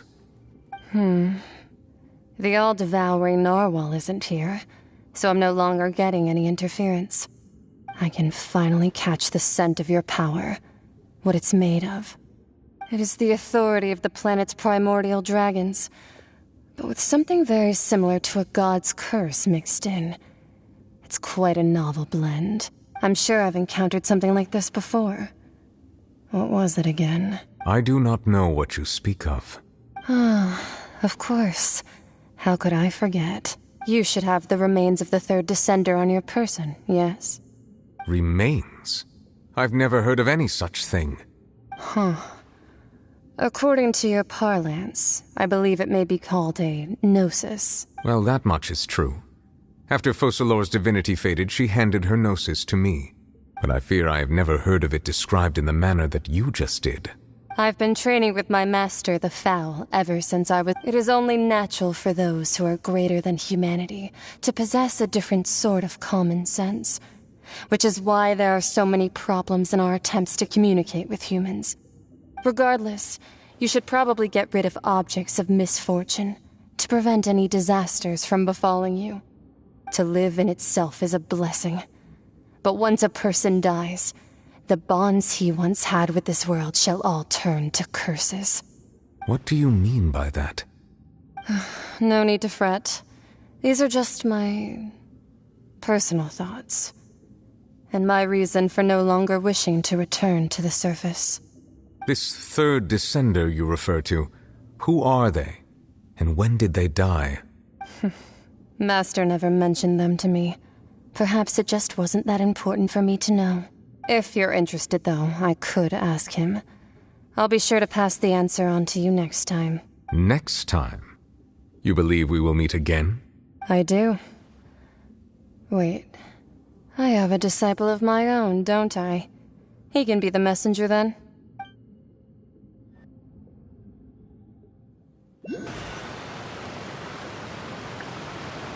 That's what she told me.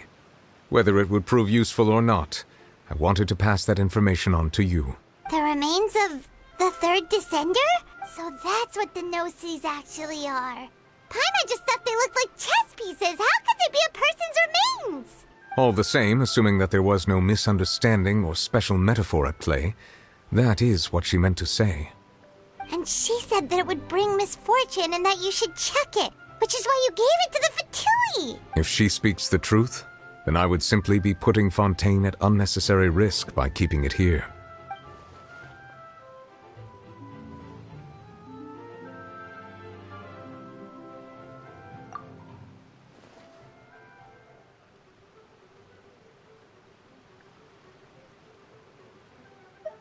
I had guessed that you might already be familiar with this concept, but I did not expect you to be one of them.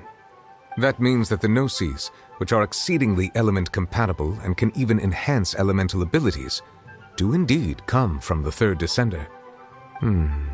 I wonder, does your body also possess similar properties?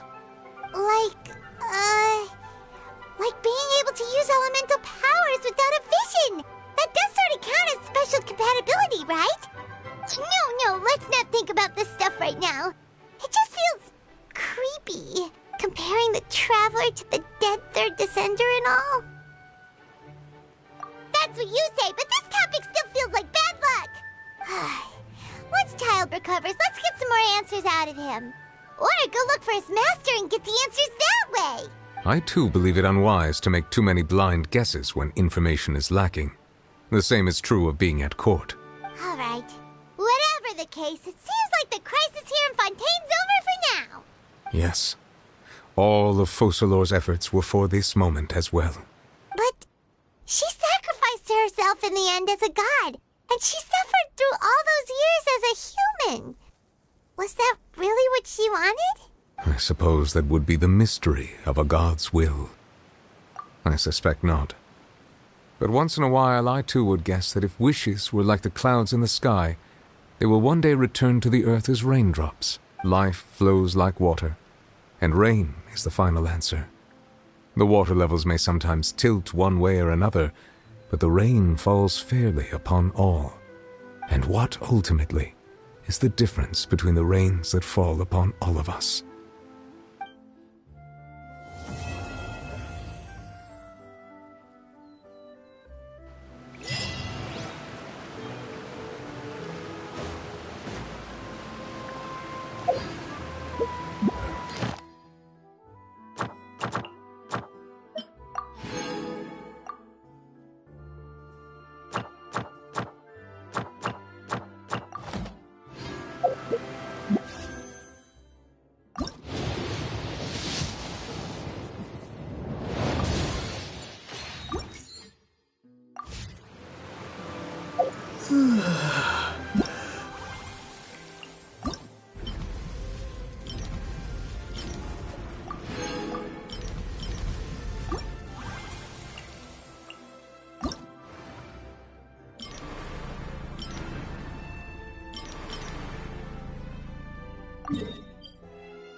Go!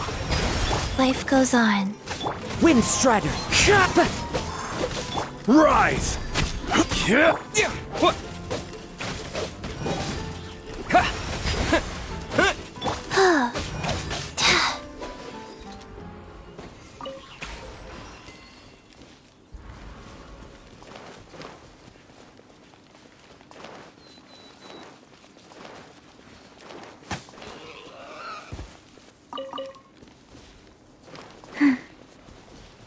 Faster? Okay, faster. Faster? Okay, faster.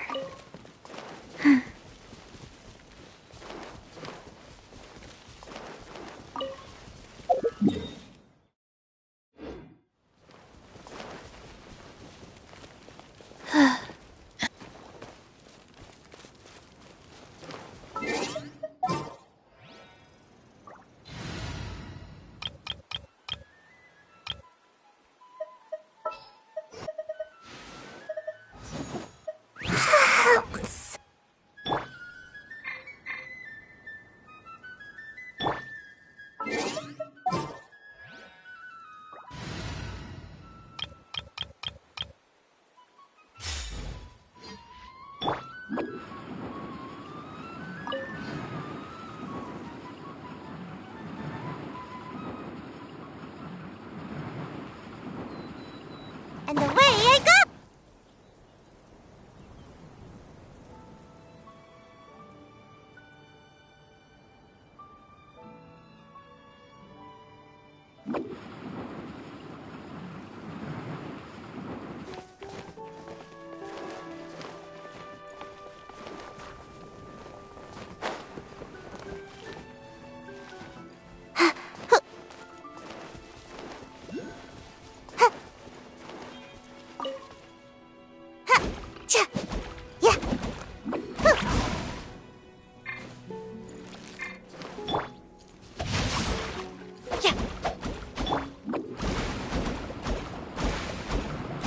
Almost got away.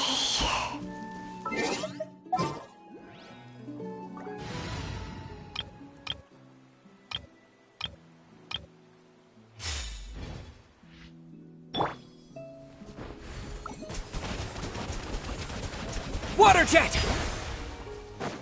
Yeah.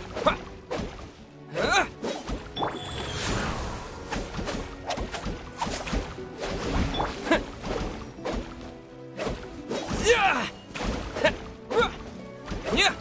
Go!